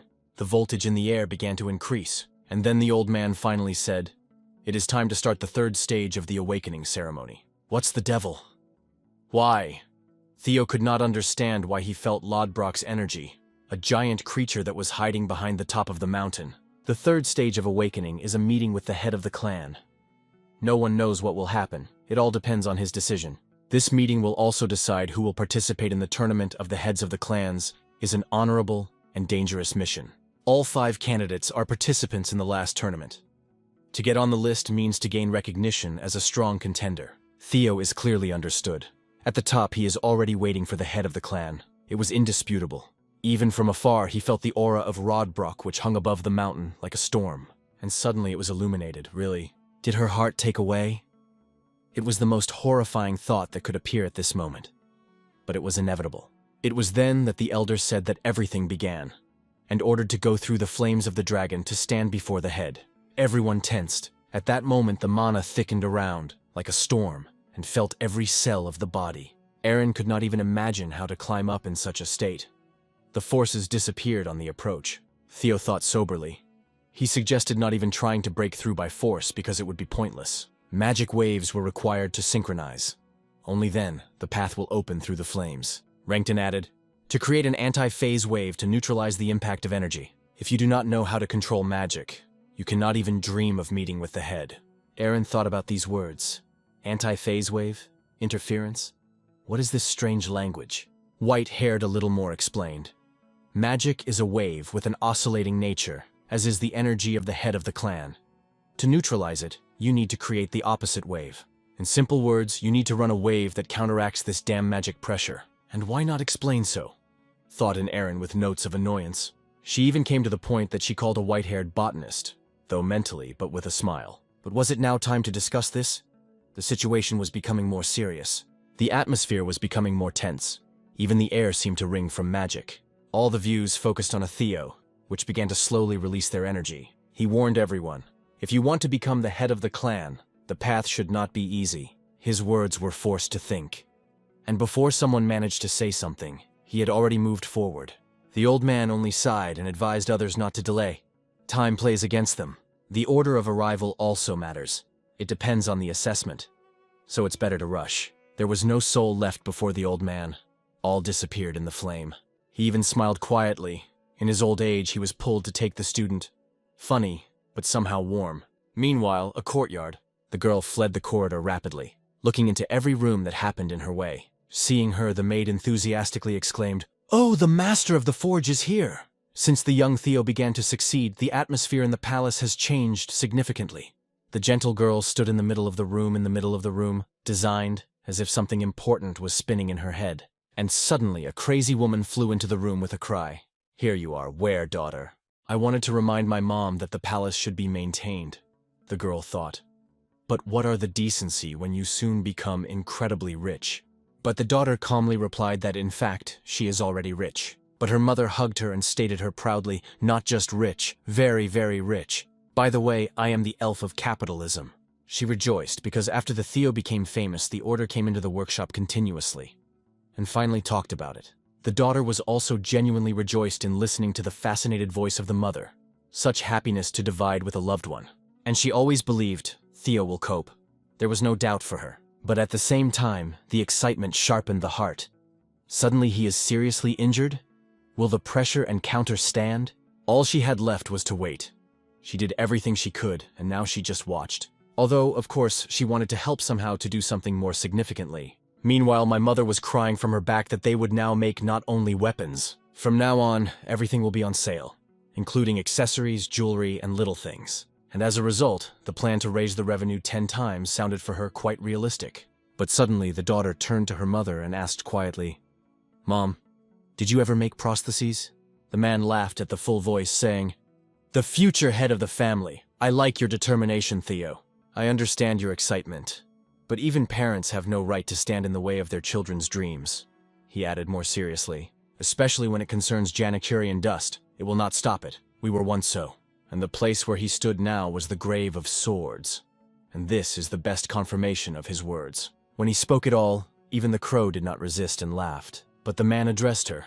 "Don't worry, I just want Ragnar to flourish. And if something is interfering, I will eliminate it, like everyone else. Although nothing has been decided yet. Time is still enough. You can simply watch and wait for the right moment." Meanwhile, the Theo was stepping forward, quickly, confidently, like an arrow, which would no longer change its direction. He was the head of the Ragnar clan, and his name was Kyle Ragnar, a formidable leader who was legend. But suddenly a Theo, an unexpected meeting with his father, which he did not expect. Theo rose for 4 hours, although it usually lasted one. Something incredible pressed from above, as if the mountain itself tested it. The father reached out and asked, "Do you know what is this place?" Theo replied confidently, "This is the Hall of Polumekiv. The swords of the warriors, whom the head of the clan won personally, are stored here." The father nodded. "The burden of the head of the clan is to stand alone against endless threats and challenges, without the right to trust even close to loved ones. True power is only your personal power. Only she determines whether you have this place." And now looking at his son, Kyle asked directly, "Do you really consider yourself worthy?" Theo, without the slightest hesitation, replied, "Yes." But his father stopped him.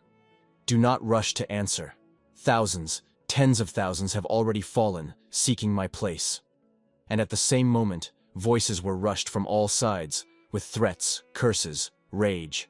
The ghosts of the past rushed to the feasibility study, but he remained standing, unwavering in his determination. "Why?" the question came. But the answer was simple. Theo rose here for the sake of revenge for the past, to put an end to the damned circle of struggle for power. And for that he was ready to go to the end, without fear, without hesitation. He got his sword and asked for permission not to answer with words, but with a weapon. My father agreed, but warned, "From now on I see you not a son, but a contender." "Let's see why she taught you," Kyle said.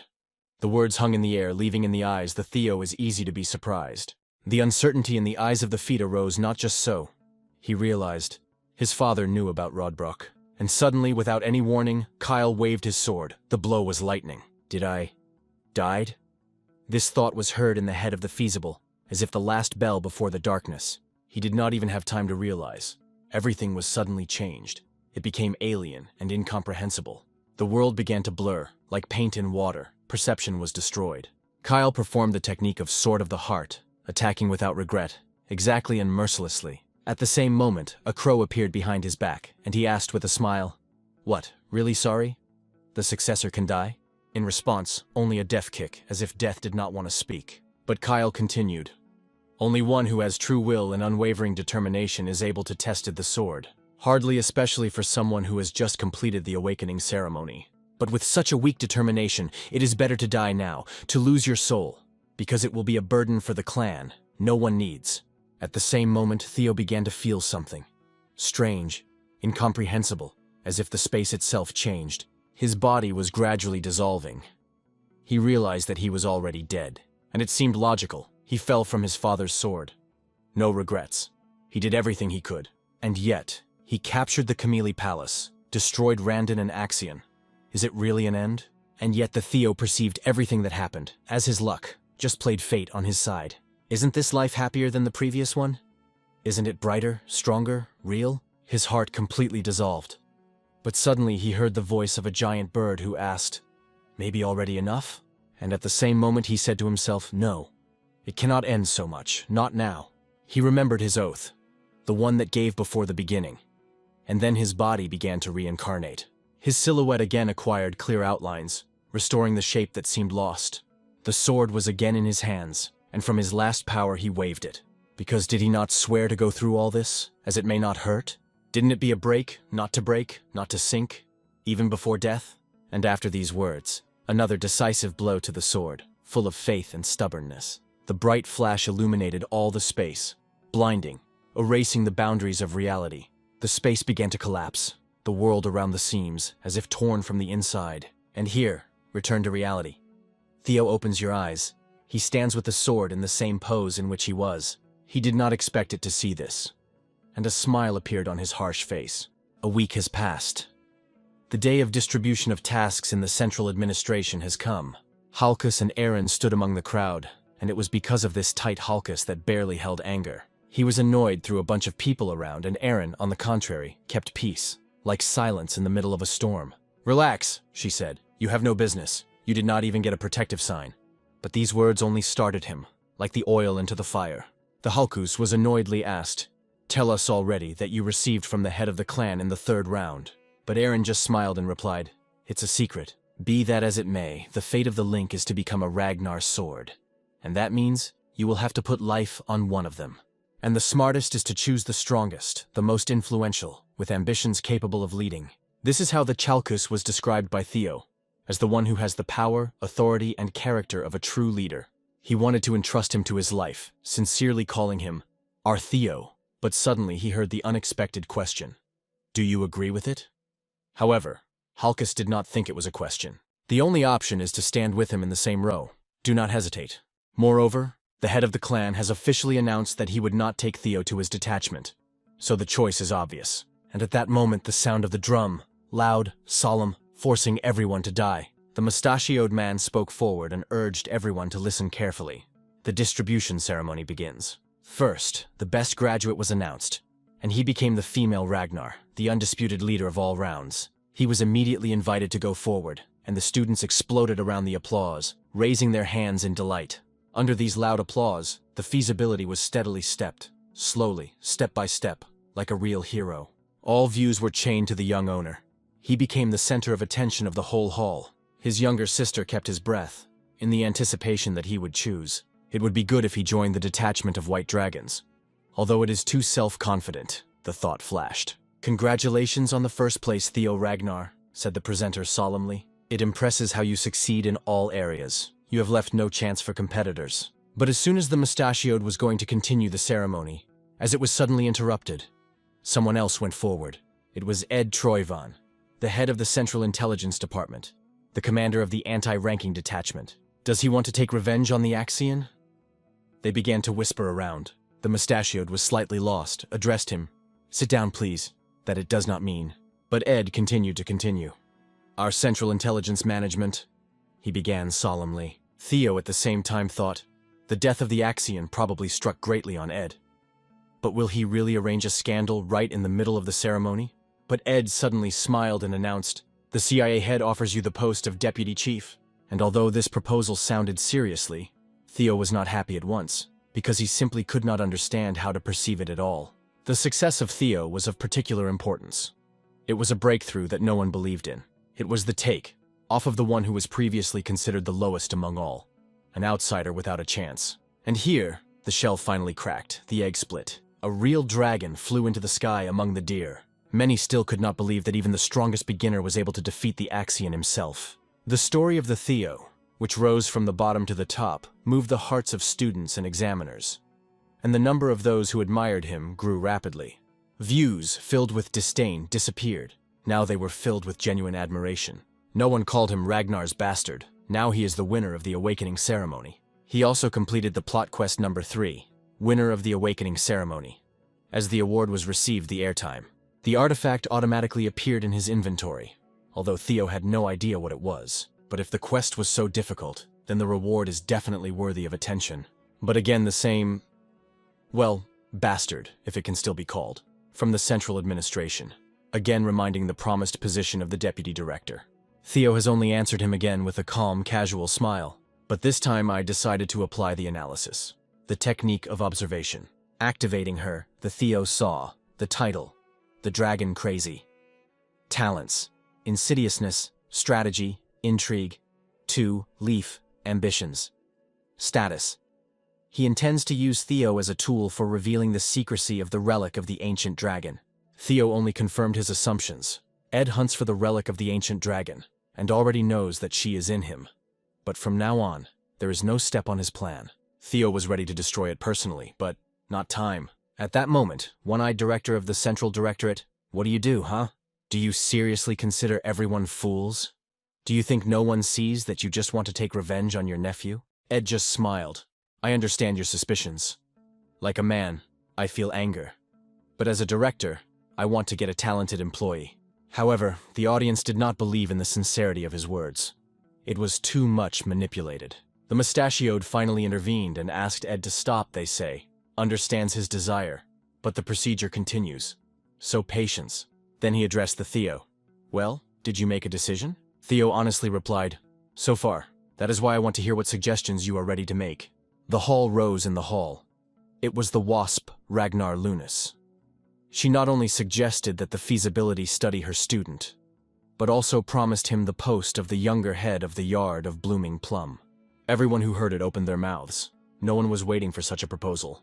It really seemed to be an unrealistic, generous, and even fantastic offer. Blondin was behind the feasibility study.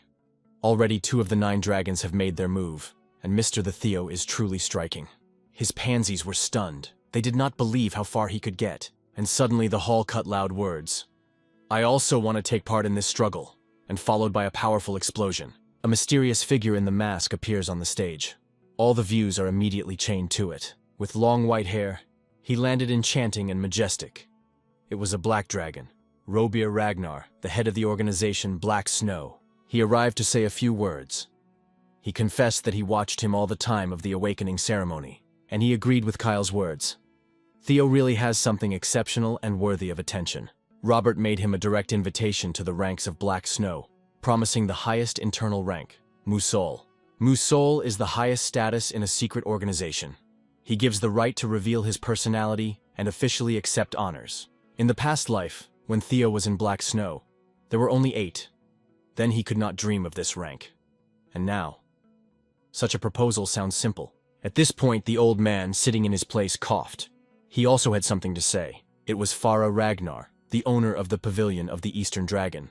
He stated that the third ceremony made a great impression on him, and recalled that the door of their pavilion was always open to the feasibility study. After these words, everyone present even widened their mouths. The feasibility study is inhibited by elite invitations on all sides. But that's not all. There was another one. The demonic dragon Julius Ragnar, the commander of the White Postakiv detachment. Julius spoke. Their detachment will not offer special privileges, and it was expected from him, a commander who believes in honor and justice. He acknowledged that he really wants to get Theo to his detachment and does not hide it. But he also honestly added, he will not give indulgence so as not to humiliate other warriors.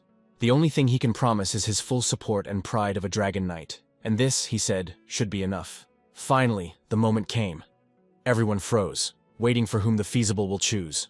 A choice that can change everything. The wasp was eagerly catching his every movement. Her eyes shone with expectations. But suddenly, a strange voice came in silence with an unexpected question. Are you a regressor? The feasible for a moment. He didn't understand anything. What was it? Who said it? And here everyone noticed. One of the places of commanders was unexpectedly emptied. Hilda, the former head of the clan, sat on it. Theo did not understand what she was leading. Her words seemed alien and absurd. Boy, I don't know how you lived in the past cycle, but you just play brilliantly, she said calmly. Cycle? Theo is like free. Is there a few cycles in regression? Even the mustachioed noticed that something was wrong with the feasibility study. All is well? He asked. Theo only asked for a minute to gather with thoughts. But Hilda did not retreat. She calmly began to convey thoughts directly in his consciousness. Don't worry, you cannot hide. I am also a regressor, although my cycles have already ended. At that moment the Theo realized, yes, cycles mean numerous returns. She doesn't joke. But the question did not rest. How is it possible at all? And how many more regressors are here now, just near? He decided to act straight. Say, does this mean that you can regress many times? Hilda smiled. Apparently, Kyle did not tell you anything, and in her eyes she had a shadow of memory. He hates regressors. Up to the end, not understanding what was talking about. Theo only guessed. Perhaps everything is because of the difficult trials he passed. Hilda did not hide what he saw, confusion in his eyes. He had many questions, but there was no time to explain. She suggested talking later. If he really wants to know the secrets of this world and clan, let him come to her. At the third ceremony, the head of the clan did not give the Theo. He only gave him a spiritual sword. And as it turned out, he hated regressors fiercely. And yet, Theo has clearly remembered the power of Rodbrock, which he felt at the time of contact with the chapter. But most importantly, her stolen heart. The same pain that left the trace in his soul. Did the head really take the heart of Rodbrock?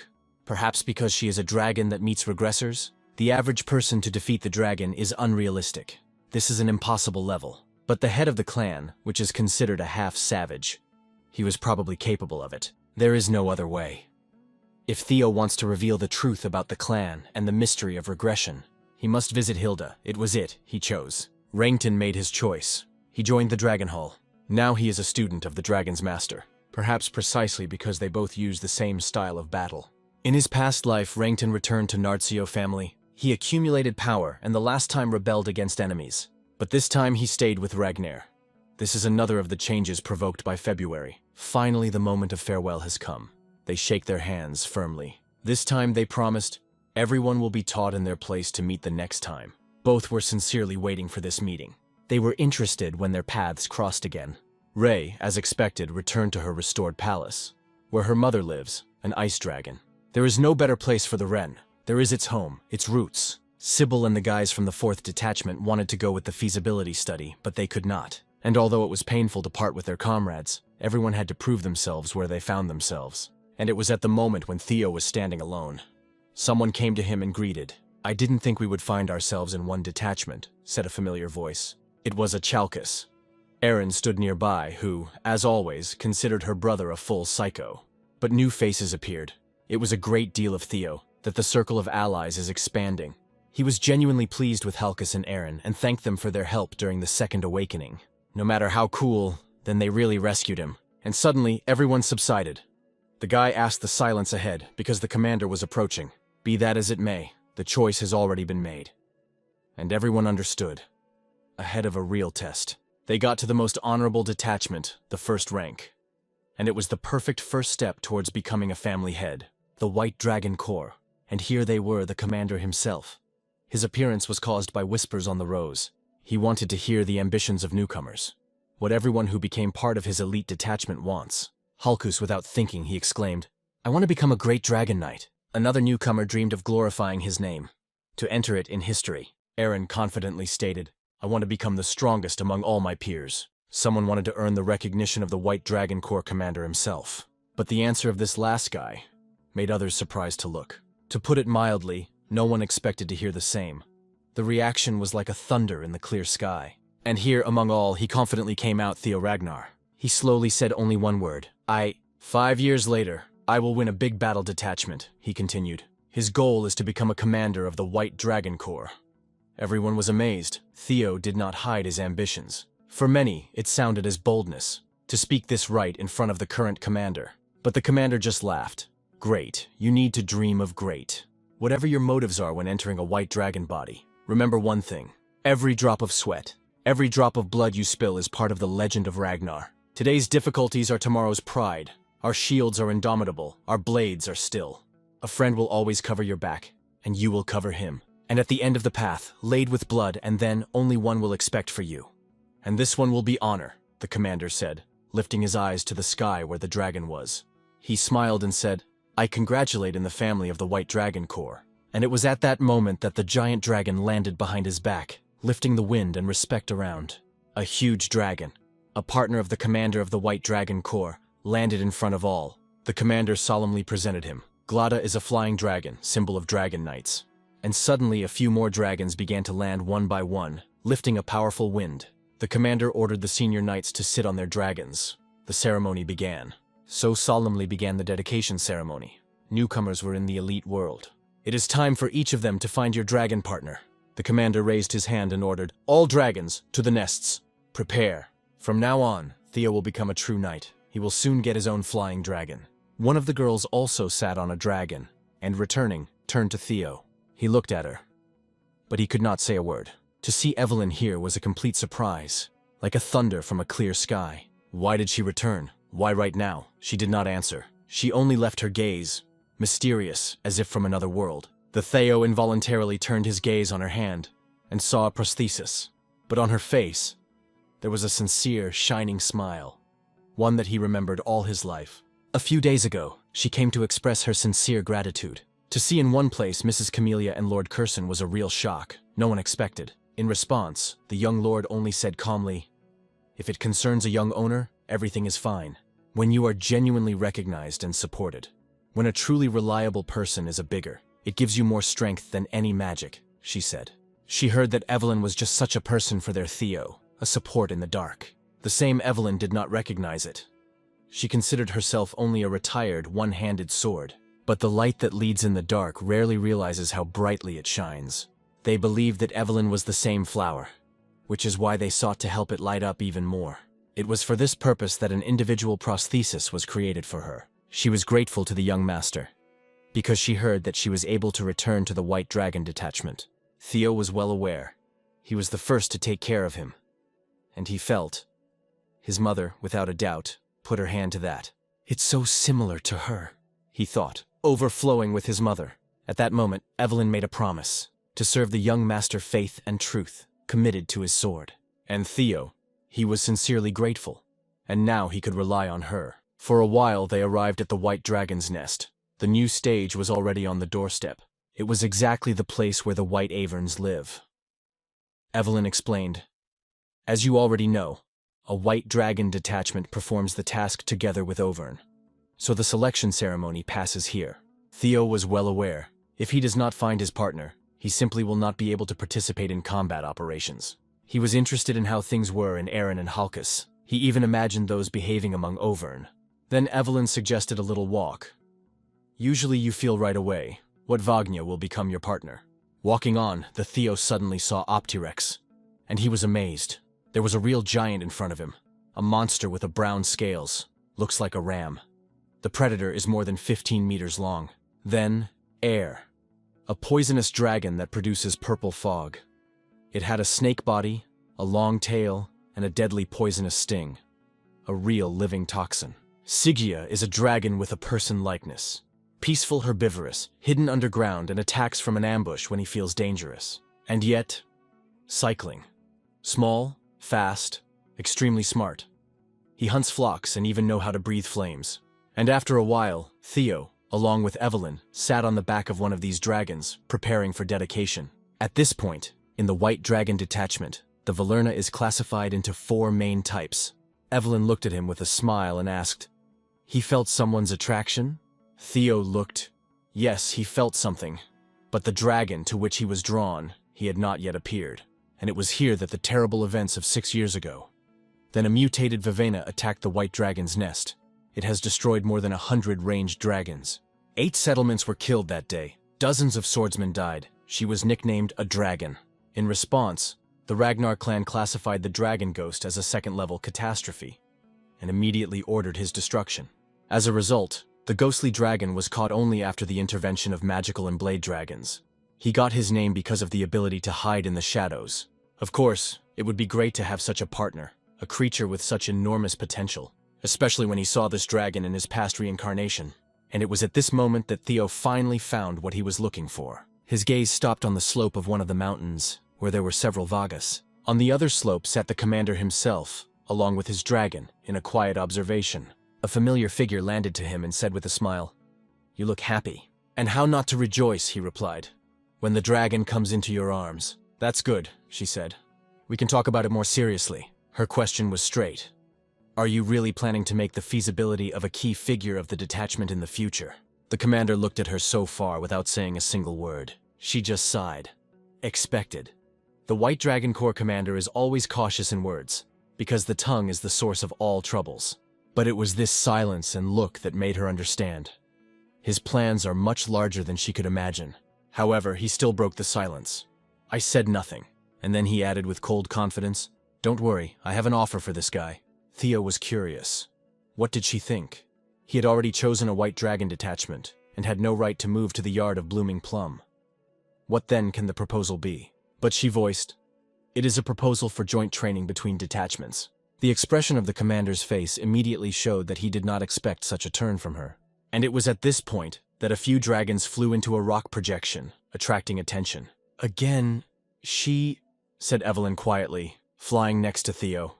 He was able to find out what she knew about this white and blue vaginal. Evelyn explained that this Overna was always pushed.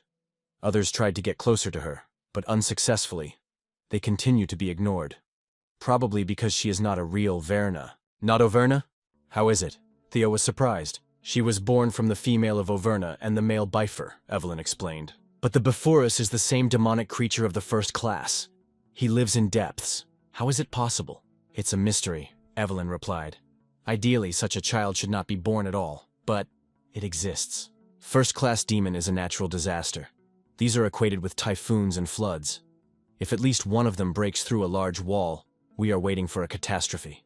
Bifer is one of the most powerful ghostly species that live in forest shadows. Its nature is the danger. Now everything has gone into place. It is from Bifer that she seems to inherit the ability of a ghostly dragon. Her birth once caused a real stir. The department accepted it into the nest to observe. But even now, Overtes do not accept it. Full isolation is also not a way out.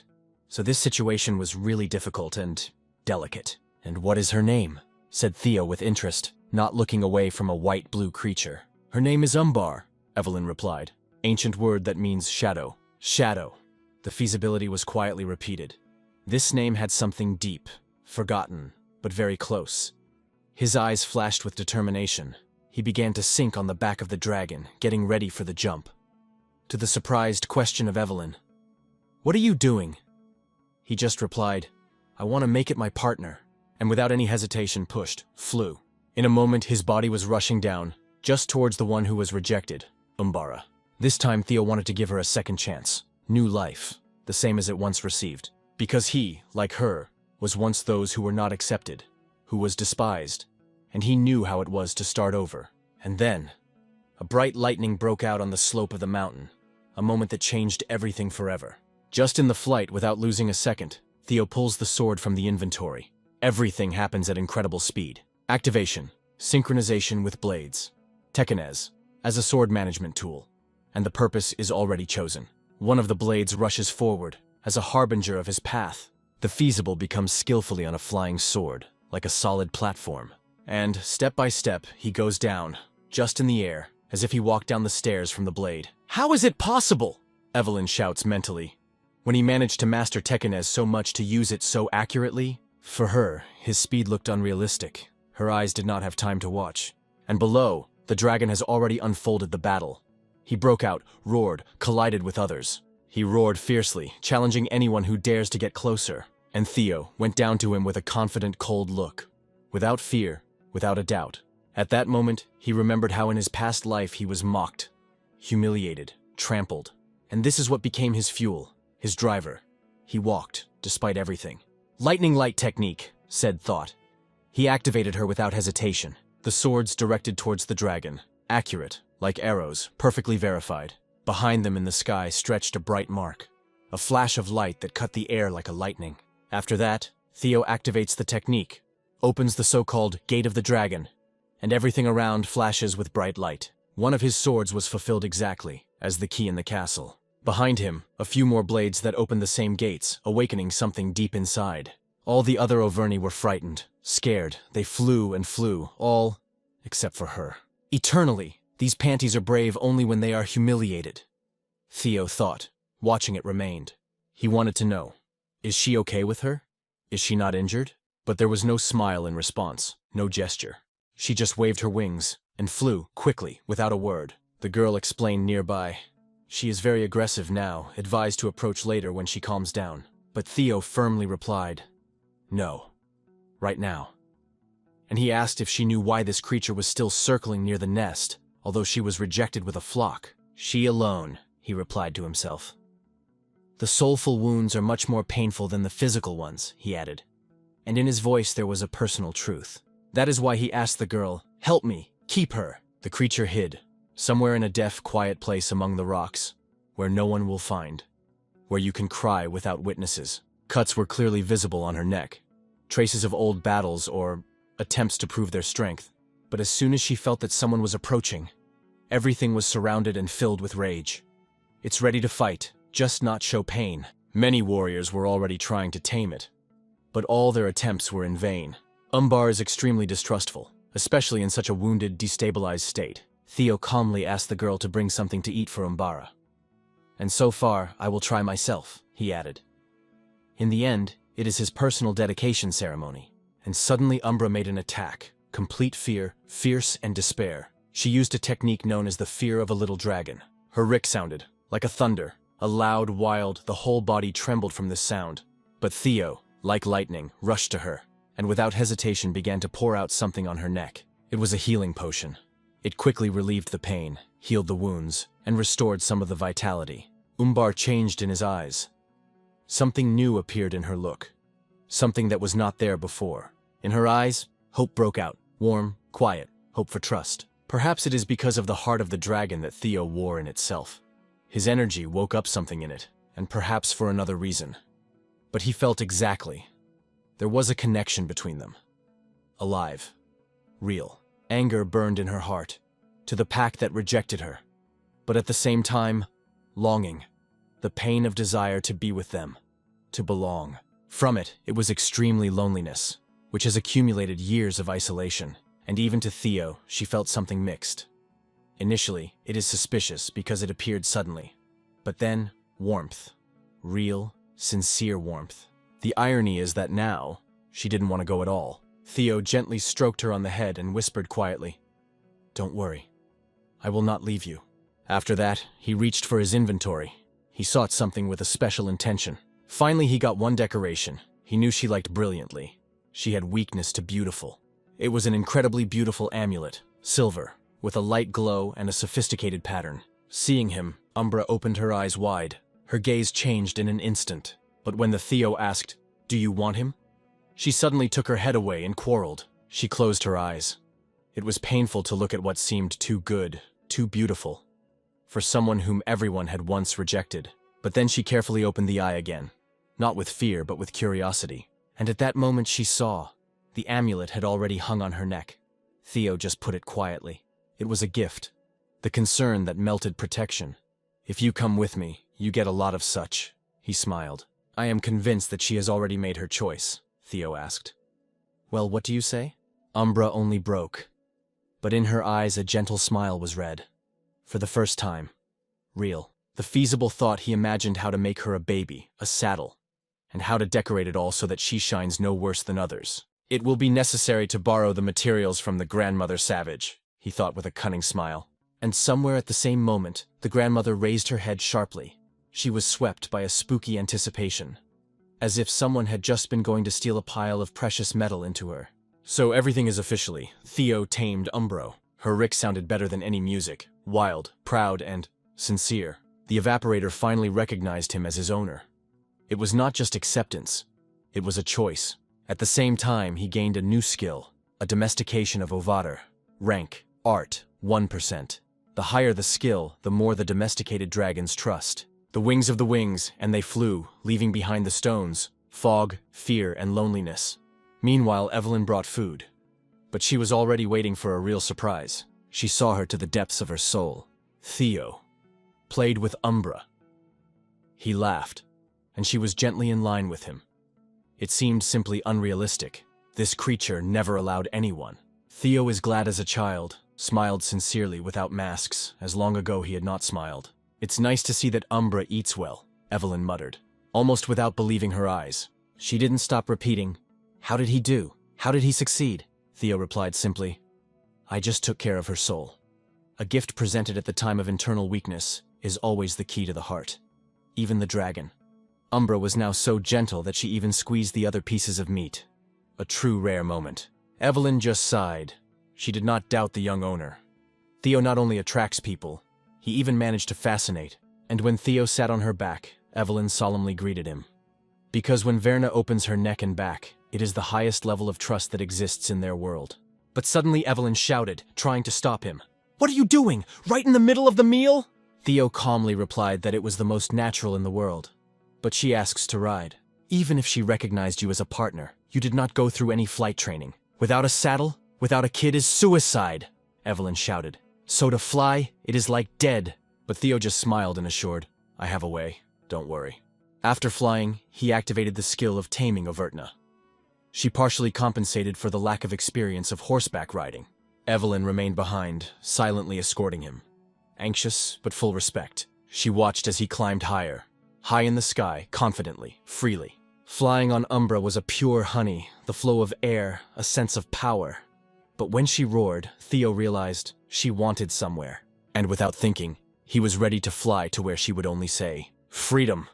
Umbra was strongly waving her wings and rushed forward, rapidly with excitement. But somewhere in the depths, the Theo felt strange. Why is such an obedient, good Vivin? Is really a demon? It was a mystery that he could not solve. But it was definitely important. Just a few minutes later, they flew to a majestic waterfall, a striking place. But this is where something has changed. In the air began to vibrate a spooky, dark energy. It appeared from the shadow, slowly, stubborn. The fact is that Umbra was not alone. Just on these slopes, many other dragons were waiting for. And it was felt in every movement of air. Theo once believed that he had well explored the winter mountains, working in black snow. But who would think that something so strange is hiding near this waterfall? And taking only a few steps, he came across these flowers. Now everything has taken place. That's why Umbra became a ghostly dragon. It seems that it was nourished by this plant miracle all this time. Wow. Theo recognized this plant. Ghostly grass, saturated with pure magical energy. It grows only in the depths of the magical world and feeds on the moonlight. An invaluable healing source for magical animals. But dragons and magic are like incompatible things. So how did Umbra be able to absorb this power? Is it a real riddle? In any case, the place was dangerous. Theo decided that everything had to be burned. But when you turned to Umbra, he said gently, Don't worry, the crystals you like, I will not touch. But here his facial expression changed sharply. He saw directly in front of him. A man, chained to the wall with heavy chains. Around, strange characters, cut in a stone. Although, it was difficult to call it man. It resembled more skeleton. Is he still alive? The alarming thought flashed. But when you came closer, Theo realized, no, it's a corpse. He died. At least 10 years ago. But the body is hardly decomposed, and it was clear it's not just in the cold. During his life, he possessed a stunning level of magical power. Theo stopped for a moment, staring at the almost imperishable body. A master of this level died here in lonely sharpening. Suspiciously. It will be necessary to return and investigate later, he decided. But so far, it's time to focus on the main one. You need to deal with ghostly grass. However, he had to turn away as a skeleton for a second. Shouted, loud, sharply, creepy. Umbra reacted instantly. She rushed to him with all the power of instinct. She clearly made it clear, now she is the main. But instead of flames, there was only a loud, piercing rick. She did not burn, but warned. With her powerful paw, she clenched the dried body, suppressing it, but the words suddenly sounded from the dilapidated mouth of the skeleton. No. Name. Kyle ... And unexpectedly, his jaw clicked, and his teeth clung to the fence. The skeleton was growing his hand with his teeth. Kyle, Robert, crazy. Theo shuddered. He understood. These were names. Ragnar's family head and Black Dragon Robert. Who are you like that? The feasibility was in the head. This mysterious prisoner knew too much. And it was at this critical moment that Evelyn appeared. A jerk, a flash of light, and a white dragon technique. Multiple blows sword-cut the space around. She struck exactly and without hesitation, freeing the feasibility of the female jaws. Theo fell to the ground, lying, immediately muttered, "Excuse me, this is my mistake, full of stupidity on my part." The pain was covered by a wave, so much that the world around began to darken. The eyes were barely open. It was a terrible poisonous bite, saturated with magical energy. The body weakened rapidly. Without antidote, do not survive. Evelyn instantly decided, it is necessary to immediately send him to the headquarters. Put a little, she asked, though she saw how difficult he was. Umbra suddenly began to rub her. She was not fully understood what she was doing, and felt Obu just wanted to help. Stop, Umbra, Evelyn shouted sharply. A little more, and I will have to forget that you are a partner of a young owner. But Theo stopped her, voice, though weak, but decisive. Wait, give her a chance. I want to try something. He turned his head to Umbra and asked, Do you know how to save me? And she nodded. Without hesitation, Theo decided, trust her. Fully. Undoubtedly. Evelyn, in turn, could not put up. It's too dangerous. Eat mixed with magical energy. You need to the medical part, immediately. But even with the right treatment, the chances of survival in such poisoning, less than 30%, and this is official. But Theo believed in Umbro. It grew to a second-rank monster thanks to local plants. She, of course, has repeatedly encountered corpses, poison, and magical energy. She learned to live with it. That is why he was ready to trust her. And Evelyn asked to do the same. Umbra gently put her paws on his chest, as if stroking, soothing. Her eyes said, Everything will be fine. Then, a sharp movement. She grabbed one of the bushes of ghostly grass, and immediately crushed several magical crystals with her paws, releasing energy into the air. Everything is mixed. Petals, leaves, and debris of crystals fell to the ground with a small radiant pile. Mix it and give it? Evelyn asked herself mentally. Umbra nodded. Yes, that's what she meant. Evelyn lowered his gaze down. She looked at this homemade cocktail, a strange mixture of flowers, leaves, and broken magical crystals. Then she turned his gaze on the feasibility study. He lay powerlessly, silently. There were no decisions. Time was going. You need to act, and quickly. It was not, she whispered, and began to mix everything together. As soon as the elements united, the energy broke out. The mixture began to throb, like a living heart. She with caution raised the elixir to the mouth of the Theo, a viscous, warm, smoky elix. Theo lay with his eyes closed. The liquid flowed down his cheeks, dressed in his lips, slowly, a drop by a drop. Evelyn and Umbra froze. They looked at him with the only hope, to see at least a hint of life. They wanted just to hear the word, see a smile, any sign. And suddenly, barely noticeable, the heart of Theo has been lit by soft light, the glow that made it from inside. It was incredible. But it really recovered. It started from the inside. The energy flowing into his body became more powerful. It spreads veins, strengthening each cell. But as soon as the energy in the Theo's body reached the peak, its color suddenly changed, from white to deep black. It scared Evelyn to ants. She has never seen like that. She has never even heard about it. But it was at this moment that the awakening began. Theo received characteristics. A creeping dragon.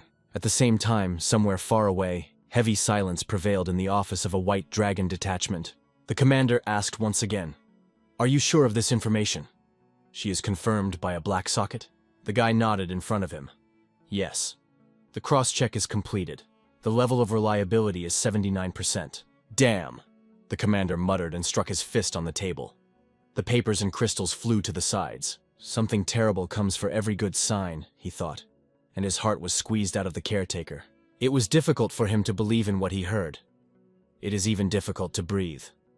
This news exceeded all the worst forecasts. Who could imagine what happens right now, just in the heart of their territory? The 5th Detachment Commander of the White Dragons, the coach of Isbin, and all 15 members of his team. None survived. First, the cleansing of the body. The first stage, similar to ancient secret art, which removes slag from the body and makes it more susceptible to magical power. Activation of this process usually takes several days of continuous operation of strong magicians, and even then, the method works only for children up to 5 years. What happened to Theo was not logical. It was a real miracle, a born chain of amazing circumstances. The strongest poison has penetrated into his body, and was not only a threat, but also a carrier of a huge amount of magical energy accumulated over the decade. The sacred herbs, the strength of Umbra, the understanding of the antidostate, everything came together in the perfect balance. Instead of destroying or being absorbed, the feat of Theo has absorbed the very essence of this force.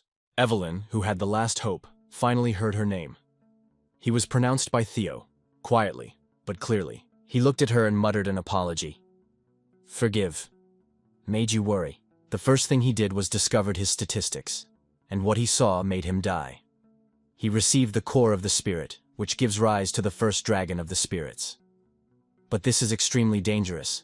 Without control, you can give rise to a completely different, dark spirit. The increase in characteristics reached +85. It was madness. All crystals in the cave, the purest clots of primordial energy, have resulted in it. All this power not only neutralized the poison, she turned his body into a living potion, and now he could say for sure, well, that Umbre trusted. It was a solution that changed his fate. His body, Ragnar's body, was not just purified. It has received a new essence, a prize dragon, or even a dragon spirit. It is difficult to even imagine at what speed his strength will now develop. But the most important question still remained open. Who was the old man? And here Evelyn came closer to the wall. Her eyes stopped at the old, almost erased ends. Cut out small letters. Message. The mystery left forever. This place is perfect for preparing the revenge of Kyle and Robert, after they won me. But my body is already... Read aloud Evelyn, quoting the words cut on the wall. Further, it was that, even eating sacred herbs, he did not begin revenge. His strength was extinguished. He was weaker every day. Increasingly, he lost consciousness, fell into madness. He finally acknowledged there is no hope for him. He decided to leave everything here. He melted his precious sword, and together with the green serpent, he hid himself from the world. In the finale, the message said, "I hope someone will find this place and fulfill my desire. Avenge will surpass them. Here, I leave my karma." After reading, everyone froze. The words simply selected the gift of language. But the real shock came when descriptions of combat techniques, a flying sword and a thunderous lightning began. These were the techniques of the legend, a master who once managed the wind. There was no doubt, it was the winding of the wind, Hector Ragnar. Theo has heard the legend of his death. But all this time he was here, forgotten by everyone, fading alone. Evelyn sat on one knee. She put her hand to her heart. Her eyes were wet. Even if he lost the current head of the family, the wind is still the legitimate heir to the Ragnars, she said in a trembling voice. For the vassal Ragnars, killing the heir is a crime punishable by death. Her voice settled, full of internal struggle, but the feasibility was gently stopped her. Stop. You did not kill Ragnar. You killed the madman, and did it to save me. There was no other choice at that moment. He promised, everything we found here will remain a mystery, forever. And taking a step forward, he added, and if you are interested in his secret art, then it is yours. Give him, learn, and honor his memory. Evelyn nodded silently. She knew that the vision of the winding of the wind was not inferior even by 9 dragons. But Hector Ragnar most wanted to see her stronger, in the status of his successor. The main thing is that she accepts his inheritance. True, rightfully. Only then will the winding of the wind can find peace. If she becomes his student, he will no longer be responsible for sin, because he will receive a blessing. Didn't you promise him to become my sword, Evelyn? The feasibility was asked with a slight smile. And further, as a real master, he called it Ragnar's senior sword. Evelyn is unusual. Evelyn dropped his knees, swore allegiance, and sincerely prayed to the great and wise lord to accept his vassal oath. Theo, in turn, accepted this oath, sealed her in her heart, in her soul, and he swore that in a long way she would be his first sword. Meanwhile, in the headquarters of the White Dragon Detachment, Halkus was looking forward to when the feasibility was already appearing.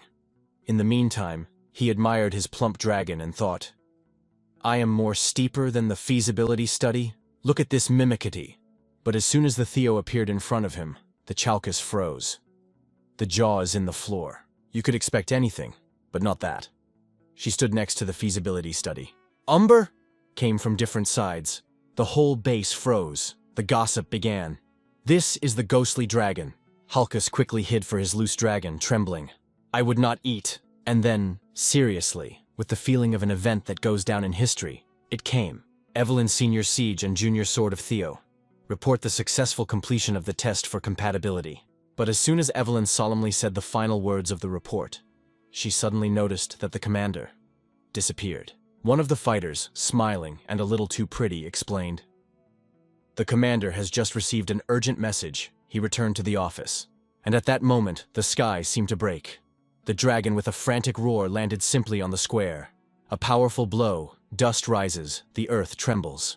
On the back of the dragon, the commander himself, the face is serious, the look like a blade. He arrived with an important message. More precisely, with order. Everyone, we immediately go to the ship of the form. The voice heard so that no one dared to breathe loudly. It began. The feasible thought. Capture hostages of the service company's service. Right in the walls of the form of the form. The purpose of the betrayal is the sword of the dragon killer. A symbol and strength that can change the balance of the entire continent. And all this stands no one than Ed Troyven. Commander, what is happening? How important is this mission if it is sent to beginners who have not even completed full preparation? Asked one of the recruits, holding back the excitement. Then the commander solemnly declared the truth. What happened forced everyone to die. Trainer is the oldest knight among the White Dragon Detachment, Julius himself once asked him, and he disappeared. This is not the person you can just win. Theo knew it well. This is not an accident. Is it? And this is a consequence of the butterfly effect that I launched? He thought with anxiety. The commander continued. According to Black Snow intelligence report, they are dead. Probability, 89%. And even if someone survives, they are no longer able to continue the mission. Therefore, all available fighters form a temporary 5th detachment that must finish the case. The captain of the new detachment is appointed. Evelyn Unrivated. The mission begins in 3 days. By that time, everyone should complete the training course. The commander announced. But despite the official reports, he emphasized, I do not believe that they have died. But, even if so, we will take revenge. For everyone, he added firmly. And straightening his wings, the commander rose into the air and disappeared in the sky. In the official report, the incident was described as the abduction of members of the service of Black Skull. Without victims, thanks to the coordinated work of the White Dragon Detachment. But maybe it was just a cover. The true essence is the theft and transportation of the Balmung sword, the legendary killer of the dragons. Ed Trojvan planned to use this sword in his coup, but unlike the past life, the feasible, this time, everything went differently. If it happened because of me, I have to complete this story, Theo thought. At this point, a hidden quest was activated. See Balmung by the sword, the killer of the dragons. And here, 3 days have passed. The White Dragon Detachment raced forward at full speed. The sky was humming from the wings of the wings. On the top of the tower, a signal was alarm. Loud, long, anxious. The sound was so strong that it was impossible to stay on the tower under the tower. Everything trembled. Evelyn did not miss a second. Drop bombs! The order sounded like a thunderous discharge. And here, powerful explosives flew down rapidly, leaving behind a loop of fire and smoke. The atmosphere in the castle aggravated. Everything exploded, and the moral advantage was completely on the side of the White Dragon detachment. Theo has already descended on the ground. His gaze was cold, movements accurate. He was ready to fight. Kill everyone to one. Evelyn's team was heard. The detachment moved like one avalanche. She wanted the enemy to remember once and for all what means to cross the road with white dragons. The battle unfolded at a frantic speed. The swords glittered. The Auvergne roared. Everything was mixed in a chaotic storm. Meanwhile, one of the hostile fighters ran through chaos, squeezing a sword. He understood. If he had lingered for a minute, he would already be a corpse. His task was clear, to deliver the sword, no more, no less. By this point, he believed that everything is under control. You can even relax a little, until you encountered it. This meeting became fatal. The next moment, his head remained where he stood, and the body fell further, the unknown leaning calmly. And he lifted the sword, for which everyone gathered here. Balmung, a killer of dragons. This is what they were looking for. Balmung was in the hands of those who planned to use it not for protection. The mysterious leader, who raised the sword, ordered his, "Prepare the next stage. It's time to move to the real part of the plan." His gaze was directed at the tower. There were still explosions. There was a fierce battle. "All you have to do is get rid of pests," he said in a cold voice. His people already got weapons, powerful artifacts, preparing for destruction. Meanwhile, on the other side, a detachment of the White Dragon has already won the enemies. Everything happened too easy, almost suspicious. Theo could not believe. Did they really manage to destroy the original 5th detachment?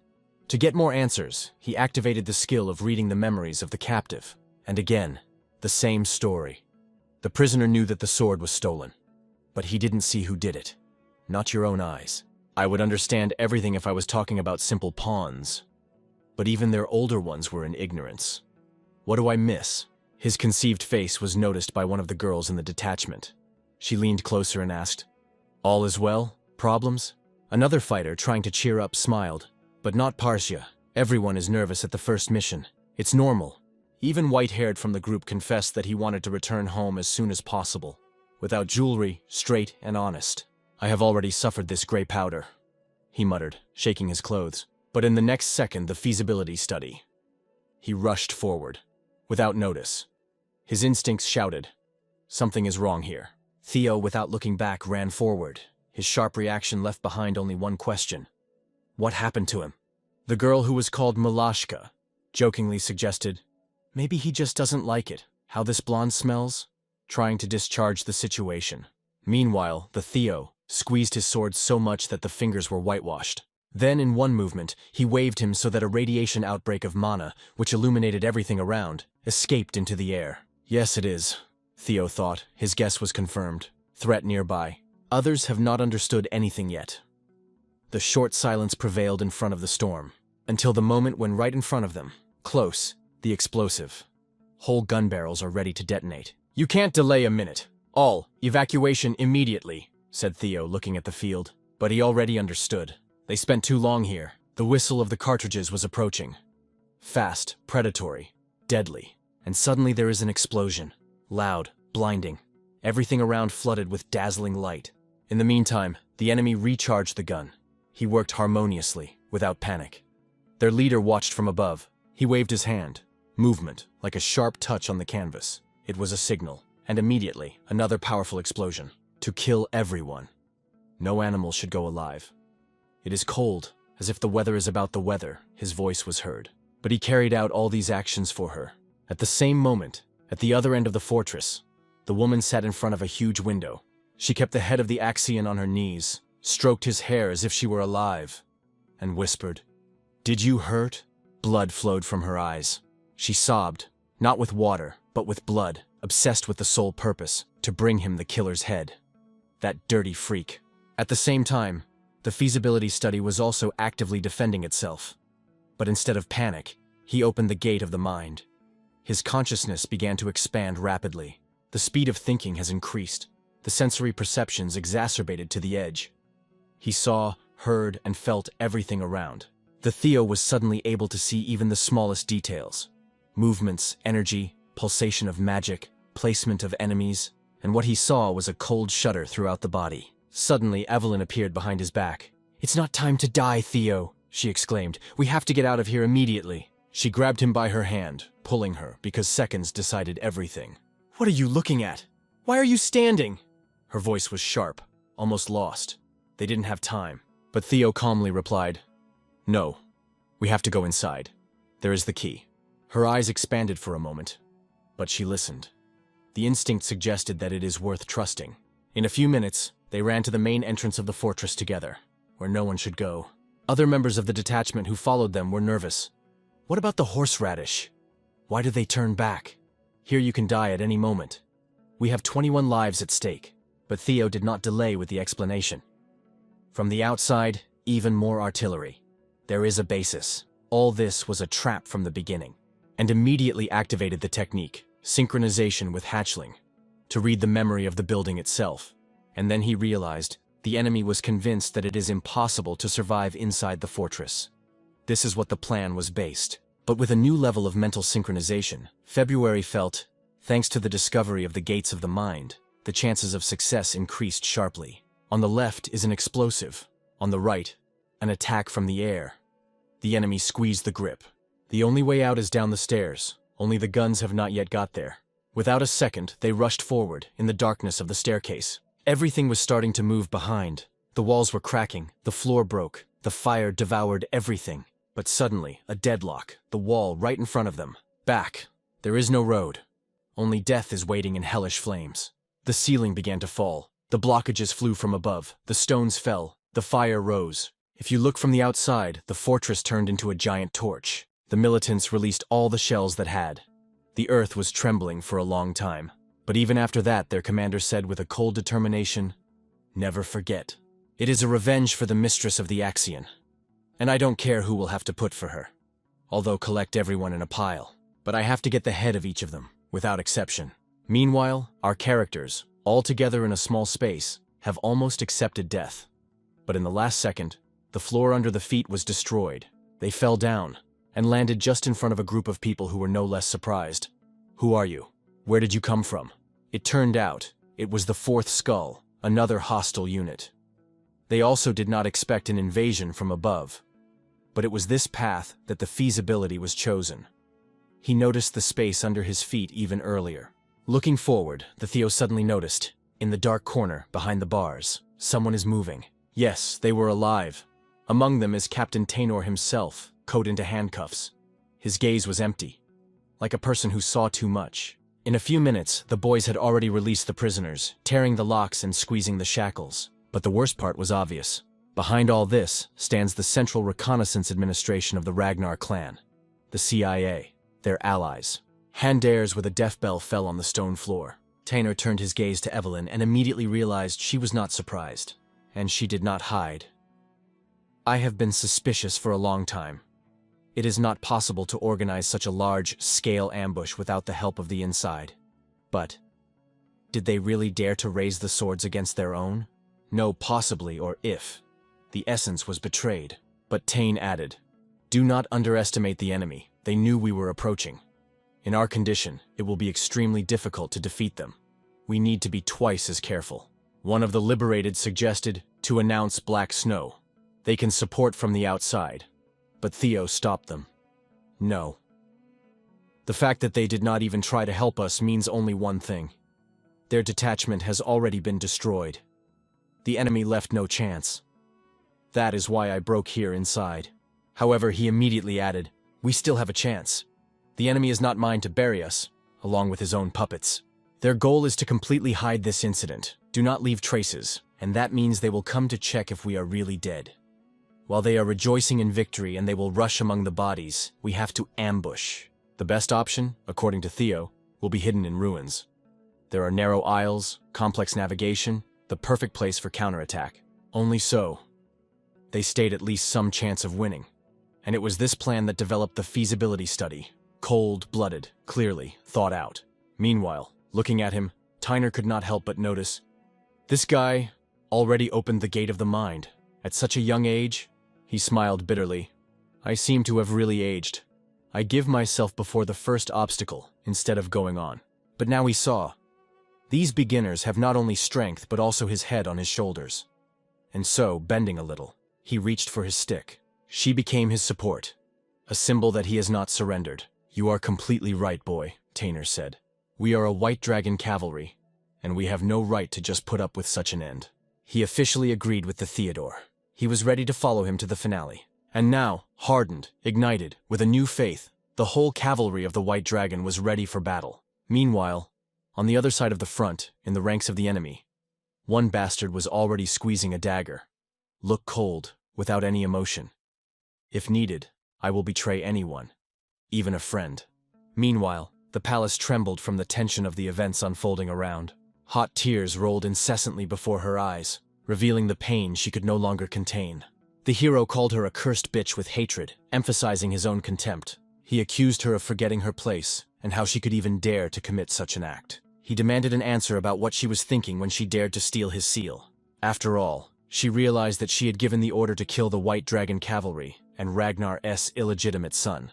And he asked if she even understood what she had done, and how she dared to ruin the great plan of the Troivans with her insignificance. But then the girl cried, asking if she had asked for too much when she demanded to cut off the head of the bastard who maimed her action. She wished to destroy that boy and all his comrades to the last one. Only then could her heart find peace, and only then would Axion receive peace. But could she forget her duty for the sake of one miserable boy? These words ate away at her soul, leaving emptiness inside. And he continued to accuse her, saying that because of her, the Dragon Slayer's sword, extremely important for their future plans, was lost. His cold gaze pierced more sharply than words, and she realized she was no longer a daughter of the Troivans because she recognized her father's in those eyes. They were, without exaggeration, as icy as his father's. After that, the master ordered her to be disposed of immediately, and as he descended the stairs, the servants begged him for mercy. But he understood that the carefully constructed plan was ruined. And all this because of one damn bastard, Theo Ragnar. Now he was ready to kill him with his own hands. Meanwhile, the boy sat in the room, looking out the open window at the status before him. From there, he took into his hands the legendary sword of the Dragon Slayer. But suddenly the weapon slipped and fell to the floor with a clang. Now it was clear why he was called the Dragon Slayer, and it was no coincidence. His essence was literally the opposite of Ragnar's essence, and the sword could not be used without first revealing its hidden secrets. They say that the mystical legacies of the Age of Myths are like a mirage, and only fate determines who will receive them. And by uncovering their secrets, one can gain incredible power. A power comparable to the heroes of myths. After all, such items truly are legendary. In a past life, the hero Ed Troivan undoubtedly possessed the mystical Balmung, and memories of that time gave him no peace, turning his thoughts back. All roads led to one place that repeatedly surfaced in his memory. But he could not yet go there to uncover the mystery, so he decided to return the sword to the inventory to let it lie there instead. And suddenly, he sharply turned his head toward the door, hearing a light knock that disturbed the silence of the room. Evelyn stood before the door. She quietly apologized for disturbing him so late at night, but had to deliver an important message. She said that the commander wished to speak with him immediately. Meanwhile, the commander was talking with an old warrior, asking if he really wanted to retire, and the warrior awkwardly replied that after the last mission, he had lost not only his youth, but also the dragon Rocinante. Due to his age, he had almost no strength left and wished to spend the rest of his life where he was born, mourning fallen comrades. The commander immediately understood the old man was not going to object and allowed him to do as he saw fit. But that was not the whole reason why the old man came. He had to tell something important about Theo Ragnar. In particular, about the fact that for his young age he showed something absolutely incredible. To put it mildly, it was stunning because an ordinary person is not capable of overcoming the wall that separates ordinary people from superhumans. The old man admitted that he himself was shocked to learn about this, and was convinced that Theo was not a born genius with open gates of the mind. Everything indicated that he had forcibly broken through those gates that had always remained tightly locked. This meant that his vessel had become much larger than it might seem now. The commander only became more eager to fill this vessel to the brim. And everything said before that became the last thing the old man could report before his departure. Both of them understood that everything further depended only on the boy's ability to learn. After all, the future of Theo Ragnar depended on this. A little later, the boy finally met with the commander, looking him straight in the eyes. The commander said he had heard about his merits during the last mission, but Theo replied that everything succeeded only thanks to his comrades. He smiled and remarked that there was no need to be so modest, and inquired how much the boy had grown in the theory of military art. Theo replied that now he felt much more comfortable in battle than ever before. But the commander meant not only combat skills. He raised his hand, and made it clear that he was asking about something else. He spoke about the sword, asking what light it painted in his consciousness. But Ragnar was not ready to give a clear answer to such a question. He only said that he focused on the aspiration to the sword of the clan leader. Hearing this, the commander drew his own sword, and a wave of energy instantly swept through the entire district. They stood in a place where even the air seemed different. It was an isolated zone where a trace of the dragoness presence was felt, and it was significantly different from what the dragon of the sword demonstrated before the start of the second stage of awakening. Theo guessed that this entire area was connected to his own theory of military art that he was trying to understand. At that moment, the commander loudly declared that his sword was demonic, and a beam of light rose above the blade as if piercing the very height of the heavens. He first moved into one combat stance, and then into another, each moving with the precision of an ancient ritual. Swinging the sword above his head, the commander sharply swung it in front of him as if cutting through space itself. He demonstrated the true pinnacle of mastery in blade wielding that an ordinary fighter could not replicate. So skillfully that even the illusion he created himself he could cut with a single movement. Before the hero rose a wave of energy resembling a huge moving wall that blocked the path. It was so high that for a moment it seemed as if the hero had entered a dead end. At that moment the commander asked what exactly was troubling him right now and what he was thinking about. Whether he was pondering the war art of the demonic dragon. Ragnar asked again if this power truly represented pure destruction. The commander nodded, confirming that this is the essence of the demonic sword. It is direct and clear on an instinctive level. Even if the blade breaks, it will still cut a straight line, tearing and destroying everything in its path.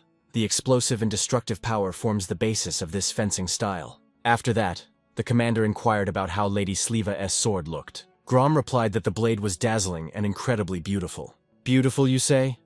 No wonder, for the essence of the Lady of the Blooming Plum Palace's sword is life, the process when a tiny seed awakens, and slowly transforms into a delicate flower. This is exactly how the natural force of life is embodied. Its movement is slow and precise with countless barely noticeable vibrations. And at that moment the hero finally realized what was hidden behind the words about the art of war. Because even if one has to bend or change the path of life, it still continues to grow no matter what. In fact, he meant that life and death, peace and violence are not as opposite as they seem. The commander could have explained this in words, but decided that such an explanation would be too boring. So he simply threw the book into Ragnar's hands, allowing him to figure it out himself. In response to the boy's question about what it was, he said that here are collected all the records of discussions with Lady Plum about the principles of the sword. He also noted that such detailed materials are very rare. But despite everything, the boy intended to follow both mentors. Both the sword dragon and the demonic dragon, their paths merged in his own development. Not long ago, these two were together and argued for a long time. He called her cruel when they discussed the approach to training, as if hinting that she wanted him to share Theo, although the boy already belonged to both of them. She asked him not to be jealous since it was all for Theo's future. She also raised the topic that Theo is already considered a rival by other heirs, his talent developing at an incredible speed. But this had another side as well. Because just as quickly, he could hit an insurmountable wall, and the book she held was supposed to help him overcome this barrier. The commander understood that then Theo would become an enemy, not only of the clan leader, but of the entire Ragnar clan. She also realized this because most of those who develop too quickly meet a tragic end, and if history repeats itself, their training of Theo will turn into blood for them. For her, it was unexpected. She thought the commander was only fascinated by the boy, but hearing his fears, she finally became convinced. Commander Julius was truly a person to whom such knowledge could be entrusted. She asked him to observe Theo, and, when she was sure that the boy was not tainted by greed and knew how to value every moment, only then to pass these records to him. And at that very moment, Julius realized that Theo was already ready to receive this teaching. He could not believe that two dragons, the best swordsmen of the Ragnar clan, decided to teach him simultaneously both the dragon sword and the demonic dragon. Julius even asked again if the boy was ready for this and worthy of it. But he heard in response that there was no need for modesty, because the records are passed to those who truly deserve them. He added that starting from the incident with Rondon until today, Theo had always been a great support to him, and promised to repay him with kindness one day. No sooner had he said this than Julius turned around, explaining that the boy could repay him right now. "Let's fight," Theo said. "I haven't had a new student for a long time, because I can just sit idly by and call myself a commander if I'm not ready to act myself. The real lesson begins right now, and there is nowhere left to retreat." Behind Evelyn, only the dull hum of blows could be heard. The commander was persistently urging Theo on. She even stepped outside the door so as not to hear how Theo begged her through groans to save him from this horror. And only the next morning, when the sun quietly rose, did she finally dare to open the door. There she saw the young master, from whom the very smell of fatigue and exhaustion was literally emanating. The only thing she wanted to find out was whether he was okay after that night. She even thought that this time the commander really overdid it. She also reported that she had carried out the order, and the prisoner was already placed in the underground cell. But whether it was right to just leave him there, she still could not understand. After all, he was not one to be easily broken. But the young master said she need not worry because everything was planned. After this, he asked the girl to come closer and whispered something in her ear. After those words, a whole day passed, and only in the evening in the courtyard of the Blooming Plum did everything come alive again. Right in the middle of the palace training ground, a new meeting began. Theo greeted the guest, the lady of the Blooming Plum, who had come in person. She replied that she had been expecting this meeting and asked if he had received the gift they had prepared together with the demonic dragon. Theo did not hide that their gift had become a huge help to him. After these words, she extended her hand in front of her. One of the swords hanging on the wall slowly shifted and began to approach her. She pulled the blade with her power and then easily rose into the air, slowly levitating above the ground. "I am glad that you really liked the gift," she said warmly. "I want to continue teaching you the subtleties of the technique, the roots of fencing that are easily overlooked. Let us start with this, and at the end, I would like to talk about how to help life bloom with the help of the sword." After these words, she suddenly asked again, "Will he become her apprentice?" But before answering, Theo himself wanted to ask one important question. "Is she saying this as the master of the sword of the heavenly dragon? You know what most consider a forbidden secret, and I am not going to deny it," she said. "The sword of the heavenly dragon is a secret school that passes its art only to one apprentice, and I am its sole heir, the master of the sword of the heavenly dragon. I have no hidden motives from the art of the Blooming Plum to the mastery of the heavenly dragon. I pass it all sincerely and openly. I am going to pass all this knowledge to you and will not hide a single part from you." And after some time, the petals of the Blooming Plum began to fall, and he slowly left the yard. But he was stopped by a boy who called out from behind, asking if he was a new recruit of the Belladon Dragon Cavalry. "Yes, I am Ragnar," Theo replied, stopping and turning around. But such a brief confirmation seemed too rude to the boy he did not even hear a simple greeting. He began to explain that since Theo became a disciple of the Palace of the Blooming Plum and a ward of the lady herself, he should show respect to his elders. "And I thought something important happened. But this is just a pathetic attempt to patch up your wounded ego," Theo replied coldly. "Elders, you say? You're not even my superior, so why should I care about your rank?" Such a response clearly did not improve their mood. But Theo did not hide at all that he simply did not care about their arrogance. He explained to them that the main lady of the Blooming Plum really offered him to become her disciple, but he refused. Earlier, when she first made this offer, he honestly admitted that he did not understand why she was doing it if he had done nothing for her. But she said the reason was different. He was too similar to Kyle, the head of the clan. He reminded her of young Kyle not only in face, but also in how he once himself strived for his ideals and did not stop at anything.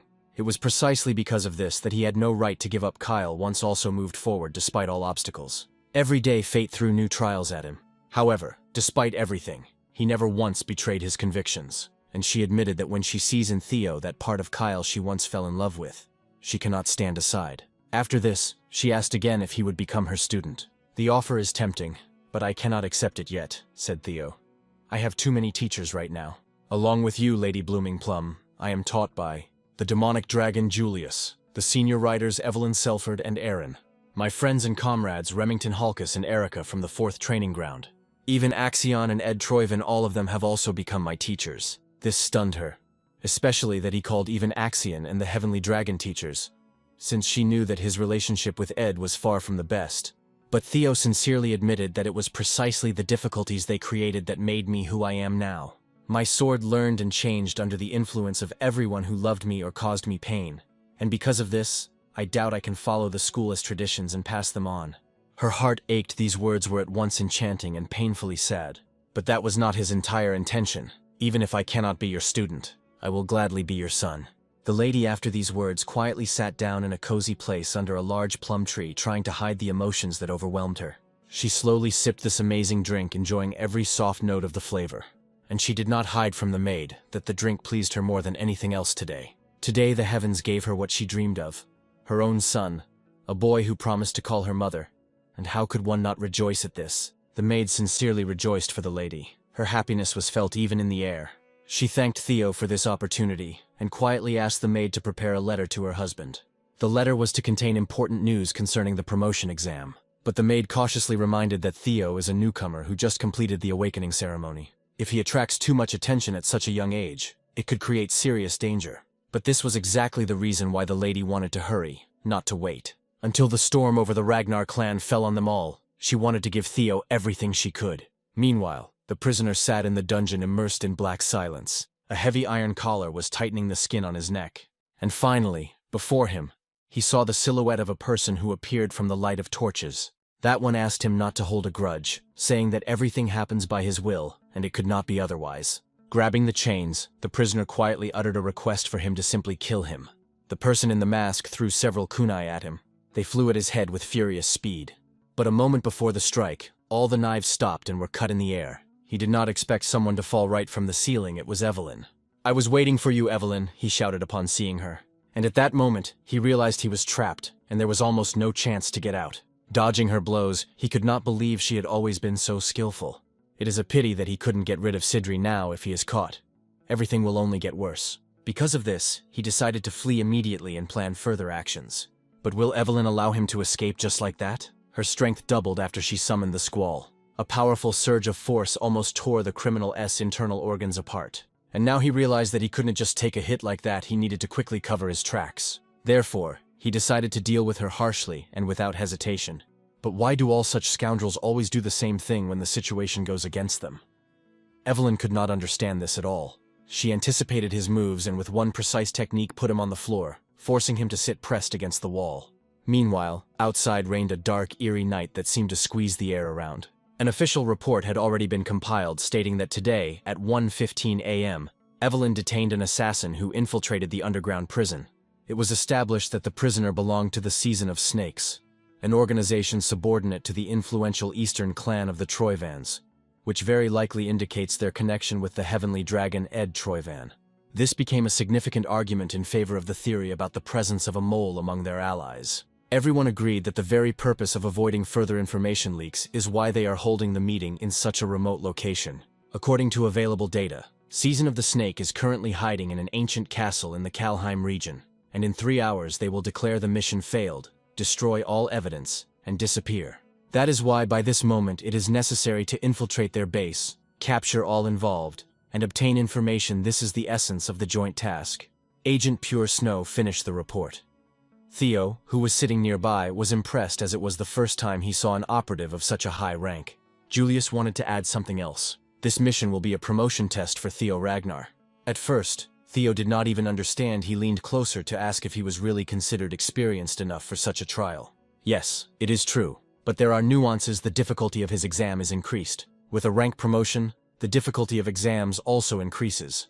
But assigning an operation that could provoke a clan civil war as a test for a mid-level swordsman is extremely serious.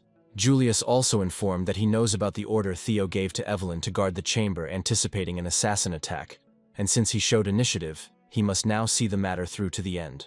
Because even being an heir, planning such actions without leadership consent is a sign of disrespect. And since everything has gone this far, he is obliged to complete the task flawlessly. Julius bumped his head against his forehead, and said to reach the rank of mid-level swordsman and receive a well-deserved reward. Theo understood everything. He finally realized that the events were revolving around him, and did not expect to find himself at the very epicenter. A status window appeared before him, and he received a new task number 4, Dark Connections of a Past Life. This was his chance to sever the threads of the past and stop their vile plan, and at the same time finally find out what connects him with them. Theo proudly declared that he would complete this task no matter how costly it would be for him. And when all the details were finally discussed, the commander stood up and said that it was time to act. The time had come to begin the cleansing of the Snake's Nest. At that time, it was already deep night outside, and darkness had completely engulfed the outskirts. They sat in the middle of a dense forest, where she calmly explained the rules of the upcoming operation. At first, she emphasized that due to possible betrayal among the allies, the number of participants was limited, and only the 2 of them knew about the true course of events. She added herself to this list. Then she announced the target, the assassin organization. And although they were swordsmen and had an advantage in direct combat, their numbers were extremely small. That is why she reminded that under no circumstances should vigilance be lost. Meanwhile, in another part of the building, several people were calmly sorting out documents. When almost everything was organized, their next task was to leave this place as quickly as possible without unnecessary delays. But at that very moment, a strange object fell to the floor. It was a smoke grenade, and suddenly thick smoke burst out of it. The people immediately realized they were under attack. They did not even have time to blink before their heads began to fall like mannequins. This time she was not even going to hold back and showed all her devastating power. One of the villains did not know what to do when he saw blood streaming down his neck. He pressed his palm to the wound, trying to stop it somehow. Her gaze fell on this fool standing in the middle of the chaos. With one move, she struck the table, and it instantly shattered into pieces. Grabbing the document, she commanded that she and Evelyn stay here while Theo must immediately go down to the basement. "Yes, ma'am," Theo replied, and immediately set off to carry out the order, mentally noting how quickly she neutralized 3 opponents. Understanding his task, he headed straight to the basement. One thought spun in his head: if the briefing map was accurate, there should be an entrance down ahead. But suddenly he felt a sharp tug on his leg, realizing he had fallen into a trap. His eyes widened when he noticed an arrow flying straight at his head. He barely managed to tilt his head to the side. Then he quickly dealt with the next traps and threats. His gaze became stern. He understood it was time to use his skill. Synchronization with the Child of the Thunder Dragon allowed him to scan the surrounding area. After scanning the area, he realized there were not only traps, but also people waiting for the moment to jump out of ambush. That is why blades summoned by the power of the breath of the Thunder Dragon instantly appeared beside him. And in a moment they dashed forward with a furious dragon-like speed. All the traps that remained around were cut down in an instant. Along with the traps, several people waiting in ambush were also destroyed. They didn't even have time to realize how exactly they ended up dead.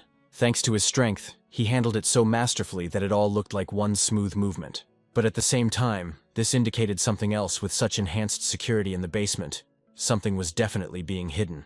And suddenly a voice was heard, addressing God with disgust, muttering that the stench could be felt even at such a distance. It was a giant man in a wide hat, who accused the hero of interrupting his blood prayer. Around the man lay skulls, and puddles of blood flowed on the floor, and his appearance was truly terrifying. Theo realized that he was in the Temple of the Holy Demon.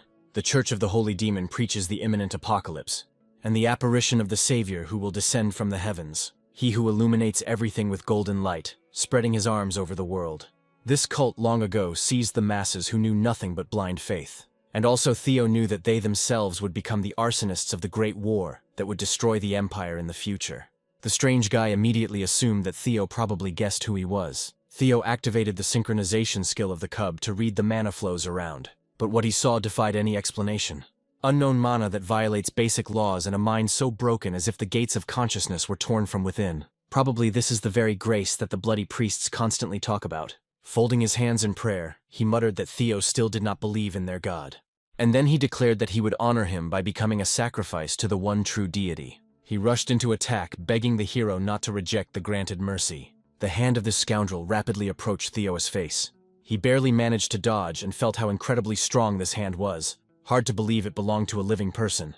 Not even a few seconds passed before he had to dodge another blow. The hand was so large it seemed capable of grabbing half the world. Their clash sparked with sparks. Theo realized that his strike was stopped without the slightest effort. And then this fanatic simply grabbed him and threw him back first into a stone wall. Hitting his chest, he understood a terrible thing. This was only the lowest rank of the Church of the Holy Demon. But its power was destructive. Here he could not use the triple dragon claw because he risked burying them both. And ordinary attacks enhanced by mana would also not work. Only one question remained in his mind: what to do next when his strength seemed insufficient. He clenched his sword and thought about what power he could master right now. The destructive might that is the heart of fencing, the very essence of death. At that moment, he recalled the words of each of his teachers, and suddenly, a thought about 2 opposing swords flashed in his consciousness. Meanwhile, the fanatic raises his hands up, addressing the Almighty and pleading to shed the blood of this young offender. He prays that the heavenly ruler accepts this sacrifice. With all his might, he strikes the ground with his hands, smashing everything under his blows. Then he turns his head and sees Theo breaking through deeper. And at that very moment, the hero realizes that these 2 swords were never enemies. Life and death. Death is the root of all life. And life blooms, finding nourishment for its growth in death. This is not opposition, it is a single continuous process. And if you apply this principle to the power that is mindlessly scattered in the air, and then gather it into one single flashing point of light, then even this crazy freak can be dealt with. The fanatic stretches out his hand directly at him, calling Theo an idiot who still understands nothing, and declares that the hero's sword is powerless. But at that very second, a beam of power flies straight at him, and the fanatic raises his hand to receive it. Dragon as flash, this is what Theo calls this attack. And it forcefully crashes into the incredibly strong hand of the fanatic. The smile of this scoundrel does not leave his face, but only until the moment he realizes the attack seems to have a mind of its own. And in an instant he can no longer stand, he is thrown back and slammed into the wall. That was enough for him to understand the boy before him received the seed of the omen during the ritual, and he called it the Devil's Seeds. And when he muttered that he would not allow Theo to continue desecrating this world, the hero without hesitation grabbed him by the face, and at that very second used the synchronization skill of the cub to read the opponent's memory and find out where the Church of the Holy Demon draws its power from. In a moment, it was as if he was pulled inside another consciousness. But what happened next was unlike any previous immersion into memory. It looked like a transfer to a completely different dimension. He understood almost nothing. Hundreds of notification windows began to appear before his eyes, and on one of them, a warning appeared that the hero had encountered an enemy who vastly outmatched him in level. The screen strongly recommended an immediate retreat. However, only one question echoed in the hero's mind: who are you? And this question was not spoken by him, it sounded by itself somewhere deep within his consciousness. Before him began to manifest the silhouette of a gigantic eye, hundreds of times larger than himself. This was another dimension, and on this alien planet hung similar eyes. One eye occupied the area of an entire continent. From that unfamiliar voice came the question, "Why do you disturb my sweet sleep?" Theo heard this question again and again, but he could not understand whether it was the being worshipped by the Church of the Holy Demon, or the same God and grace that cultists dream of, and whether it might truly exist. An eye hovered above him and asked if he was Theo Ragnar. And then it said something even scarier: it had been searching for him all this time. And suddenly, dozens of such colossal eyes flared up beside him. The entire entity began pulling everything in front of it inside, including Theo. But suddenly a dragon appeared and struck straight down with its breath. It was Lodbrok, and his appearance in this place simply didn't make sense. He told the hero that this creature was not an opponent he could defeat with his current powers. Assessing the scale of the threat, he asked for permission to intervene. He did something that literally tore Theo back into the real world. Theo found himself sitting on the ground, not understanding how he returned or what he had just experienced, and unable to grasp the thought whether Lodbrok had truly been fighting such beasts alone all this time. Theo looked at his hand, all covered in blood, and his head was bruised. He couldn't believe it. In front of him, a fanatic was kneeling and frantically repeating why. Why the unbeliever was granted the mercy of the gods, and he was not. He was almost gouging out his own eyes with his hands, asking this question over and over again. Theo Ragnar calmly explained that someone like him was unnecessary to God, but even more importantly the God of the Church of the Holy Demon, and he is the very Lord about whom his Lodbrok warned him. Earlier she had told him that she had been bound for 1,000 years by the duty to protect the world from this creature. But Lodbrok had lost her heart, and said she would not last more than 3 years.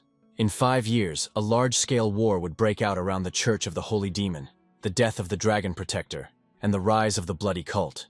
What was started by Edom Troivan, and the fact that all these events happen one after another, is not a coincidence at all. Theo perfectly understood that there was a strong connection between all of this. Soon Evelyn appeared. She helped him to his feet and praised him, calling his work flawless.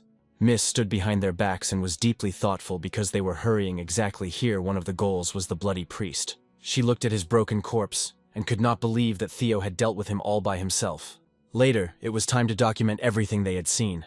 After reviewing the papers, she realized that these were only indirect proofs, and they needed to catch the culprits on the spot. At that moment, Theo took out a strange thing and explained that he found it in the basement, asking her to check it. He handed her the object, and Evelyn held her breath, staring at the find.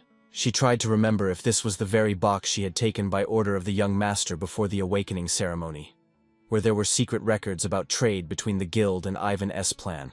She wondered why Theo had not used it earlier. Now it was clear he had read everything in advance. When Miss took the box in her hands, she saw inside the recorded operations with Ed that were sealed with his stamp. She immediately praised Theo. Great job. With this they can prove Ed Troivan's betrayal and the involvement of the Church of the Holy Demon. So now they had more than enough evidence, and after sending a brief report, they had to prepare for an immediate attack on the trading guild. "Wait, Ed, your time of downfall has come," whispered Theo to himself. Later they were already standing in the guild. The commander clenched the document in his hand. Not hiding his anger, he had long known that Ed Troivan was a rotten man and would betray them. However, the Black Dragon asked not to rush to conclusions, although the situation was suspicious. Ed was only under suspicion for now. But for the commander, the very presence of information from the mighty Black Dragon meant a shift from suspicion to certainty, and he urged not to waste time on empty talk. "Judging by your reaction, you knew about this but still did not let events unfold," he said. After that, the Black Dragon raised his cup and spoke about Theo. According to the report, he single-handedly defeated the bloody priest. He is talented and much more suitable for Black Snow, so he asked to transfer him to him. He especially noted his observance and ability to see the big picture, even from small details. These methods resembled the practice of Black Snow, as if the boy already had the necessary experience. However, the commander asked to stop stretching the facts because he had already reserved Theo and ordered to remove their greedy hands. Placing the cup on the table, he addressed the elder brother, who laughed, saying, "You haven't called me that for a long time. How nice. Km Osa me and you, Julius. As if only yesterday they became named brothers and sister. And it seems you still did not understand. After all, for older brothers it is quite natural to take everything they liked from the younger ones." But this time the Black Dragon managed to take away only a few bottles of alcohol, and he asked to prepare something more expensive next time.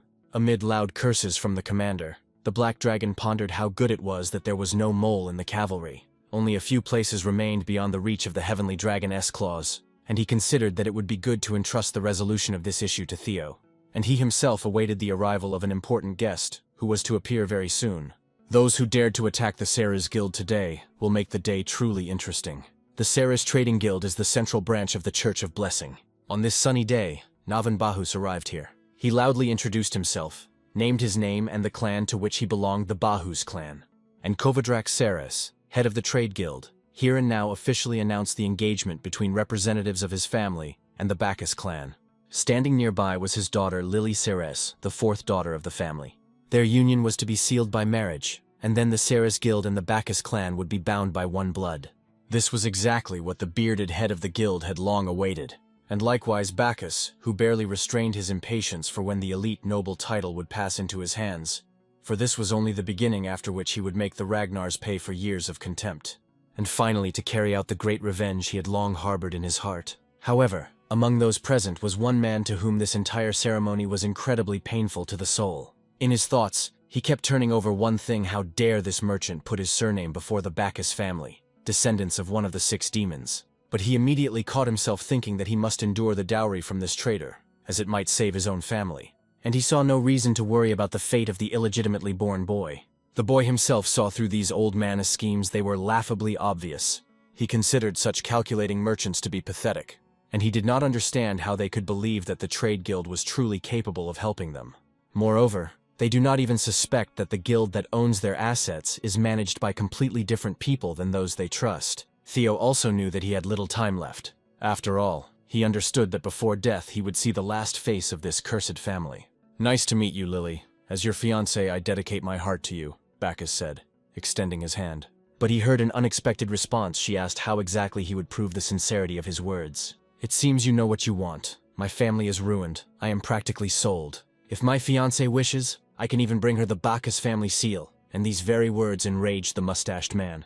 Lily was already opening her mouth to say her part. She bared her arm, showed a scar, and exclaimed that Theo Ragnar had done it and ordered to bring his head. The young man was stunned to publicly demand the death of the heir. She was either mad or desperate. All the others also did not hide their shock. Her father immediately ran up and asked her to stop saying such things during the official ceremony. But then what happened next shocked everyone. Bacchus calmly agreed to fulfill her wish and carry out her will. 2 huge dragons were flying in the sky. Raising their heads, 2 men tried to understand what it was. But the appearance of dragons in this place was completely unexpected. Soon, several people descended directly from the dragons. These were Miss Theo and Evelyn.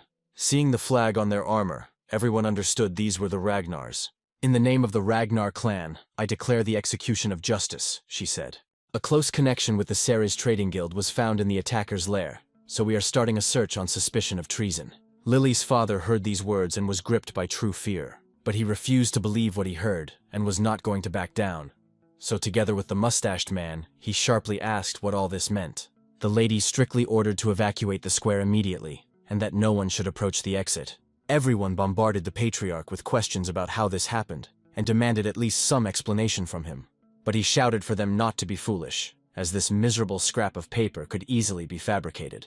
He loudly declared that this was nothing but a conspiracy created to frame their family. He assured everyone that the Ceres family was a loyal vassal of House Ragnar and would never betray them.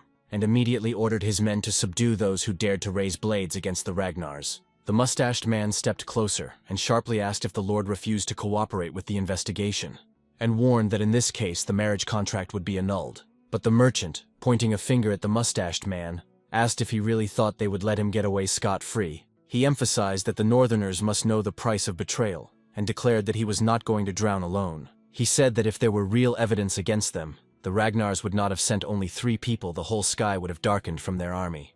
With this, he tried to convince the mustached man that the accusations were doubtful, and that if they stopped them right now, everything could still be fixed. Then the groom spoke, addressing the merchant with a question about how he could use an old man who barely walks to the toilet by himself. "Is this right?" he asked the elders, and he concluded that in any case, this was luck for him.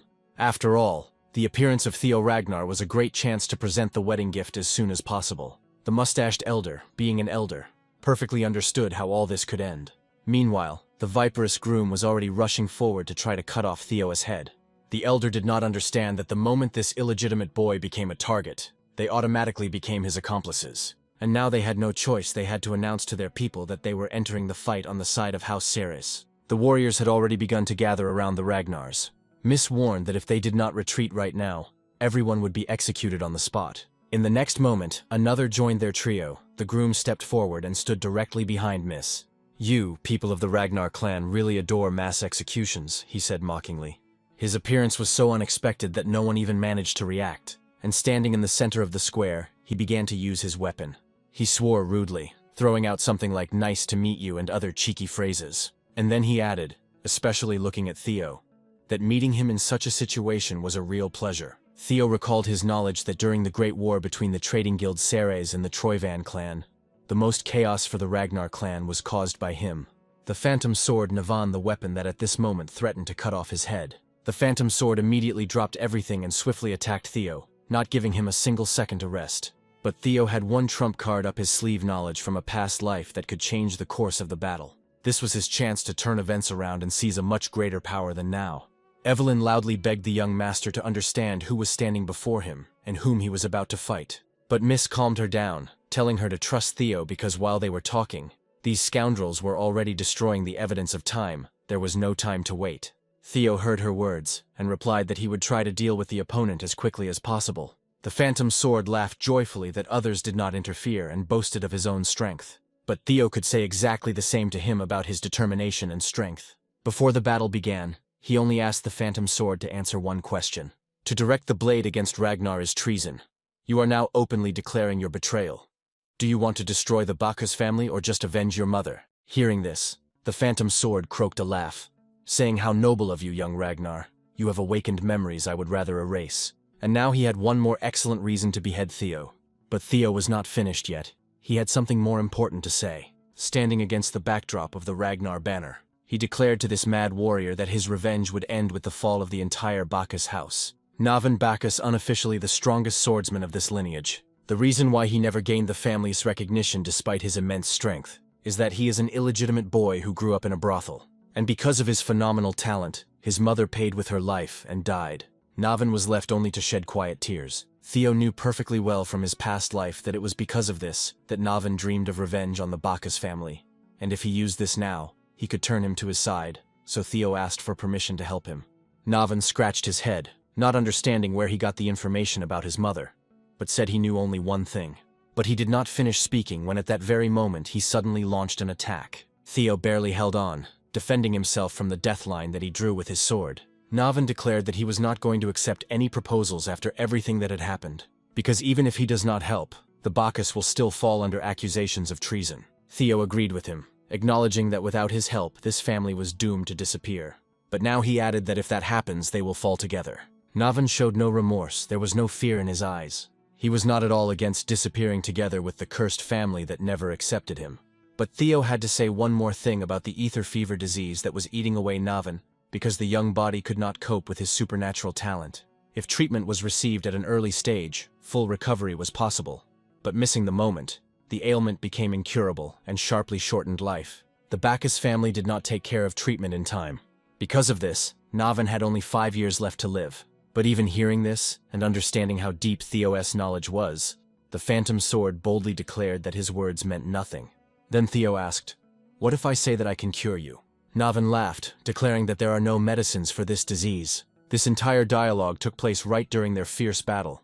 In this, Theo agreed with him, however. In his past life, this medicine was indeed found, just a few days after Navin's death. That is why Theo had an ace up his sleeve. He knew the method of treatment, and clearly stated that ether fever can be cured. His words literally stunned the Phantom Sword. Theo stretched out his hand, and said that if Navin accepted his proposal, then even after the fall of the clan, he could continue to live as the hero who saved the Ragnar clan. He asked Navin to carefully consider his choice. At that time, in another part of the battlefield, under the whistle of arrows, their own battle was raging. Evelyn and Miss continued to break through forward, and honestly, it was starting to annoy them. They looked back and saw that Theo and Navin were talking in the middle of the battle. The Dark Dragon watched from afar. He could kill all the enemies himself, but the main goal was to analyze Theo's potential. Blackheart was supposed to watch those who would lead the Ragnar clan in the future. Before the start, he told Miss that she could intervene only when the enemy showed strength at the level of an elephant or higher. But Miss understood that if the mission dragged on, her indicators would sharply fall. And at that moment, Navin Bahus raised his sword to the sky. When Evelyn looked in that direction, it seemed to her that the young master had lost to him. But it was quite the opposite. A broad, confident smile shone on Theo's face. The Phantom Sword stood behind his back. He did it only to deflect the arrows flying at Miss and Evelyn. And at that very moment he apologized to the women for his rudeness. And then without the slightest doubt he declared that now they were on the same side. Their next goal was one to stop the enemy at any cost. Their strength sharply increased although the enemy tried to shoot so that Miss Evelyn and Navin could not dodge. But all these attempts proved futile, and the attackers only grew more astonished. Astonishment at how masterfully all their shooting equipment was destroyed. Wooden bows and crossbows shattered into tiny splinters. The Phantom Sword, true to his nickname, sliced through the enemies swiftly and mercilessly, and the clan elder froze in stupor, realizing that they were betrayed by their own illegitimate son, whom they had humiliated all his life. Betrayed the homeland, so thought the mustached man, but Navin thought completely differently. Did the dirty bastard even have a family? This was exactly what pierced the silence before his decisive strike. He uttered these words and swung. The sword went into a sharp movement aimed straight at the old man's head. Having eliminated him, Theo turned to his men and ordered them not to stand idly. It was necessary to capture Quadrak. He was just hearing from his servant that their soldiers were being pushed back, and saw for himself that the situation was critical. And there was no time left, so it was necessary to destroy the documents that could expose their betrayal. Theo warned him not to even think about it. His voice was enough to make the old man freeze. He advised Quadrak to keep a cool head to somehow preserve the remnants of dignity before the inevitable end. He grabbed Theo by the neck, shouting that if they burned the documents, they would at least partially recover the investments, and asked if it was worth losing the chance to avoid these arriving freaks.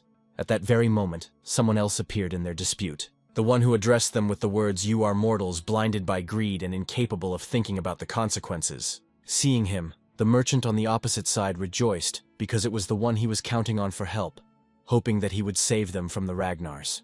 But Theo's face was filled with shock. He did not expect to see exactly this figure in such a place, because outside appeared the one who could truly be feared, the one who led an entire army behind him. Then the arriving warriors grabbed the merchant by the neck for his impudence, and he immediately began begging for forgiveness. They threw him on the floor like a dirty mat, and ordered him to burn all documents that had any connection to the Troivans, but warned him not to even think about escape. It would be better for him, because the Almighty watches every step, and advised him to hurry if he wanted to prolong his miserable life even a little. At that moment, Theo Ragnar finally noticed. The very same elephant of the Church of the Holy Demon. They repeated the same words about calling God down from the heavens with blood. The elephant raised his voice, calling to glorify the name of the Almighty, and his followers incessantly repeated, "Almighty, Almighty, Almighty, Almighty." It caused genuine horror. The air was filled with the spirit of fanatical madness. Theo had earlier suspected that the church might be hiding somewhere nearby, but he never expected that they would send a high-ranking elephant here. In the reflection of his eye appeared sharp-headed fanatics, slaves of their own blind faith. They were not people but weapons, too strong against the weak. But against Theo's sword they were absolutely helpless. Dealing with them posed no difficulties at all, but their number was simply unbearably irritating. No matter how many he cut down, they kept advancing, and it drove him mad. Miss looked as if she was already tired of watching this senseless stream. But she was also struck by the fact that the elephant really appeared. This meant much bigger problems than she expected. Or on the contrary, the battle promised to be much more interesting than it seemed at first. And that was reason enough to grip the weapon tighter and act with full force. So they returned again to where it all began, because it was only a small spark before the huge fire of the battle that was about to ignite. The phantom swordsman did not stop for a moment, and Miss was ready from this moment to show what a real offensive should look like. She was not going to allow those who stood in the way of the Ragnars to escape. All had to fall here and now. Theo tried to stop her and reminded that they came here for the documents and must take them before destroying. Miss exhaled and admitted that she probably underestimated him a little. She said that now, when the Church of the Holy Demon has revealed itself, no additional evidence is needed to start acting. But Theo sharply objected. He categorically disagreed with this. After all, the fact that the enemy is so desperately trying to stop them means that the documents are much more important than they thought. Miss replied that she understood this, but wanted to hear his plan of action. Theo looked at the entire army before them and declared that they would have to break through this crowd, otherwise the enemy would destroy the evidence earlier. But Theo also had a plan for such a case. He sharply activated the extension of the young dragon's sensory range using the gates of mind. Thanks to the young dragon's intuition, expanding perception, he scanned the surroundings and saw something important. Miss, noticing that Theo was moving to action, decided according to the words of the black dragon to wait and observe. However, she should not have been distracted because a rather dangerous opponent stood before her. But the audacity with which he tried to attack her could cost him dearly. And so it happened. Miss quickly took control of the situation and again turned to Theo, agreeing to trust his decision. She gave him full freedom to act and break through to the evidence they so desperately needed. To say that this would be an easy path was impossible. Before him stood a sea of degenerates. But one must not forget that he had reliable allies who would help. His new obedient servant was clearing the way forward. He called himself that, which greatly surprised Evelyn, since when does he address the young master as my lord? All this looked almost ridiculous, but their strength was truly impressive. They burst through enemies like thunder from a clear sky, and Theo sincerely thanked them for it. He also did not lag behind, exerting all his strength and using the breath of the thunder dragon. His dragon mark unleashed such a crash that the whole earth trembled. Theo understood well that the elephant would not trust anyone with destroying secret documents, and most likely it would be Quadraxeras who would carry it out. Therefore, he scanned the area once again with his power, and this fat-bearded scoundrel immediately came into his field of attention. He fell under the hungry, predatory gaze of Theo Ragnar. Judging by her reaction, he effortlessly understood that she considered herself the first sword in the world of battles. And if so, he was absolutely not against taking second place. But for her, it sounded as if he truly thought he could defeat her. And when she said it directly, he confirmed without a shadow of doubt that this was indeed the case. And although it seemed like he was challenging her in reality, he passed by and destroyed all the scoundrels who approached her. He decided that instead of empty arguments, it was better to protect the little one and show who the real leader was here. But for her, this also sounded like a challenge. She wanted to prove who was truly the first sword, and even warned him about it. And Theo replied with only one thing: he would wait for it eagerly. Meanwhile, in a creepy cold room, it was the perfect place for a fat, bald scoundrel to hide, and also to carry out the elephant's order. He broke the lock and went inside. It was there that the documents of all agreements with the Troivans were kept. He understood that he just had to burn them, and thus remove any accusations of treason from himself. But his greed outweighed common sense, and strangely enough, he found justification for any of his own foolishness. After all, he still needed to strengthen the reserves for the business he had handed over to the Heavenly Dragon. However, every time the silhouette of an elephant appeared before his eyes, so he decided that it was better to burn the documents than to die. But those few seconds of hesitation proved fatal, because at the very moment the torch fell to the floor, Theo Ragnar appeared nearby and snatched him from under his feet, thus preventing the destruction of important evidence. Now trembling cowardly, the scoundrel begged for forgiveness and was ready to do anything to be spared. But how much longer can one tolerate such beasts? Theo also thought so, because in the Ragnar house, betrayal is punished by execution. Thus he completed the task, Dark Connections of the Previous Life. Having reviewed the documents, he realized that for the Troivans, the Heavenly Dragon was just a pawn. It was necessary to arrest not only him, but the entire family. These documents linked all of them together clearly and indisputably. So every paper here was important. His eyes darted about, trying to decide which to take first. And then he looked at the top shelf where one book stood. He reached for the top shelf and took out a thick investigation report from the Palace of Roses, unaware of how valuable this document would prove to be. What he saw inside made his eyes narrow. There was something truly interesting here. Beware of interference and surveillance by the Black Dragon during the relics extraction. Yes, child. These were the personal notes of Ed Troivan. It further stated that they had already managed to obtain 2 relics, and according to available information, the palace hides other unknown treasures. This meant one thing: all the unjust accusations, false rumors, and the tragic end of Theo Ragnar in the past life happened because of one reason and one person. And then he reads something even more terrifying. The near-term plans include the elimination of Caesarea and Theo Ragnar. It turned out that all the sorrow of the past was caused by some relics that might not even have existed in nature. Tearing out pages of these records, Theo only clenched his teeth and called Troyvan a vile bastard. But he perfectly understood that mere rage would achieve nothing here. His revenge needed to be carried out coldly and consistently, step by step. And for that, first of all, he had to take away all the precious relics that Troyvan had so diligently collected. It was the creative relic of the firstborn dragon too valuable to leave here. Meanwhile, on the street, something was happening that was almost impossible to describe in words. An incredible number of possessed creatures surged at the two people like an endless dead wave. He was rushing forward, proving to her that he could fight for first place. But suddenly he noticed she used the secret technique of the storm god, Squall Wind. He didn't even have time to finish talking about first place. Her power was already thundering over the battlefield. Now they had a clean draw. Their attacking waves collided with each other.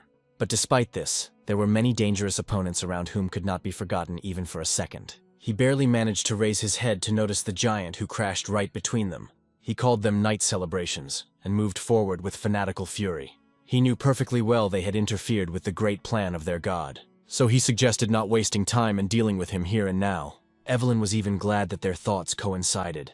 She also proposed to resolve their dispute with a battle that would be fair. She was curious what this monster could show against two strong fighters. And suddenly a dragon appeared just above the field, casting a huge shadow on the ground. The rider on its back asked if everything was all right with the platoon commander Evelyn. And he himself added with a slight smile that he had arrived just in time, because the next moment he simply crushed the dragon with his foot. That opponent who a second ago could have decided their competition. After this, other representatives of Ragnar began to take off into the sky one after another, as if the entire clan host had finally moved from its place. She commanded the White Dragon Squad, the 5th platoon, and sharply ordered to destroy the forces of the Ceres Trade Guild and the Church of the Holy Demon.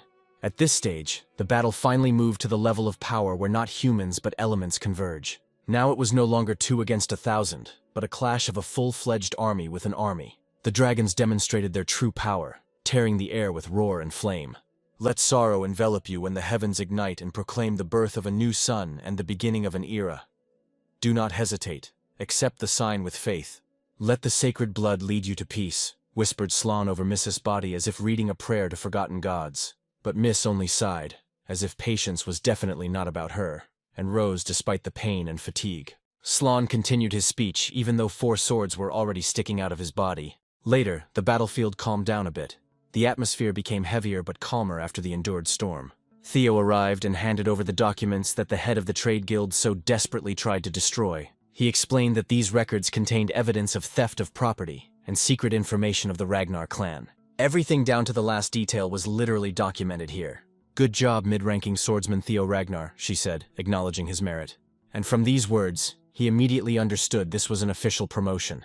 But she had other news as well, and as it turned out, they also added to his weight. Miss reported that the operation to detain the Heavenly Dragon was already underway since there were more than enough documents about his betrayal. The elite Black Snow group is currently on the way. They are probably already transporting him to the capital. But suddenly someone else burst in and brought bad news. He said with a bitter smile that Theo had been hiding his true power all this time.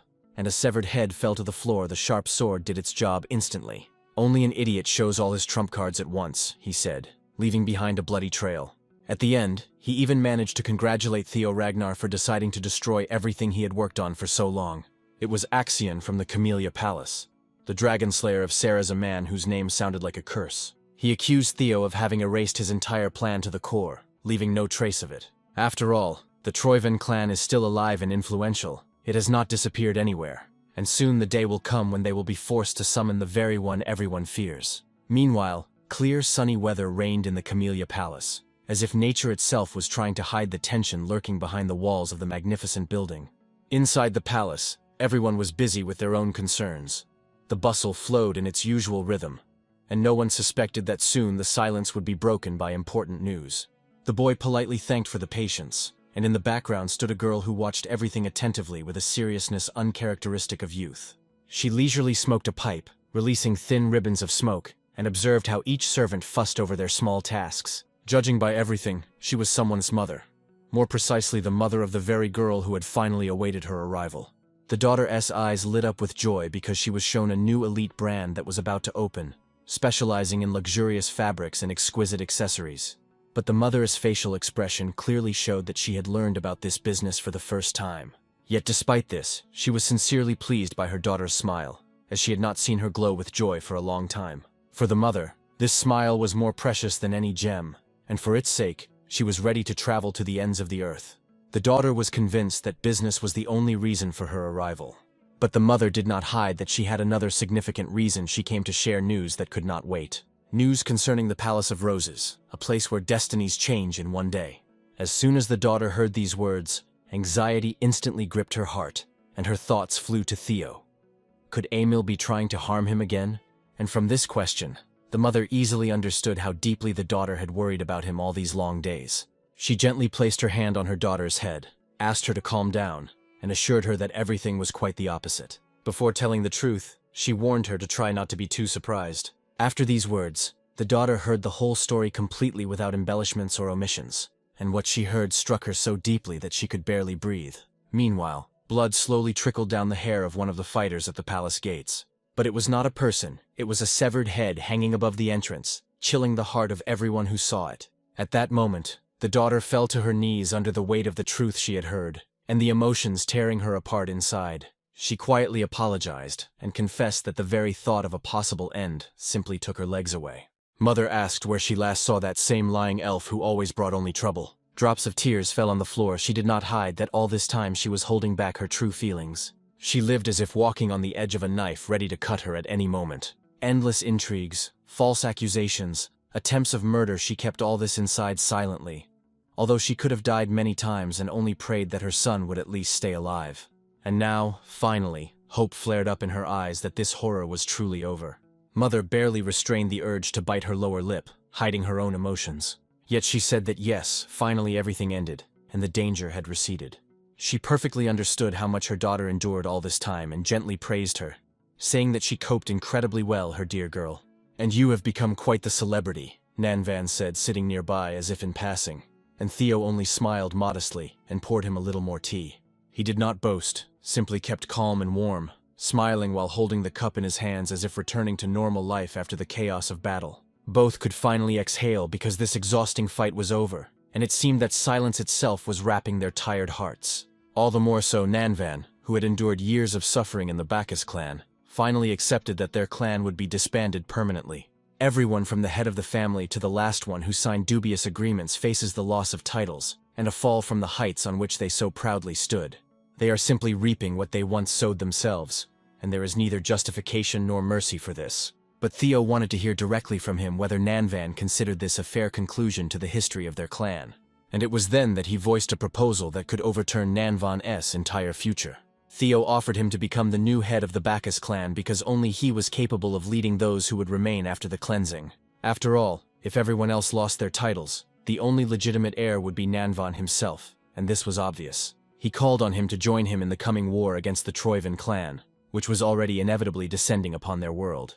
Nanvan fully understood that Theo had planned this from the very beginning, and that this war was not a matter of choice, but a reality that could not be avoided. A clash with the Troivans was inevitable, and now even the one who had avoided it all his life understood this. The involvement of the Troivan clan in the crimes of the Church of the Holy Demon, as well as the conspiracy of the Celestial Dragon, had been proven. It remained only to find out what exactly they had planned in the north. Of course, Nanvan was not going to enter this, just like that he wanted to gain something in return, and did not hide this. And then Theo placed on the table an item that could change the fate of one warrior more than any prestigious position. Since earlier Theo said he could cure his illness, now he placed before him a prescription for medicine against ether fever, and the main ingredient, the ether core. He explained the conditions and the reason why this was possible, and Nanvan only opened his mouth wide, not believing what he saw, especially now, when the obsession with power in the Ragnar clans brought so much pain and problems. Theo perfectly understood that they both had become victims of this cruel culture. He honestly said that he had no intention of forcing Nanvan to anything, and did not want him to act out of fear or despair. He uttered one key word, trust, and it sounded heavier than any promise of power. Then he said that he wanted to change the clan itself. to create a foundation not on coercion and submission, but on mutual trust and responsibility to one another. After these words, Nanvan slowly stood up and reached for his sword, accepting a decision that could no longer be revoked.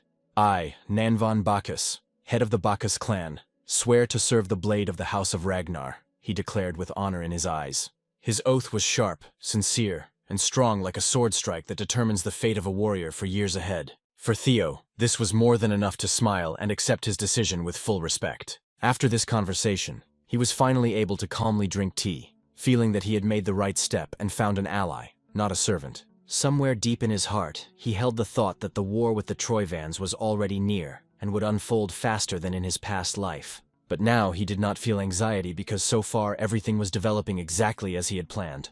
And at that very moment, it was time to open the treasure chest as soon as he touched its lid. A system window with a new task popped up before his eyes. It was a message regarding the relics he had obtained, which were already waiting for their time, and on which the further story would depend. And so the moment came when Theo carefully opened the chest with relics, feeling his heart beat faster before a new unknown power. At this moment he had absorbed only 2 lower-class relics, Drake and Griffin, which had already given him a noticeable increase in strength. Both relics significantly enhanced him, improving both physical might and sensitivity to mana, granting a new level of control. So he understood that the next relic would also prove useful, and could become the key to even greater power. He put on the relic ring of the primordial dragon known as the Ring of Hunger, and allowed the power inside to penetrate his body. A moment later, Theo found himself at the entrance to a dungeon, amid endless loose sands of the desert around him, where only stones and hot sand. He could not believe he was standing in the very desert he had read about in ancient books. An unbearable, exhausting heat prevailed here. Behind him came a dry, loud rustle as if something gigantic had awakened under a layer of sand, raising dust into the air. The ground beneath his feet trembled, thick dust rose, and Theo did not understand what exactly was approaching. He did not immediately grasp what was happening, and involuntarily whispered that all this resembled pure madness. And at that very moment, from behind the sandy wave emerged a bare sandworm, bending space with its gigantic body. Exhaling a giant ball of dust, the worm roared intruder detected, as if pronouncing a verdict. It opened a terrible maw full of teeth and lunged straight at Theo with a desire to tear apart everything standing before it. Ragnar swiftly drew his sword, preparing to take the blow without retreating a single step. He activated the breath of the Thunder Dragon, and noticed how the dragon mark flared up, calling this clash a true trial. A giant lightning bolt cut through the air. A colossal collision of 2 thunder elements began. Theo confidently took the direct hit and held his position, trying not to be knocked down. The sandworm responded with even stronger thunder, raising a wave of dust and a piercing growl that pressed on the ears.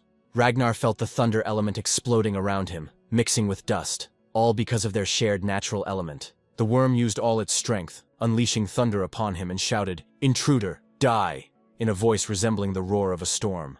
Lightning bolts shattered the stones around, and they scattered into small fragments, creating a real rain of sharp pieces. Fallen face down in the sand, Theo thought for a moment that he had to find a way to escape. Otherwise he wouldn't last long.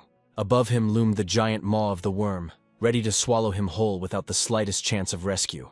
The next attack was so powerful that it slammed his head against the ground, knocking the breath out of him. Theo felt the scorching dust showering over him, his body losing support, and everything around beginning to fade. He dropped to his knees on the hot ashes, trying to gather strength and not faint from exhaustion.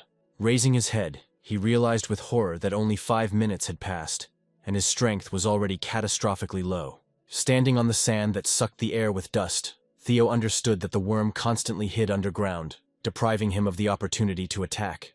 The sandworm again unleashed a thunderous strike that threw Theo backward, and he thought it was even worse they used the same element, so techniques against it were useless.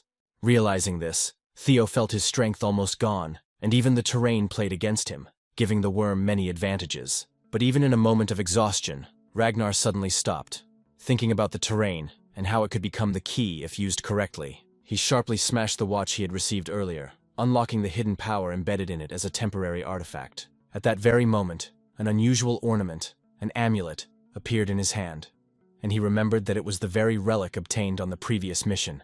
Ragnar pondered aloud. What if he used it right now when there was no other way out? He perfectly understood that it was a real lottery, and the consequences could be unpredictable. But there was no other chance left. Instantly putting the amulet on his ear in the form of an earring, he felt a cold pulsation passing through his body. He told himself that it was time to test the relic of the primordial dragon Babochka Snizhnosveta, even if it was a risk. He had only one attempt to enter this dungeon, and he could not waste it. But the system immediately reminded him that it was impossible to start a new dungeon mission while having an active similar mission in progress. The ground beneath his feet cracked, lightning bolts rose, sparks flew around, and as expected, there were no concessions from the mechanics. Kneeling on one knee, Ragnar dodged the barrage of thunder strikes, trying to shield himself with his sword from the dazzling flashes. Two dungeons seemed to try to invade each other, creating chaos, but suddenly the boss of the Snizhnosveta dungeon appeared before him. It was a huge Snizhnosveta winged dragon with long paws and outstretched claws. Its tail radiated a dazzling, icy glow. Ragnar froze in confusion, standing in the light that cast a long, terrifying shadow behind him. Unfolding its wings and releasing cold steam, the Snow Wing said that it had not seen the Chosen One for a long time, and called him foolish. The Relic's protector, the fairy tale dragon, you made a reckless move. In the hero's hands suddenly appeared a sword that itself summoned to step forward against this mad opponent. He sought to become the sole weapon against the creature that crossed all boundaries of madness. The dragon barely managed to restrain this monster even though he was one of the wisest guardians. But in size, the sandworm far exceeded him and looked like a true giant. Between them, any moment could end in incredible bloodshed. But suddenly, in the reflection of the monster's eye, the figure of Theo flashed. He coldly said that for a start he wanted to deal with at least one monster, and immediately delivered a blow of furious strength. In such an attack, there was no chance of survival. It was a clash that would go down in history for its madness and scale, because just a glance into the jaws of this beast could bring anyone to trembling. After the strike, the hero saw a status window before him, a greeting for the successful completion of the mission. The sandworm was destroyed. Then the dragon addressed the Chosen One, suggesting first to think everything over carefully. He declared that he was the wisest among all the guardians, and saw what others did not see, and he hinted that Theo must complete his simple task.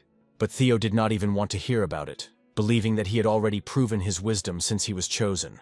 He advised the guardian, if he was truly wise, to accept his own defeat. One quick strike and everything around soared upward, scattering with light. Some time passed and the hero looked at his hand and rings, realizing that he had passed through 2 dungeons almost without difficulty. Already in his room, he heard the griffin showing signs of life. The sword in his hands began to move. Suddenly an eye appeared, and the sword itself addressed Theo. But not at all friendly, it declared how much it wished to devour his heart. Resisting the sword became increasingly difficult, because it had become much stronger after absorbing 2 dragons. And at this rate, the next victim was supposed to be Theo himself. Suddenly he found himself in an unknown dark space, and only in a moment did he realize that this was the entrails of the griffin, his own stomach. Around him echoed the whispers of the voices of those who had died before him. They said that this was the price for his desire for the power of dragons. They explained that every guardian, both worm and dragon, does not die, but he will die here alone. And at that very moment, Theo again found himself before both monsters at once. And Theo himself paid attention to the main point: the guardians are obliged to help the Chosen One in the battle against the nameless sovereign. And if they allow him to die here, the world will be doomed to repeated destruction. A few weighty arguments, and one of the guardians finally agreed to open the door. These were the doors that were supposed to carry the hero out of this terrifying dimension. Theo asked them not to worry, and promised that he would finish the matter himself. First of all, he intended to put that rotten bastard in his place. Meanwhile, the griffin was busy absorbing the energy sphere, thinking that he would conquer Theo once and for all. He did not even imagine that the boy would appear at that very moment, and immediately he would cut off the bird monster's head, depriving it of the ability to ever fly again. "Return to your dimension," this was all Theo managed to shout, and he himself headed there to talk to this creature directly. He reminded the griffin of their first meeting, and how it ended back then.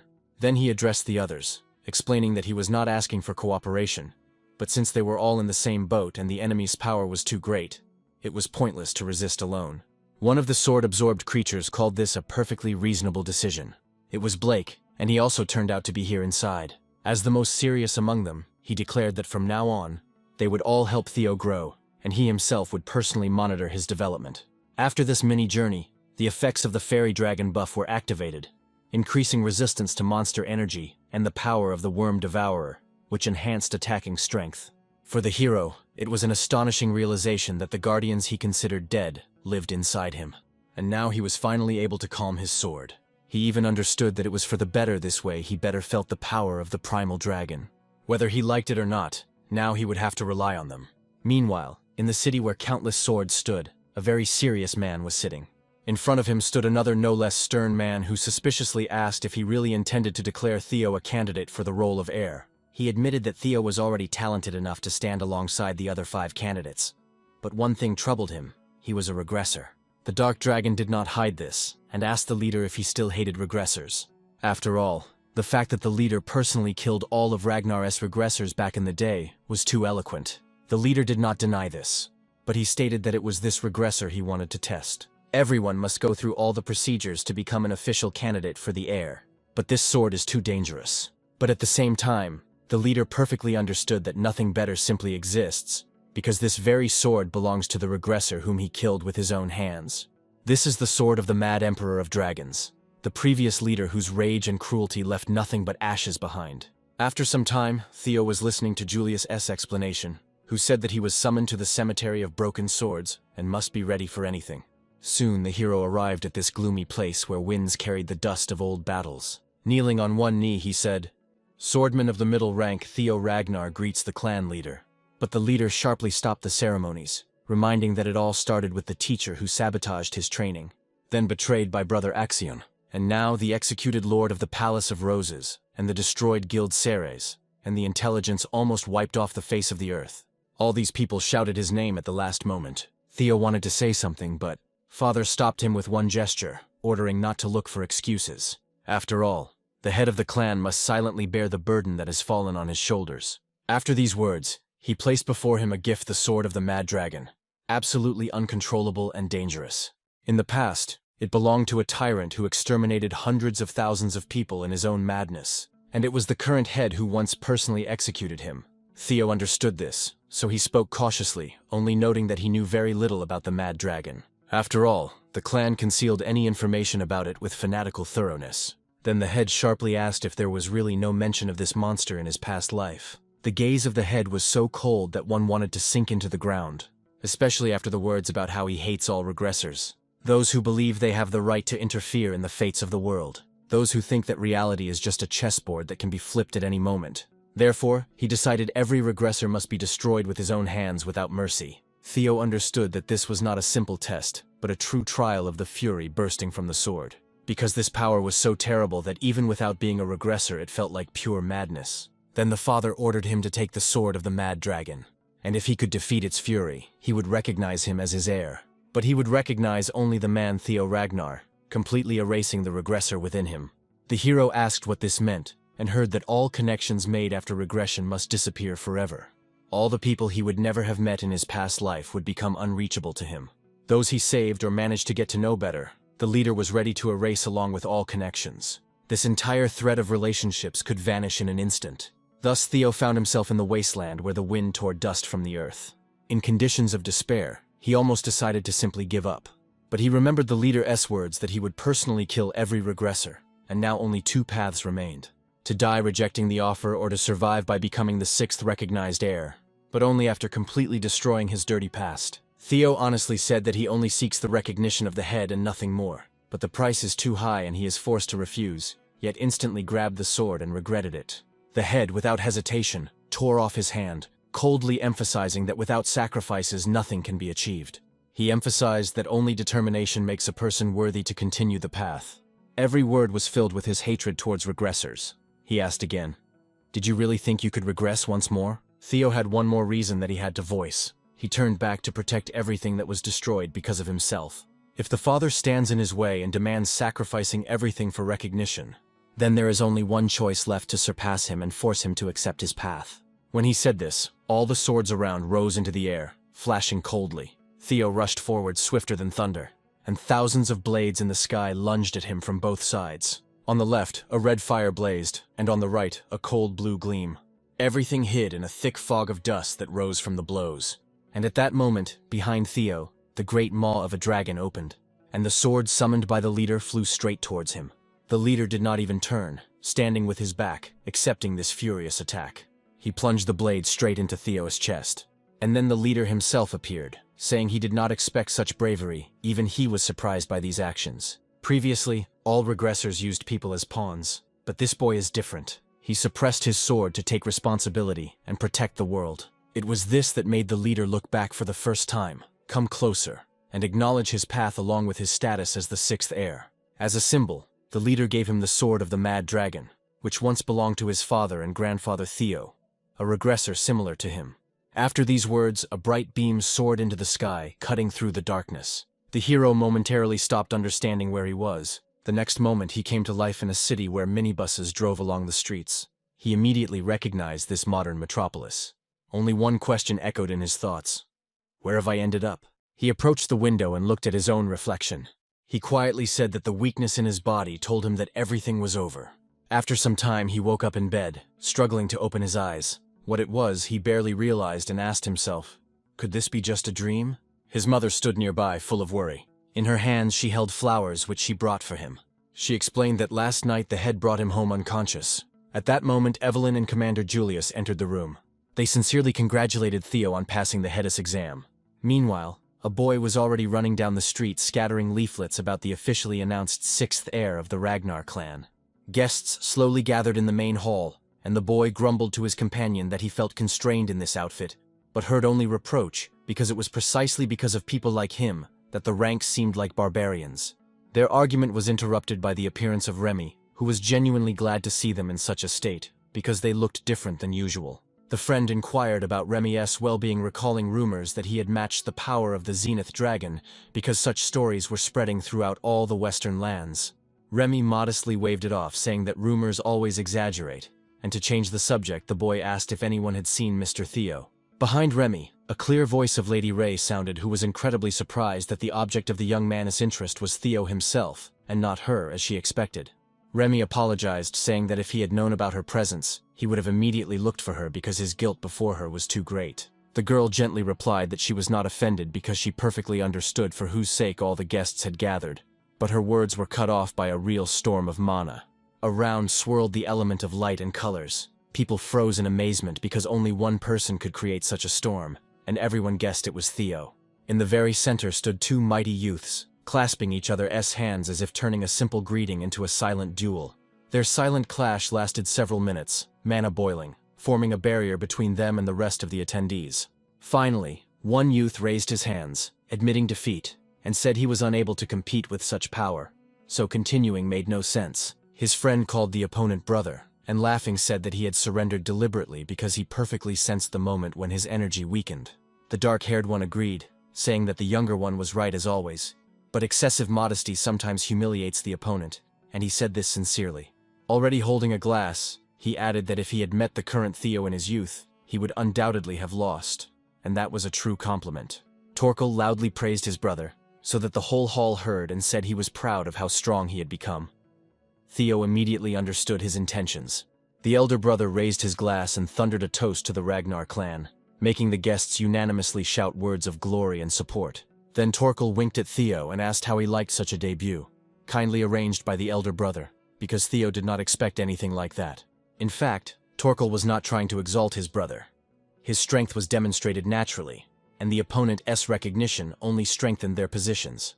From that very moment, the atmosphere at the banquet changed, and now the initiative completely passed into Torkel's hands, although Theo tried to hold on thanks to Navan. The boy realized that Torkel Ragnar was not a simpleton at all. His friendliness was more of a mask, so it was not worth trusting him completely. A circle of followers immediately formed around Theo, who saw strength and experience in him, and the seasoned warriors almost trembled in his presence. The girls and their mothers watched with interest, discussing the chances of marrying one of the beauties to him, and thus strengthening family ties. An old burly man in dark glasses knocked his fist in displeasure, as he did not expect Theo to be received so warmly. His bad manners were supposed to repel everyone. Torkel also caused disgust in him. He watched as the young man with a glass easily communicated with the guests, and realized that the brothers were interfering with his plans. Through the window he saw two girls laughing, thinking only about fun, which irritated him even more. He asked himself how they dared to behave so frivolously. One of them was the squad captain, and her assistant did not hide her admiration for the gorgeous dress, showering compliments that were sincere, not empty. But when the assistant said that the captain looked too cute and feminine, the girl blushed and wanted to change into the usual uniform where she felt confident. At that moment, a glass shattered on her head wine, and glass spilled over her hair, and the captain froze in fear upon hearing a cold voice behind her. They and the assistant sharply turned around and saw a dark silhouette against the open door. The man said that the two miserable wretches caused him only disgust. He in glasses slowly looked over the captain and asked sternly how they dared to appear here, breaking the rules, since for one of the 8 dragons, such behavior was true baseness. The captain firmly grabbed Erin's hand and assured her that she was fine, although both trembled inside because they knew well what the commander was capable of when he lost control of his anger. She quietly asked the assistant to do nothing, and not to provoke the elder because he hated any resistance, especially if he considered himself absolutely right. Erin had never seen her captain so frightened, and did not understand what had happened between them earlier, and why they even risked coming to this reception. The man loomed over them like a rock, his gaze burning with rage, and he asked threateningly how she dared to show herself to him after their last meeting. The girl confusedly looked for a way out. Suddenly the elder grabbed her hand with a jerk and tore off her mechanical prosthesis, and the captain and Erin froze, not yet able to comprehend what they had seen. The captain looked at the remains of the hand in horror, and the elder coldly asked if she really thought that this toy could protect her. He promised that next time he would tear it off completely, and declared that she was trash that must live like trash, and represented no value. The captain rushed to run away, unable to bear the place where her broken prosthesis lay on the floor, and behind her sounded Erin's scream mixed with the elder's cruel laughter.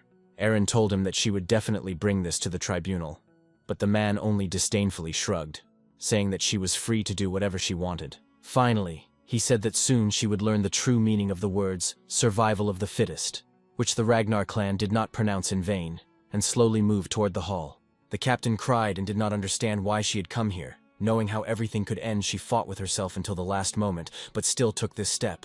The girl remembered her childhood lying against the wall of the training ground with a broken nose, and above her thundered her father's voice. He looked at her with disgust and shouted for her to stop calling him father because he did not want to hear that word from her unworthy mouth. Then he drove her away and ordered her never to appear before his eyes again.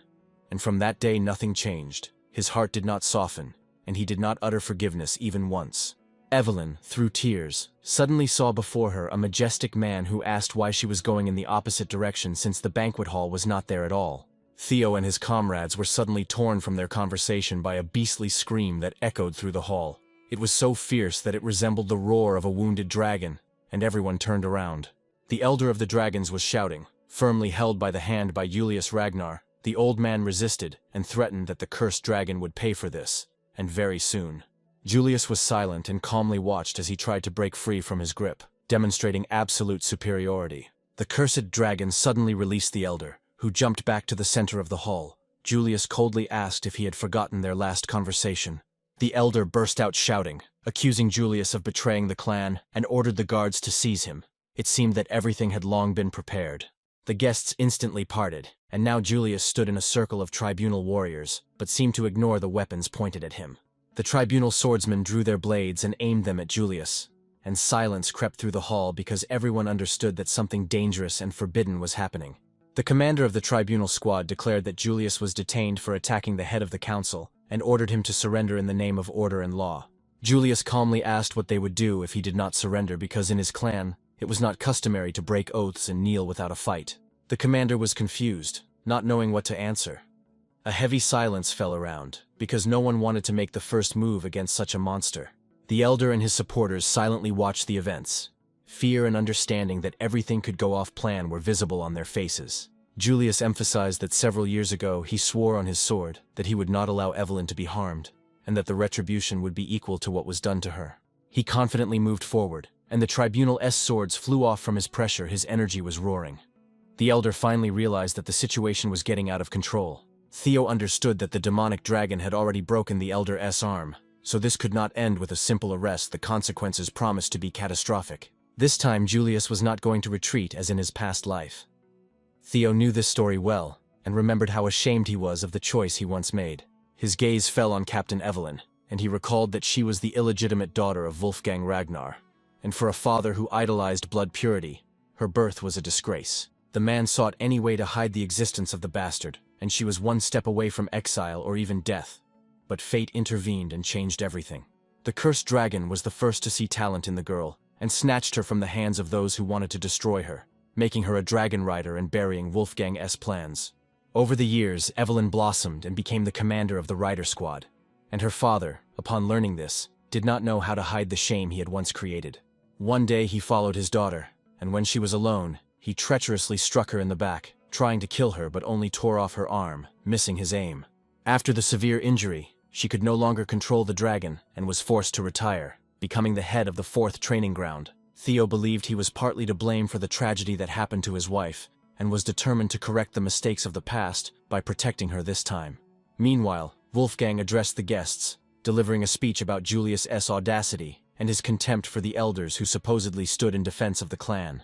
Some of those present began to talk about how the use of the 9 dragons' force against an elder could be considered outright betrayal and an unprecedented offense.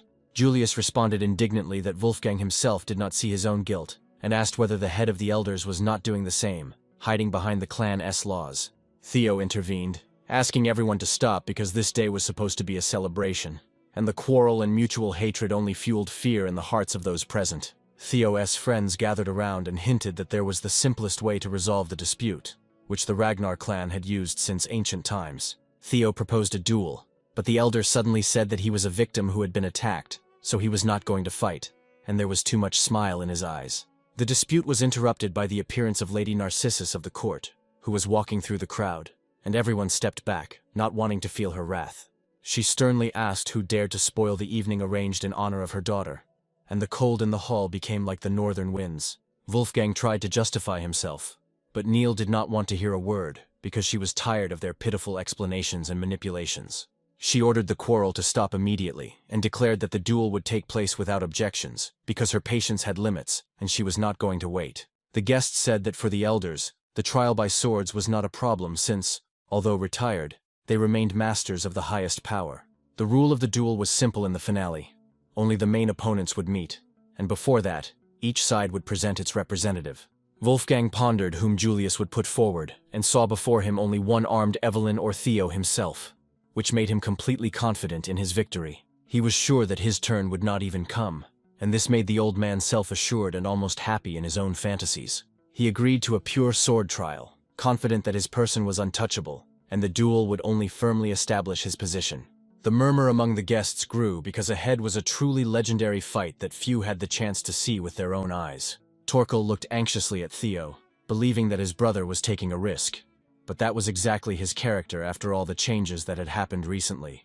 In his opinion, Theo had effectively saved the elder because knowing the nature of the cursed dragon, he could already be lying on the floor without a hand or head.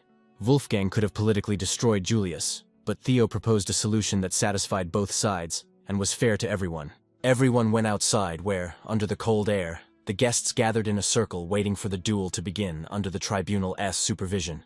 The herald announced the rules and emphasized that the use of mana was forbidden and that retaliation after victory was excluded, thereby guaranteeing the fairness of the fight. After solemn oaths, Theo, Evelyn, and Julius stepped into the circle, and the crowd watched them attentively, wondering how the one-armed captain would perform. Theo's friends worried whether he would endure against masters of the Elder S level because his opponents would definitely not be weak, and the fight would be a trial. Wolfgang's fighters entered the square. He chose the strongest warriors capable of standing against the cursed dragon, and fully relied on their ruthlessness. Among them stood his adjutant Stormblade Bina, a veteran considered the best among experienced swordsmen, and reputed as a flawless fighter. Before the clash began, Bina carefully listened to the Elder S orders, and was surprised when he directly hinted that the heir's death would not be a problem for him. Wolfgang explained that wounds and deaths in a duel are lawful, so he could not hold back any consequence would go unpunished and carry no political risks. Julius spoke with his men and asked them to forgive him for involving them in a dangerous trial. He was truly worried about Theo and Evelyn. Theo replied that he had long wanted to put an end to the conflict between Julius and Wolfgang, whose behavior had long ceased to befit a man who calls himself the clan elder. The boy was full of determination to protect his comrade and prove that the clan's honor was not an empty phrase, and that the cursed dragon had chosen his allies correctly. Bena took a combat stance, and receiving permission from the elder, decided not to spare his opponent, and to show all the cruelty allowed by the duel's rules. Theo rushed forward. His speed was such that the eyes of ordinary people could not keep up with his movements, and experienced warriors were only amazed by his pressure.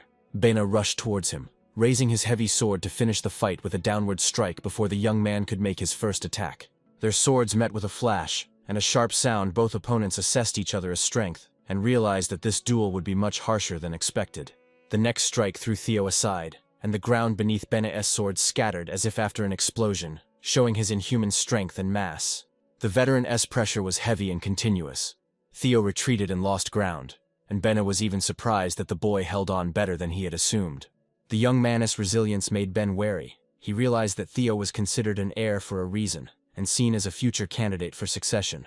But despite this, Theo had to defend himself, lacking experience in deadly battles. He was missing something, though his abilities allowed him to endure blow after blow.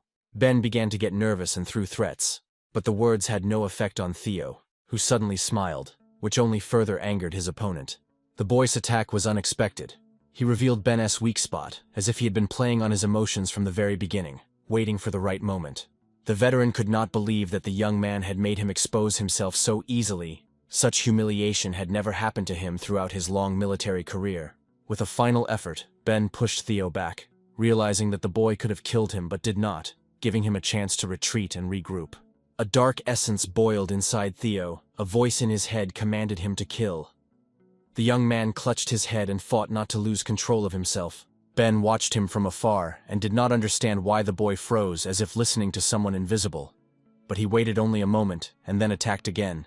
He was sure that Theo was mocking him and looking down on him.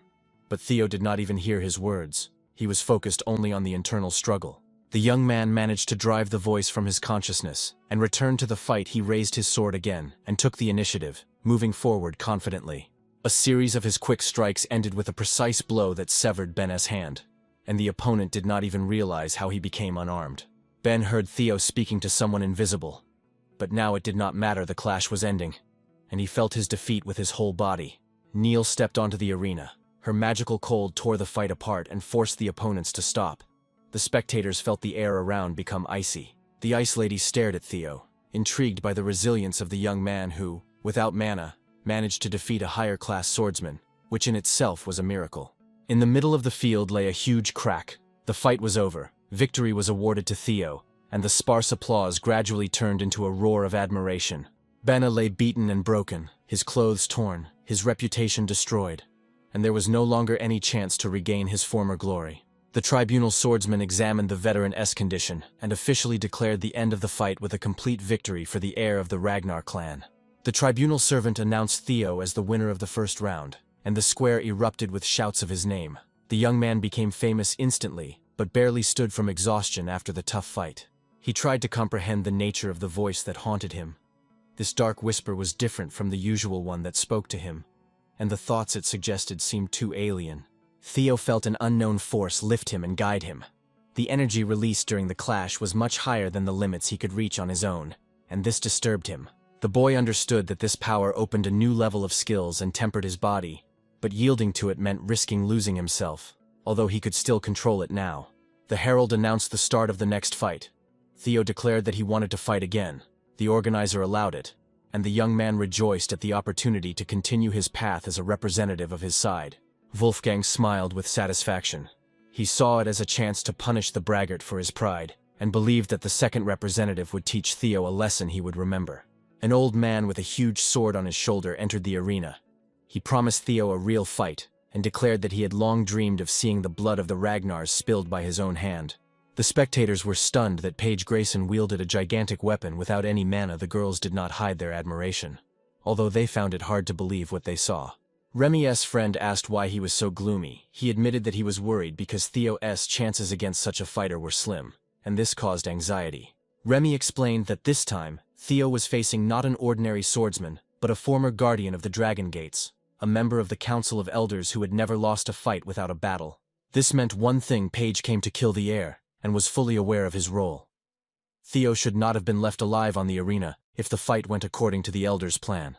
The Snow Lady and the Herald were still standing near the field. Paige was approaching slowly and confidently, and Theo understood that this time cunning and the strength of a mid-level swordsman would not save him. Suddenly, Theo raised his hand and announced that he seemed to surrender. Having no intention to continue the duel, the crowd erupted with a surprised rustle, and all eyes fell on him. Paige was confused. He asked why the young man decided this way, as the elder expected a fierce fight and was not ready for such an unexpected ending. Theo replied that the result was obvious. A mid-rank swordsman could not fight a member of the council, a legendary blade master, and continuing the clash made no sense. The herald announced the winner of the round. Paige Grayson. The spectators were noisy. and discussed Theo's action, some calling it a wise strategy that saved the defense side's strength. Wolfgang was furious. He realized that Theo cleverly forced him to personally face the cursed dragon. Now the elder could not avoid a duel that could ruin his honor. Julius apologized to Theo for putting him in such a situation, but the boy only smiled and emphasized that their own must cover each other, and now they needed to think about Evelyn as father. Evelyn began to understand how much these people meant. Julius supported her when everyone turned away, and Theo always stayed close despite her flaws and past pain. She realized that she could not stand aside and devalue their dedication. She had to respond to them in kind, and not allow fear to control her life as before. Her gaze hardened. She understood that she still lived as if in the shadow of a past tragedy, and if she did not take a step forward now, she would never truly become herself. Theo and Julius looked at the girl in surprise when she asked them not to risk their lives because she intended to resolve this on her own, despite the loss of her hand and the pain. She threw off her cloak, revealing a mechanical prosthesis, and firmly declared that she herself would put an end to the humiliation that had followed her for years, despite fear and past wounds. Meanwhile, Wolfgang stepped onto the arena holding a formidable sword. The elder looked grim, aware that his honor was at risk but ready to die dearly. He decided that even in defeat he would take one of Julius's hands, so that no one would dare mock him, and thought this would prove his strength and steadfastness. Harold announced that the defense side requested to replace the fighter. Lady Lyudova agreed, and everyone fell silent, waiting to see who would become the new defender in the decisive battle. Evelyn confidently stepped onto the arena. She held her rapier firmly, her broken hand covered by a reliable guard, and the very sight of the girl made many freeze in amazement. Wolfgang laughed when he saw whom he had to fight, but fear was felt in his laughter. He tried to mock and threaten but could not hide his nervousness. Evelyn made several skillful moves with the rapier. Her posture radiated confidence and determination. It seemed she had forgotten about pain and fear, leaving only cold will. Before the fight, their eyes met.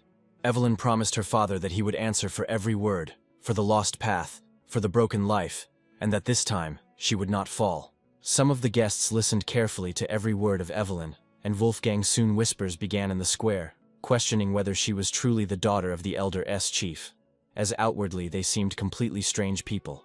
The conversation quickly turned to Wolfgang's ex-wife, and then almost everyone unanimously agreed that Evelyn looked like an illegitimate child, a bastard whose father had wanted to erase her existence all his life.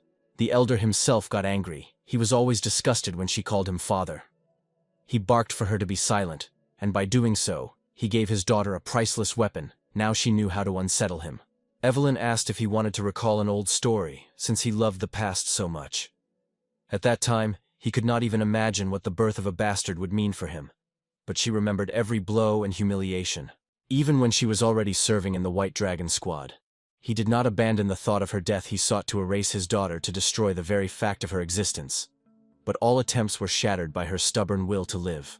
The guests looked at each other in shock. No one believed that a pure blood and lineage fanatic would allow such a stain on his own honor, and hide his sin and miserable weakness behind the mask of a righteous man for so many years. Wolfgang's comrades also whispered, discussing the man who almost betrayed the ideals of the Brotherhood. Now he could finally receive his due punishment, and end his life without having killed his own daughter. Theo and the cursed dragon watched their friend who was reaching her limits attentively. They worried whether she could win with such an injury, but Evelyn herself considered it not worth any attention. Julius asked Theo why she insisted so stubbornly on the battle. It would have been enough to ask, and they would gladly have defended her honor. However, the boy asked him to trust the girl and not interfere with her choice. The fight began swiftly. Evelyn rushed forward, their blades crossed in the air, and for a moment there was silence as the opponents studied each other's movements, while Wolfgang's bulky figure still pressed down with his mere presence. Evelyn attacked with incredible speed. Her movements almost dissolved into the air. She opposed her father's brute strength with her own agility, and step by step exhausted his defense. Finally, she used the secret technique of thunder and wind. Powerful whirlwinds rose around them. Even the cursed dragon could not believe he was witnessing such a scene before the tribunal. The elders watched with surprise as Evelyn awakened the storm sword. Her strike rolled like a wave even to the experienced masters. The forgotten technique came alive again in the hands of the despised daughter. The captain stood in the epicenter of a wild whirlwind of air. A wall of wind prevented Wolfgang from approaching. Each of his steps stopped before the element that seemed to push his blade back. Theo was satisfied with the course of the battle. The sword trial forbade magic, and forced reliance only on will and skill.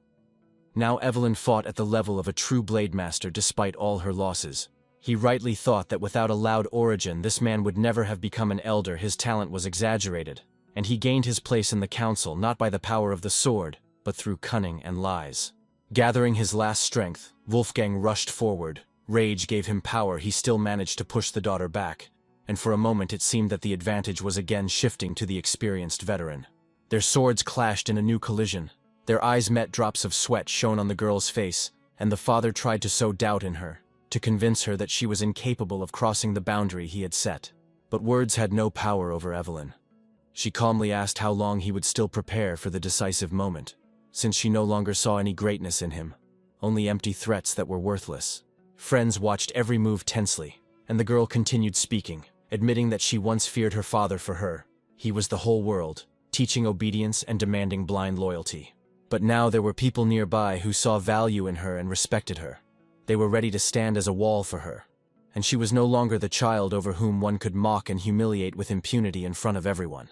She no longer clung to her father as the only salvation, did not expect protection and care from him, did not believe in the invented mentor who supposedly prepared a bright future for her. The hour of justice had finally come.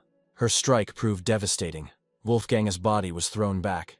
Blood splattered from a deep wound, and a dead silence fell around. No one expected the head of the elders to fall by the blade of his own daughter. He clenched his pierced side. His clothes were torn almost to the waist. In his ears rang the voice of the herald, who solemnly announced Evelyn as the winner of the duel. The sword trial's decision was not subject to appeal.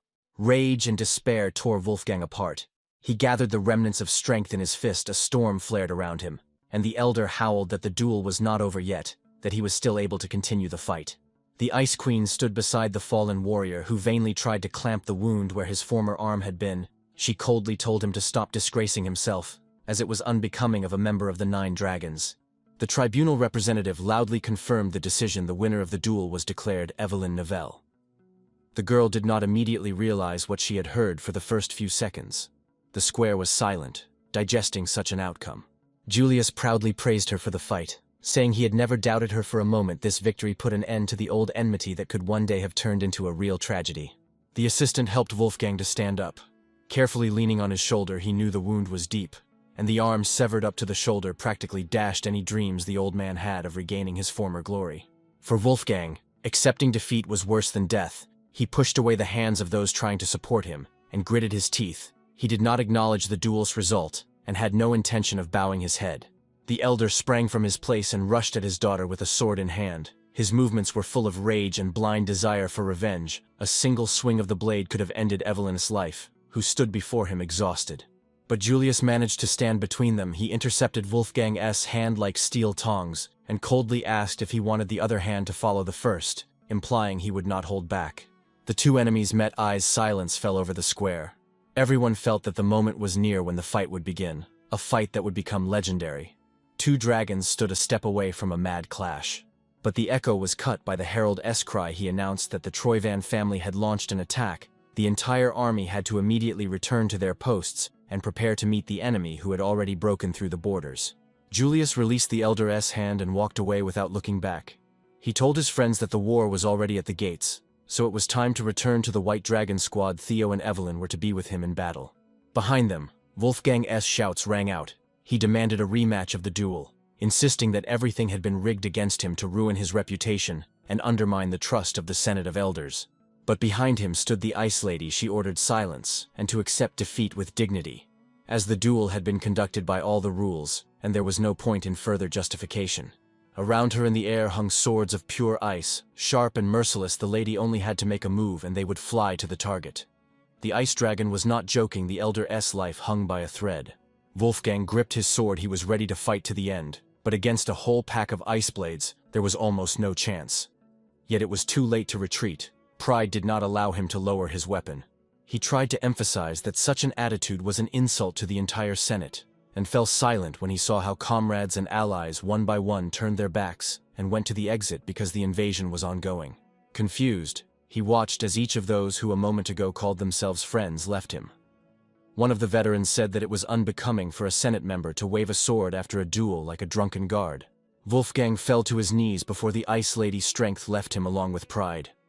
He realized he had lost. disgraced himself before the whole world, and that everyone who stood by him had turned away. He looked pitiful, a man who had lost everything and could not cope with his own envy and greed. The heights he once reached had burned his mind and distorted his soul. Far from this place, Ed Troyven sat on the throne, an indifferent smile wandered across his face, the smile of a man who had seen too much, and whom almost nothing could surprise or upset anymore. An officer reported on the front Troyven forces had captured the central plateau, and secured it. All enemy attempts to push them back ended in failure. The situation was turning in their favor. There was also news about Horman Castle, which would soon fall. Ed asked about the Ragnar clan, as they were the main obstacle in the war, the only ones who could offer real resistance. The officer said that Ragnar forces were gathering on the central plateau, rallying allies. Ed just smiled. Everything was going exactly as he planned. The enemy was jumping into a trap without realizing it. Troyven was pleased the evil plan was working. Every enemy move only eased the preparation for the real strike, which would fall where none of the living would expect it. Meanwhile, the action shifted to the Bacchus clan, a huge fortress of 6 snow clans. It stood under the vigilant watch of the best warriors, because the enemy could appear at any moment. Soldiers discussed the new lord who inspired only disappointment in them. His indifference and frivolity seemed criminal during the war. He did not prepare the fortress for battle and wasted time. The new ruler only drank and dealt with trivial matters, as if the threat of invasion did not concern him. The warriors believed that such behavior disgraced the very name of House Bacchus. One of the fighters suggested that the lord simply had no one to command. Almost all vassals had left the Bacchus clan, so the new leader could only hope that the enemy would not appear soon. A comrade reminded that relying on reinforcements from the Ragnars was also futile since they barely kept their promises and behaved as irresponsibly as the current lord. The soldiers laughed, saying those freeloaders only drink and loaf around. They were no more useful than a barrel of wine in battle, and their entire squad was useless. Sibyl Drea, commander of the auxiliary Ragnar squad, and his subordinate Zod Nalan had reputations for being unreliable and lazy, so respect for them was minimal. Another soldier said that the newcomers promised to take the night watch, but constantly got drunk and fell asleep before the shift even began, so relying on them was deadly dangerous. The night forest enveloped the fortress with a cold breath. The guard knelt before a stranger and quietly reported the moral decline of the defenders and the general helplessness of the garrison. The man in the hood only smiled with satisfaction.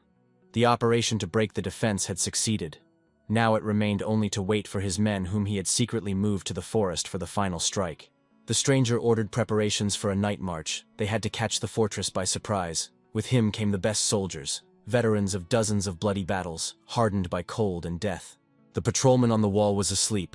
Hearing nothing, he did not even notice how a shadow passed by.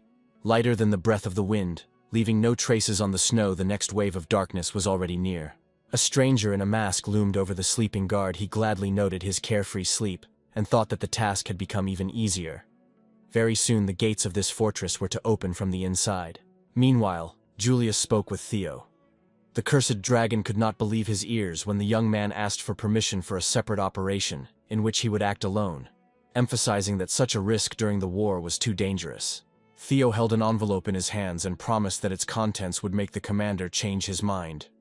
Julius skeptically glanced at the papers, but still took them and began to carefully read each line.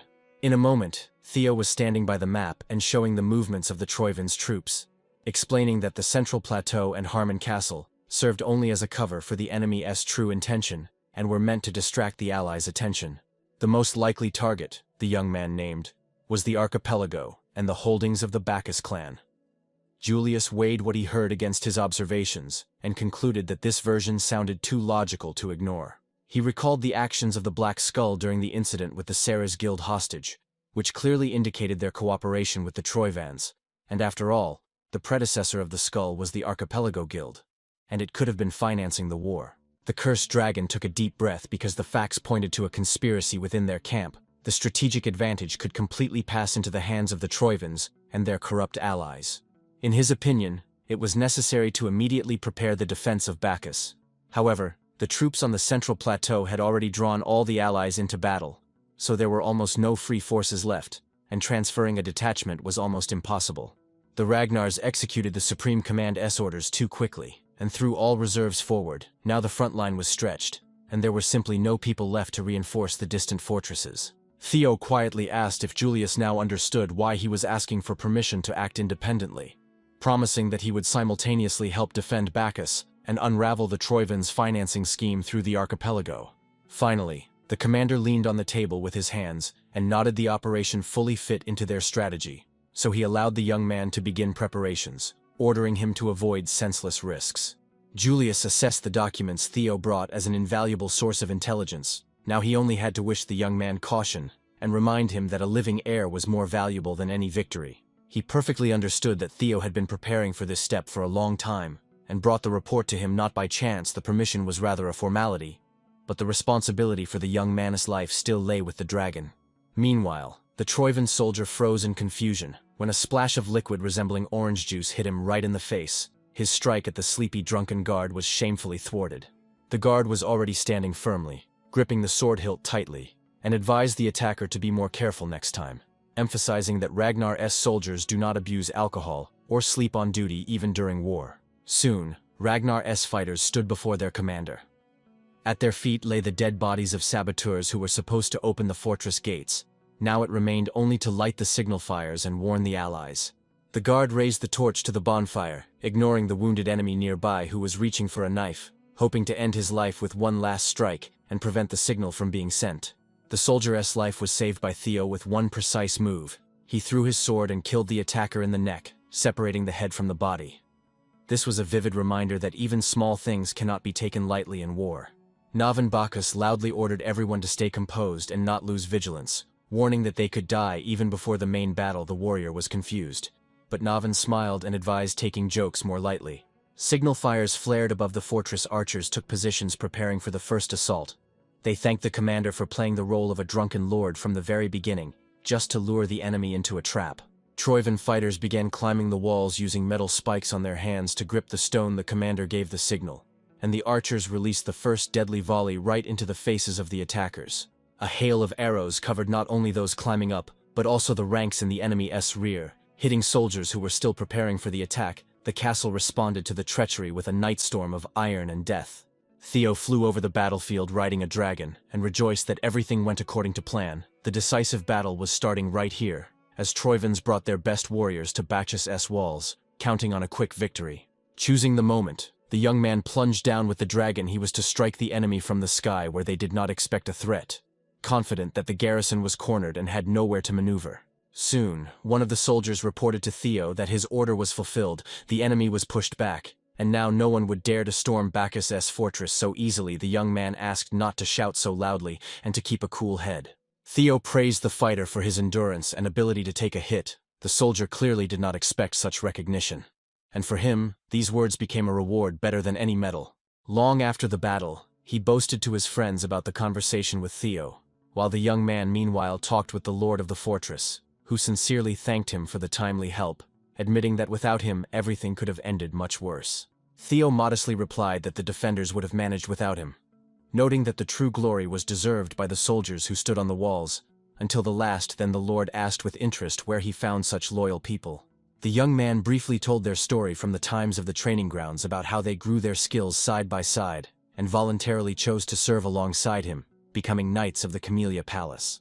The lord admitted that at first he had no hopes for them, but after several days of joint defense, he changed his mind. The young warriors proved themselves in battle better than many experienced veterans. Their skills still lacked refinement, but regarding endurance and unbreakable will, there were no doubts they stood firm against forces that far outnumbered them, and in the future will become heroes of the 9 dragons. Theo sincerely rejoiced at the praise, and immediately got down to business. He asked Navan to train his people and take them into the service of the Bacchus clan, since now he is their commander and bears full responsibility for them. Such a proposal confused Navan. He did not expect to become the head of an entire knight squad, especially the squad of the famous Camellia Knights, who were considered among the most loyal in all the snow clans. Navan's reaction only amused Theo. He expected exactly such sincere confusion, because it indicated a good character and modesty. Thus he gained an ally and mentor who will teach his fighters all the secrets of the craft. After saying goodbye to the knight, Theo was already about to set off further. Navan was sincerely surprised by such a quick meeting, and asked why the young man did not plan to stay even for a short time. But Theo replied that this was only a short stop on a long journey. The boy added that now his task is to check the position of Allied forces on the archipelago. Navin was again surprised because the young man behaved as if he was going not to war, but on a light walk along the coast. Before parting, Navin asked which route Theo planned to take to reach the archipelago. Since the local inhabitants are extremely hostile to strangers, the boy only smiled and hinted that he had his own plan. The port city of Dion appeared before him as a noisy stronghold by the sea. Here warriors, merchants, and adventurers from many states had gathered, and the streets rang with dozens of different languages, characteristic of distant lands. The stranger in a hood quietly opened the door to one of the houses. Trying not to give himself away with any sound, he walked carefully, avoiding even the slightest creak underfoot.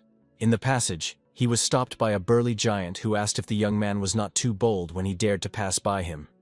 So inattentively, the stranger politely apologized, saying he simply did not notice and would be more careful in the future. The spectators in the bar instantly came alive, placing bets on the fight between the two. The stranger and the bruiser clashed literally within seconds, and the victory went to the boy in the hood. The opponent sat stunned on the floor, not understanding what had happened. Meanwhile, in the residence of Antonius Spinola, his assistant was reading the demands of the Troivans. They demanded tribute in the form of gunpowder and steel, calling it a fee for the opportunity to rent the Dragon Slayer's sword.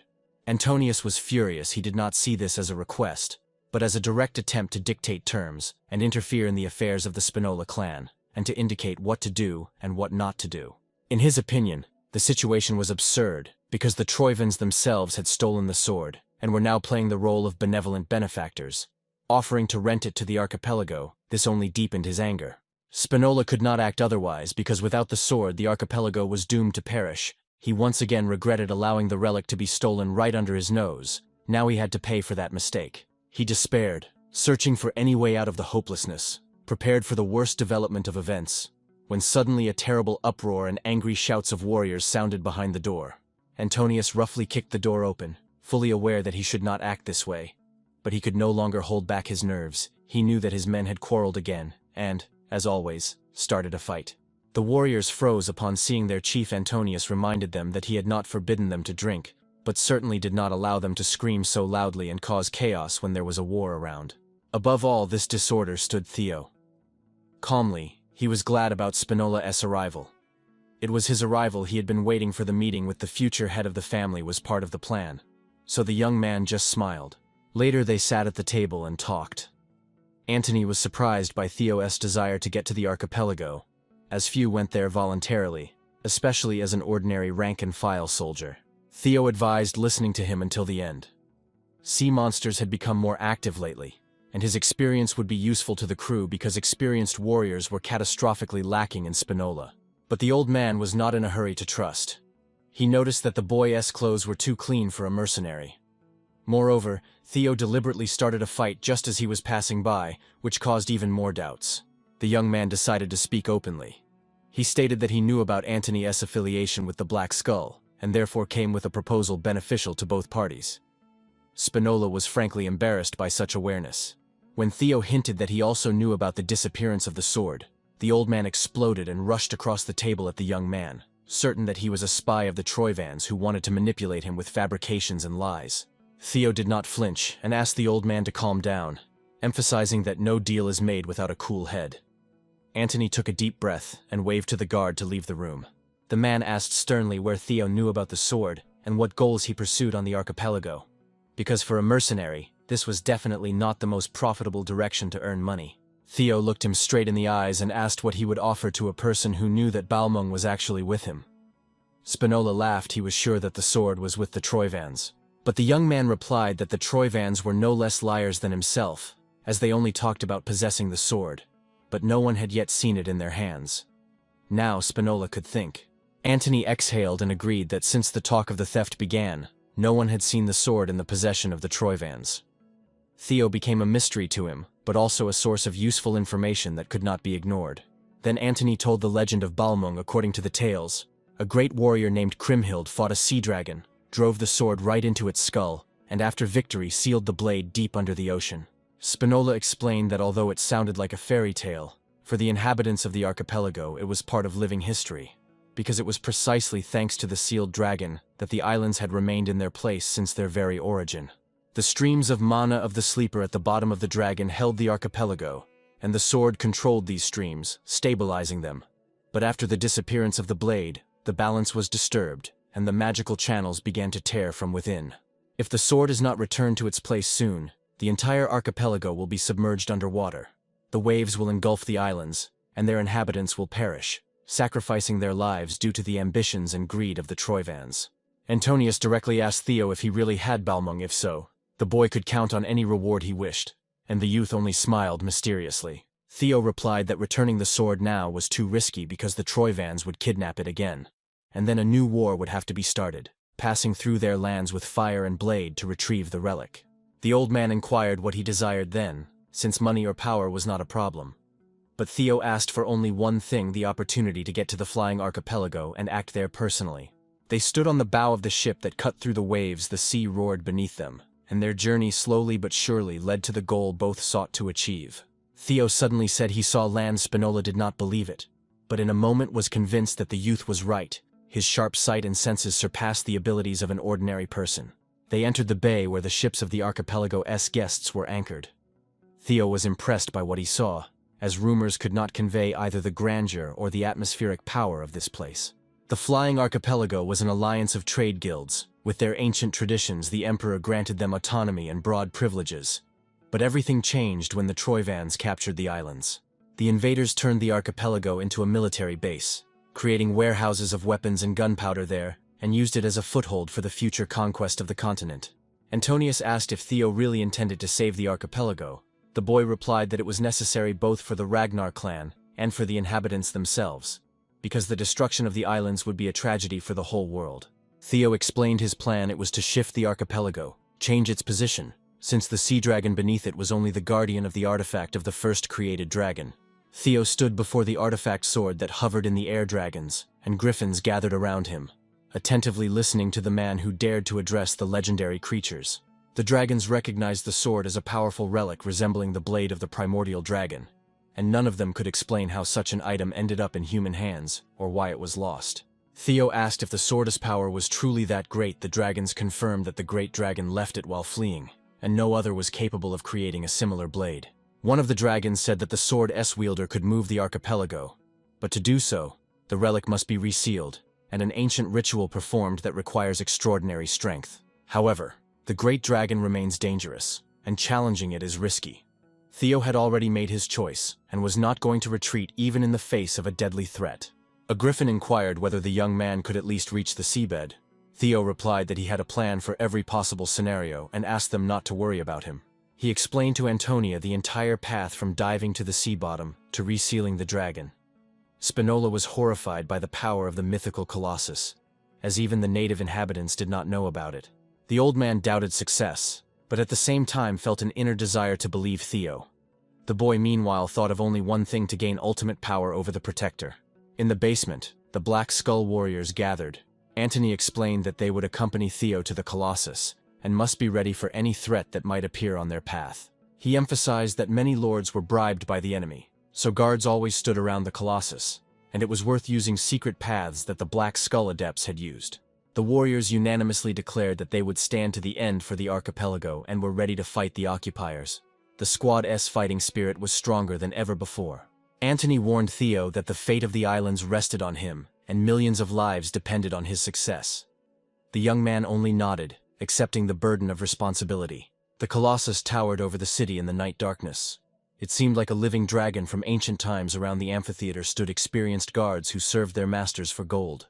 Near the base of the structure, a group of the Black Skull appeared from a secret passage. These secret paths they had used for years, carrying out the most dangerous assignments. Theo and his men climbed out of the hatch. One of the fighters said there were no patrols here. The enemies relied on the outer ring of guards, and therefore ignored this hidden approach. Theo thanked his men and ordered them to return home.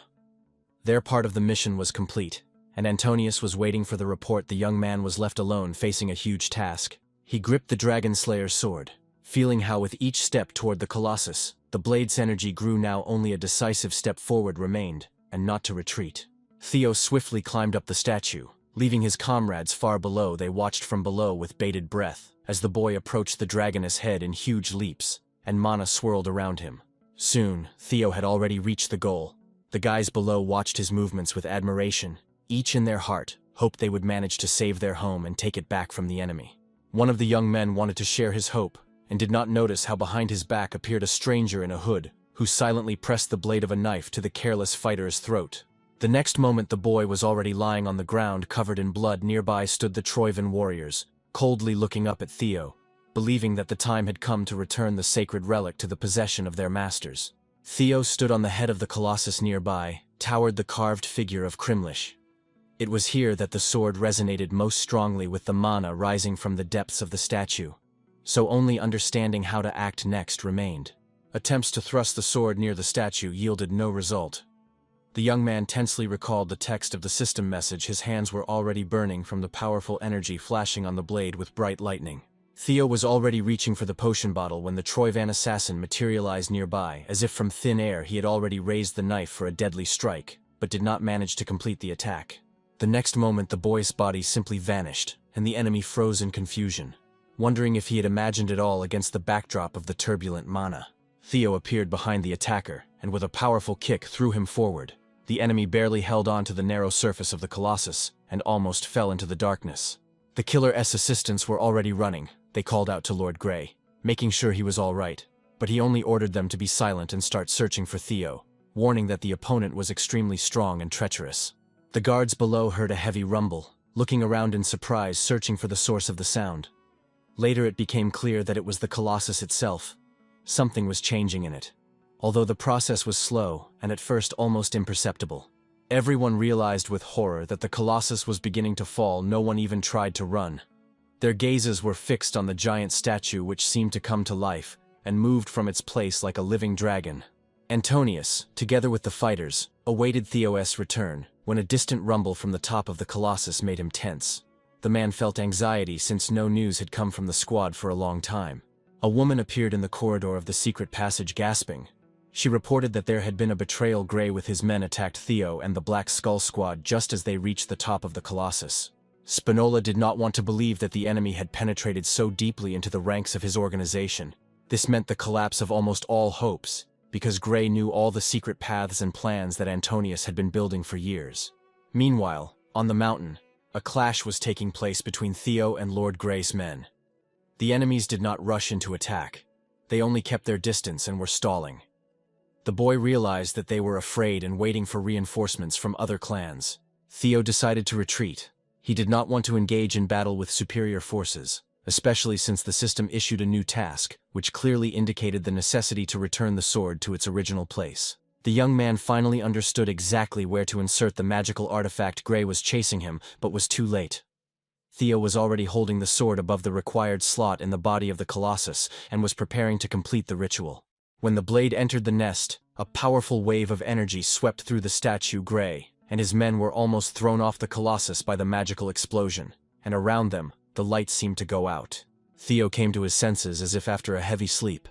His head was splitting, thoughts were confused.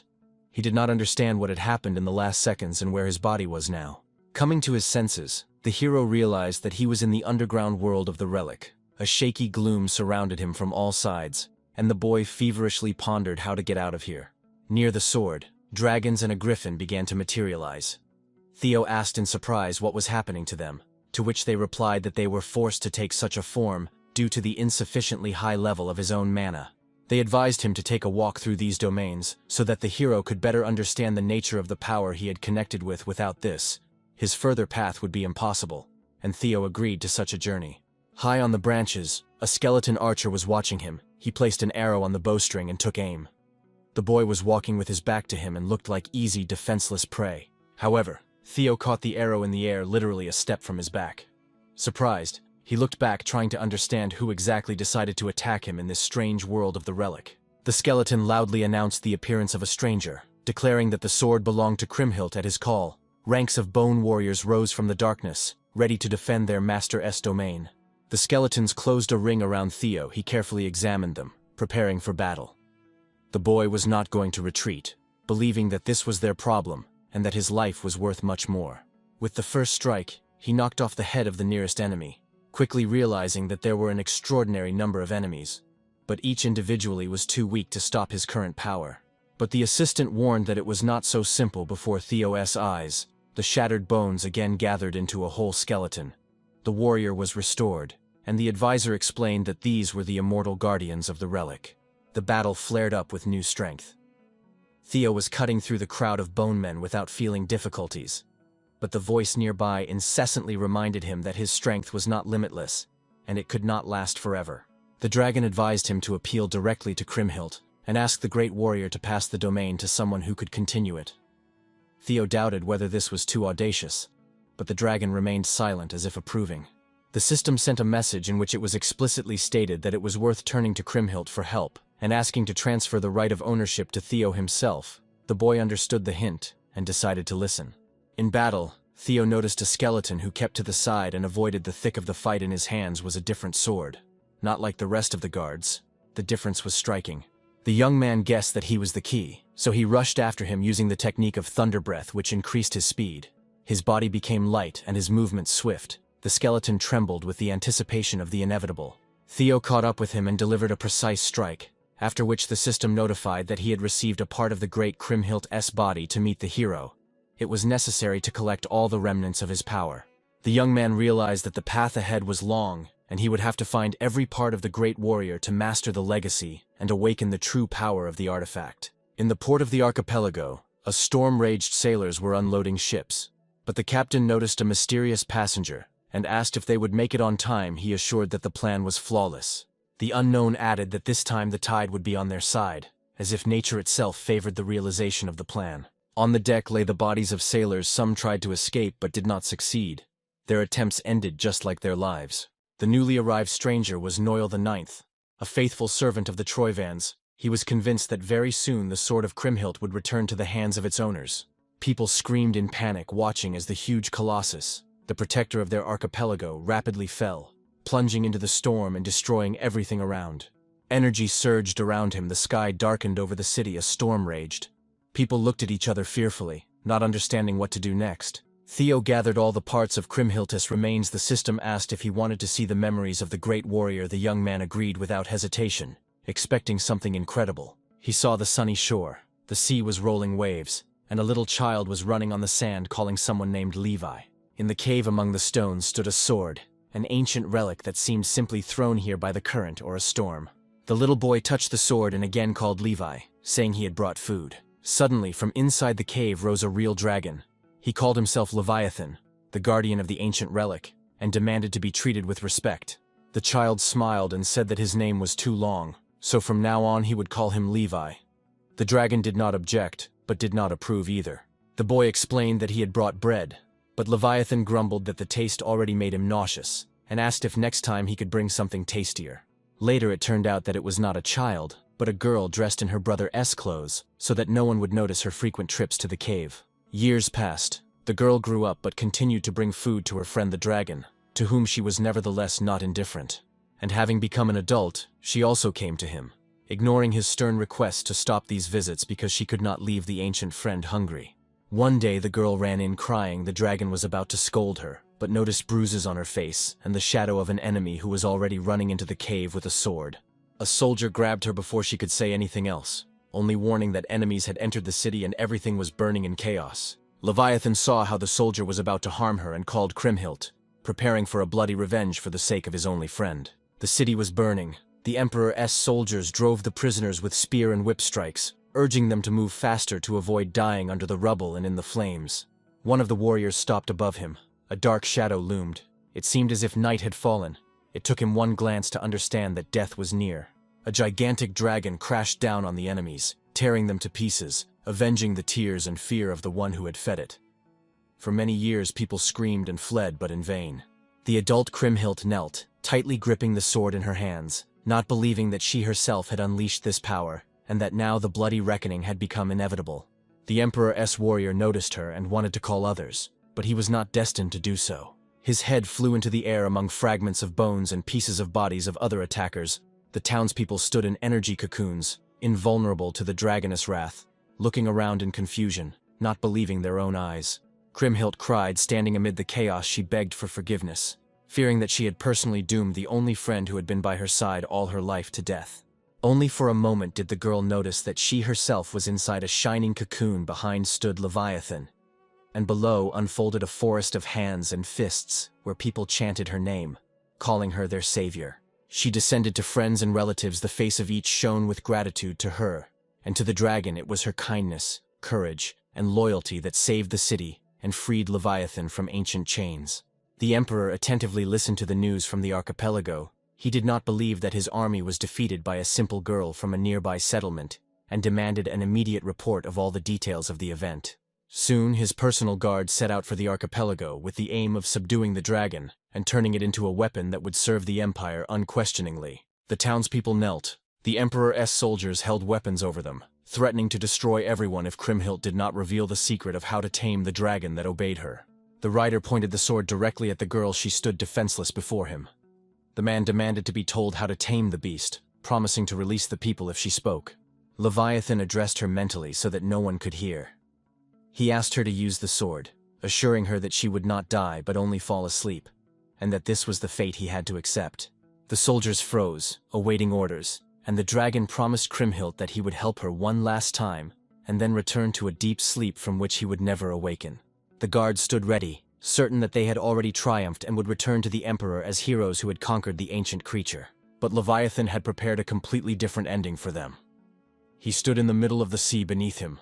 The waves raged, and a powerful tsunami rose to wash away the invaders once and for all. The townspeople were protected by cocoons. Not a single wave touched them. The emperor's soldiers begged for forgiveness and salvation, but their pleas drowned in the roar of the elements. Theo finally understood the truth. Kriemhild had never been a great warrior who defeated the dragon. She was simply a kind girl who befriended the mysterious creature and earned his blessing. Behind the young man, a voice sounded. It was the spirit of Kriemhild. She held the sword and explained that she had prevented Levi from completing his mission, so now Theo must help the dragon where she could not. She handed the sword to Theo and asked him to make Levi happy. The young man replied that Leviathan was already happy when she came to the cave and shared her light with him. Kriemhild placed her hands on her chest and silently thanked him for his words. Now she could rest peacefully and wait for a new meeting with her friend. Meanwhile, the soldiers kept the people away from the ruins of the Colossus, warning that the statue's remains could collapse at any moment. Suddenly, someone from the crowd shouted, pointing at the fallen fragments of the Colossus. There stood the figure of a person everyone tried to see who exactly had appeared among the debris.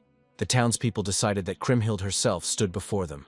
They chanted her name with new hope in their eyes, and Theo felt the burden of responsibility settling on his shoulders, and how he now had to protect these people from destruction and new invaders.